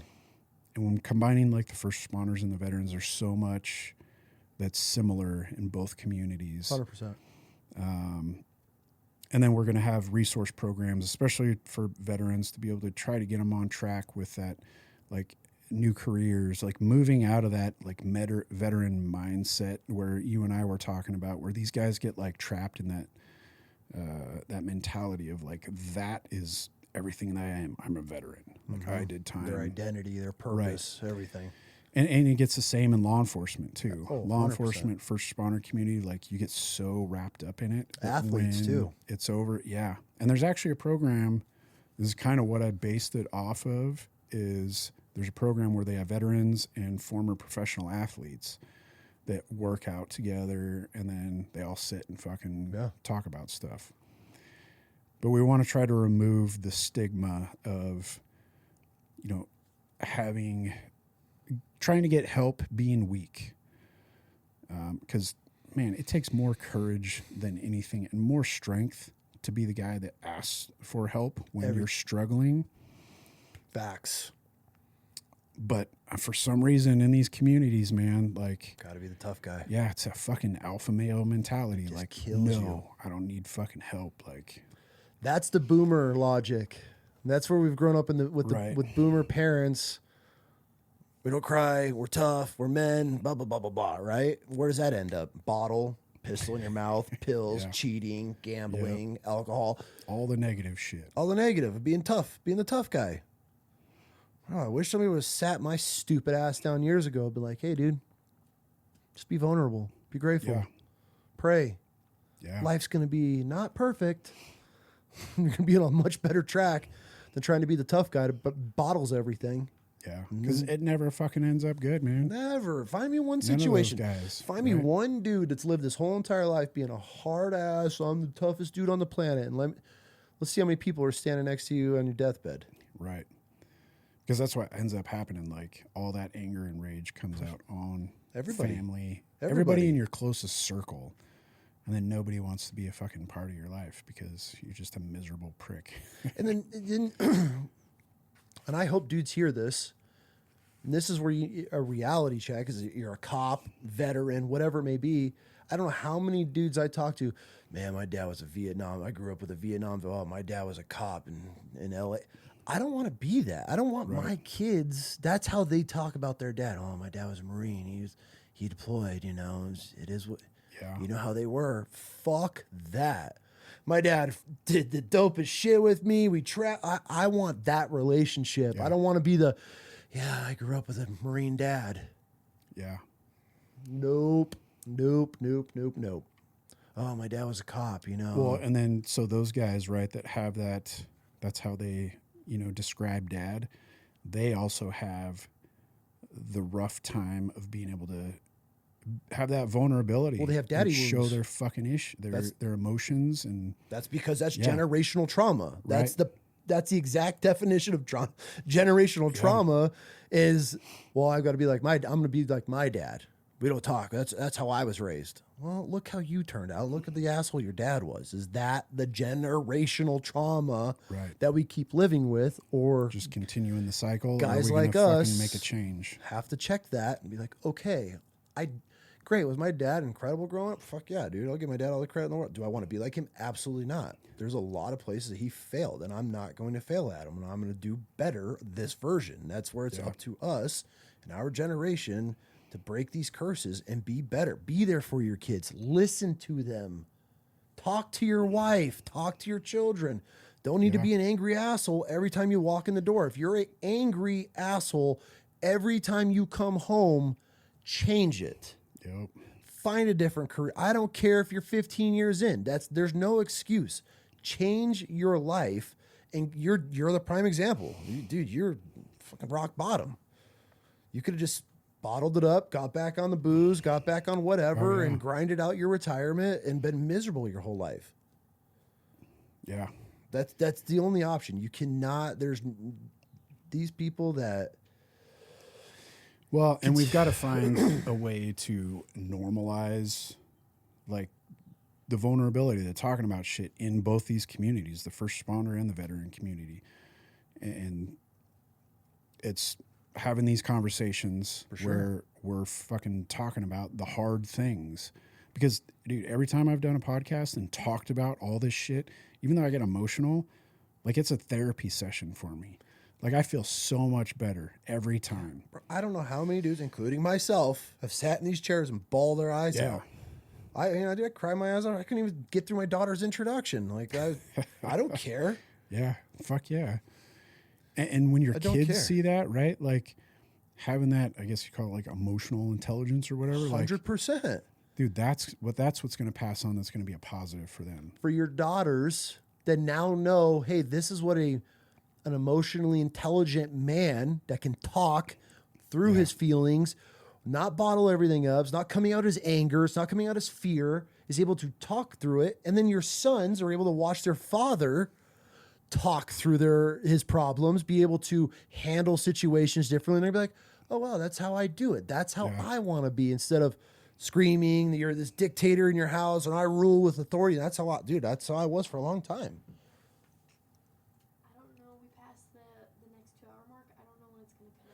We're gonna wrap it up here right now. I'm gonna have him tell his one last story about running and he loses his pistol, because he's got footage of it, and I think it'd be great for an intro. Okay. So we'll wrap this. If it cuts, then we'll just redo it. But we're about to wrap this up. 4.5 hours. It goes by quick when you have a real conversation, huh? Shit. And that's the thing with me, man. I am such a huge advocate on it. I'm not saying I grew up with some childhood trauma. All my trauma came on later on as like a young adult, where I got that's a podcast with my wife, but. It's just one of those things, man. Like, if you are miserable, that's why I got out of the military. I hated putting on my uniform. I got to the point where I just, all day. And what is more important, right? Like, your life. Enjoying life. We got one opportunity in this fucking life. And if you're going to spend it being miserable because you believe you need a fucking pension or a retirement, like, you've been sold to a be lie. happy. That is the biggest fucking lie bro. Ever. I just talked to my buddy the other day. He's rolling through town. I love this guy. We served together in the Marine Corps. We're machine gun instructors together. Love this guy. He's rolling through town, and we're talking, and he's like, "Yeah, man, dude, you're in the entrepreneurship. Like, I really want to start a side business." I'm like, "Do it now. Yeah. Quit your job and do it now." He's like, "I can't quit now." I'm like, "Dude, just do it." And he's like, "Well, I have 20 years left." I go, "Fuck, bro. You have 20 years?" I asked him, "You have 20 years right now, starting today, right now in this conversation. How many years till you can retire?" He goes, 20 years. I go, "Bro." I go, "How old are you going to be?" He goes, "I'll be in my mid-60s. And he's thinking about it. He goes, "Well, my wife will be in her 70s. And I go, "You're telling me you're going to work another 20 years, retire in your mid-60s. And then try to fucking... And now you're going to live your life in your mid-60s? This is when you get to enjoy your life that you just spent your whole entire one shot on this planet to retire in your 60s? Fuck that. That's not living. Hell no. And you got, if you're lucky, 10 years before your body starts quitting? Oh, yeah. Dude, and he's sitting there, he sits back and he goes, I never thought of this. In my mind, I'm like, how do you not think of this? But that's right. Just very common because that's the generations that just passed this on. Dude, my parents have the hardest time. They cannot wrap their head around that I don't have a career. You need to get a career. Hey, son, you got the insurance, you need security. You need security. So I can be like you. Dad, make $40,000 my whole entire life every year, same amount, doing maybe something you don't praying fucking for like. Overtime so you could help pay off some extra bills. That's the career. No. I would rather live in fear, not knowing what next month is going to be ahead of us, than to go to work and work for somebody else, building their wealth, their finances, getting them on track. They're off traveling vacations, buying their kids fancy cars, and you're going to give them your life? Right. And be miserable. Be miserable? What the fuck? No. We're not created equal. Like, those are the people I'm like, I hope they listen and realize that if you're coming up, granted, becoming an entrepreneur and doing your own thing is even worse. Dude, it's scary as fuck. Terrifying. But again, for me, It's like the the option. monetary side of it, like right now I can take care of my daughter and I can do those things. I don't care if I become fucking rich and famous. No, me too. I don't care. Like, I just want to be happy every day with the shit that I'm doing. Yep. Because that is the most important thing. Yep. That's it right there. And I've talked about it a million times on this podcast. I know dudes that have tens of millions of dollars in their bank account right now. And are just miserable. Most miserable people you've ever met. And you meet some homeschool parents and they don't give a shit. They do their own thing and they're just Right. free life. And that's the life that we try to live. I don't have fancy toys. I don't have a giant home. I don't have brand new cars and trucks. And good, cool. Yeah. Fuck, you don't need that shit. Put it away, and you could live a very free life on not very much. It's a lot of sacrifices and take some grinding to get there, but I don't know how. I could never go back. My biggest fear is going to work for somebody again. Yeah. So I wanna know the story when you're chasing a dude and lost your pistol.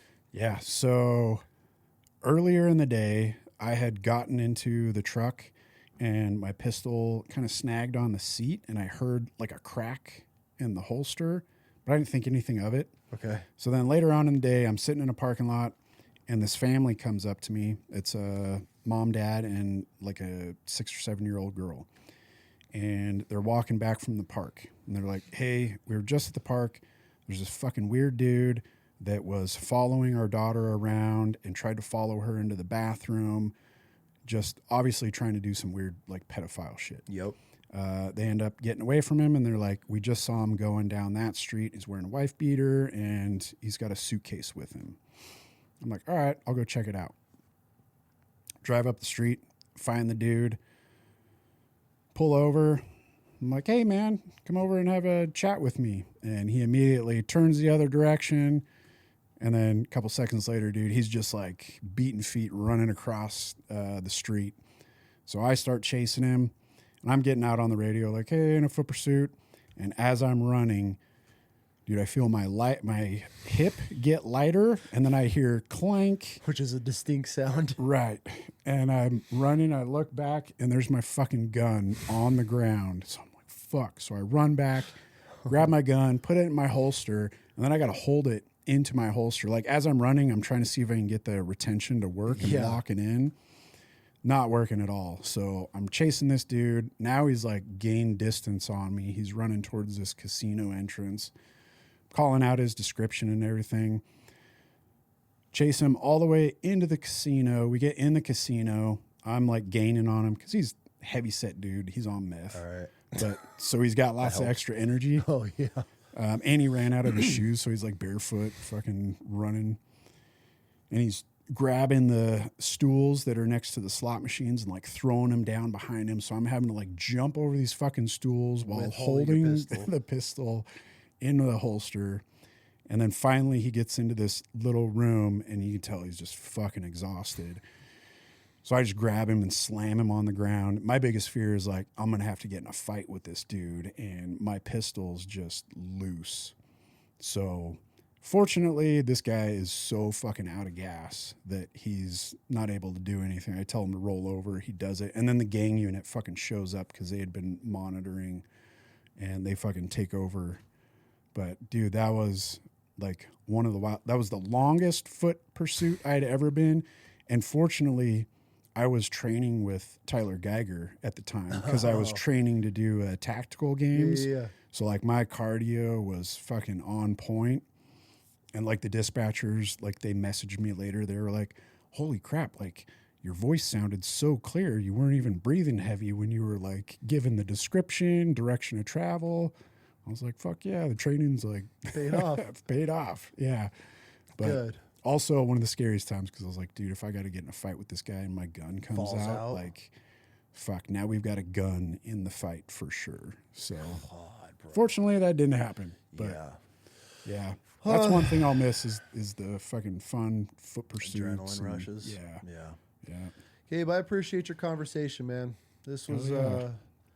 sorry you had to go through everything you did after, you know, serving your country and then getting into law enforcement and realizing that it's not always cracked out what it's supposed to be, but I'm excited for you to start this new journey because a lot of guys get sucked into that cycle of being miserable for 20 years and retiring and didn't even live a life at all. So you're doing some great things. I'm super excited to see how the charity goes and this new business goes with the shooting and training and getting the mental health side of things. We need more. We need to focus a lot more on mental health, especially in this country and our law enforcement and first responders and everything else that's going on. Yeah. I'm hoping we can make an impact. Like I said earlier, like I went through all those adversities for a fucking reason, right? So I embrace like all that shit, had to go through it to be where I'm at today. Good. And in life, dude, we can either fucking embrace that stuff and learn to grow from it or get stuck in that victim mentality like poor me. Yep. So I'm going to use it and build this purpose and try to help as many people as I can. Good. Good for you, dude. I appreciate it, man. Thank you so much. Yeah, thank you. Good appreciate chat, this man. conversation. Hell yeah. Yeah. It's gonna be a good one. Man, that would freaking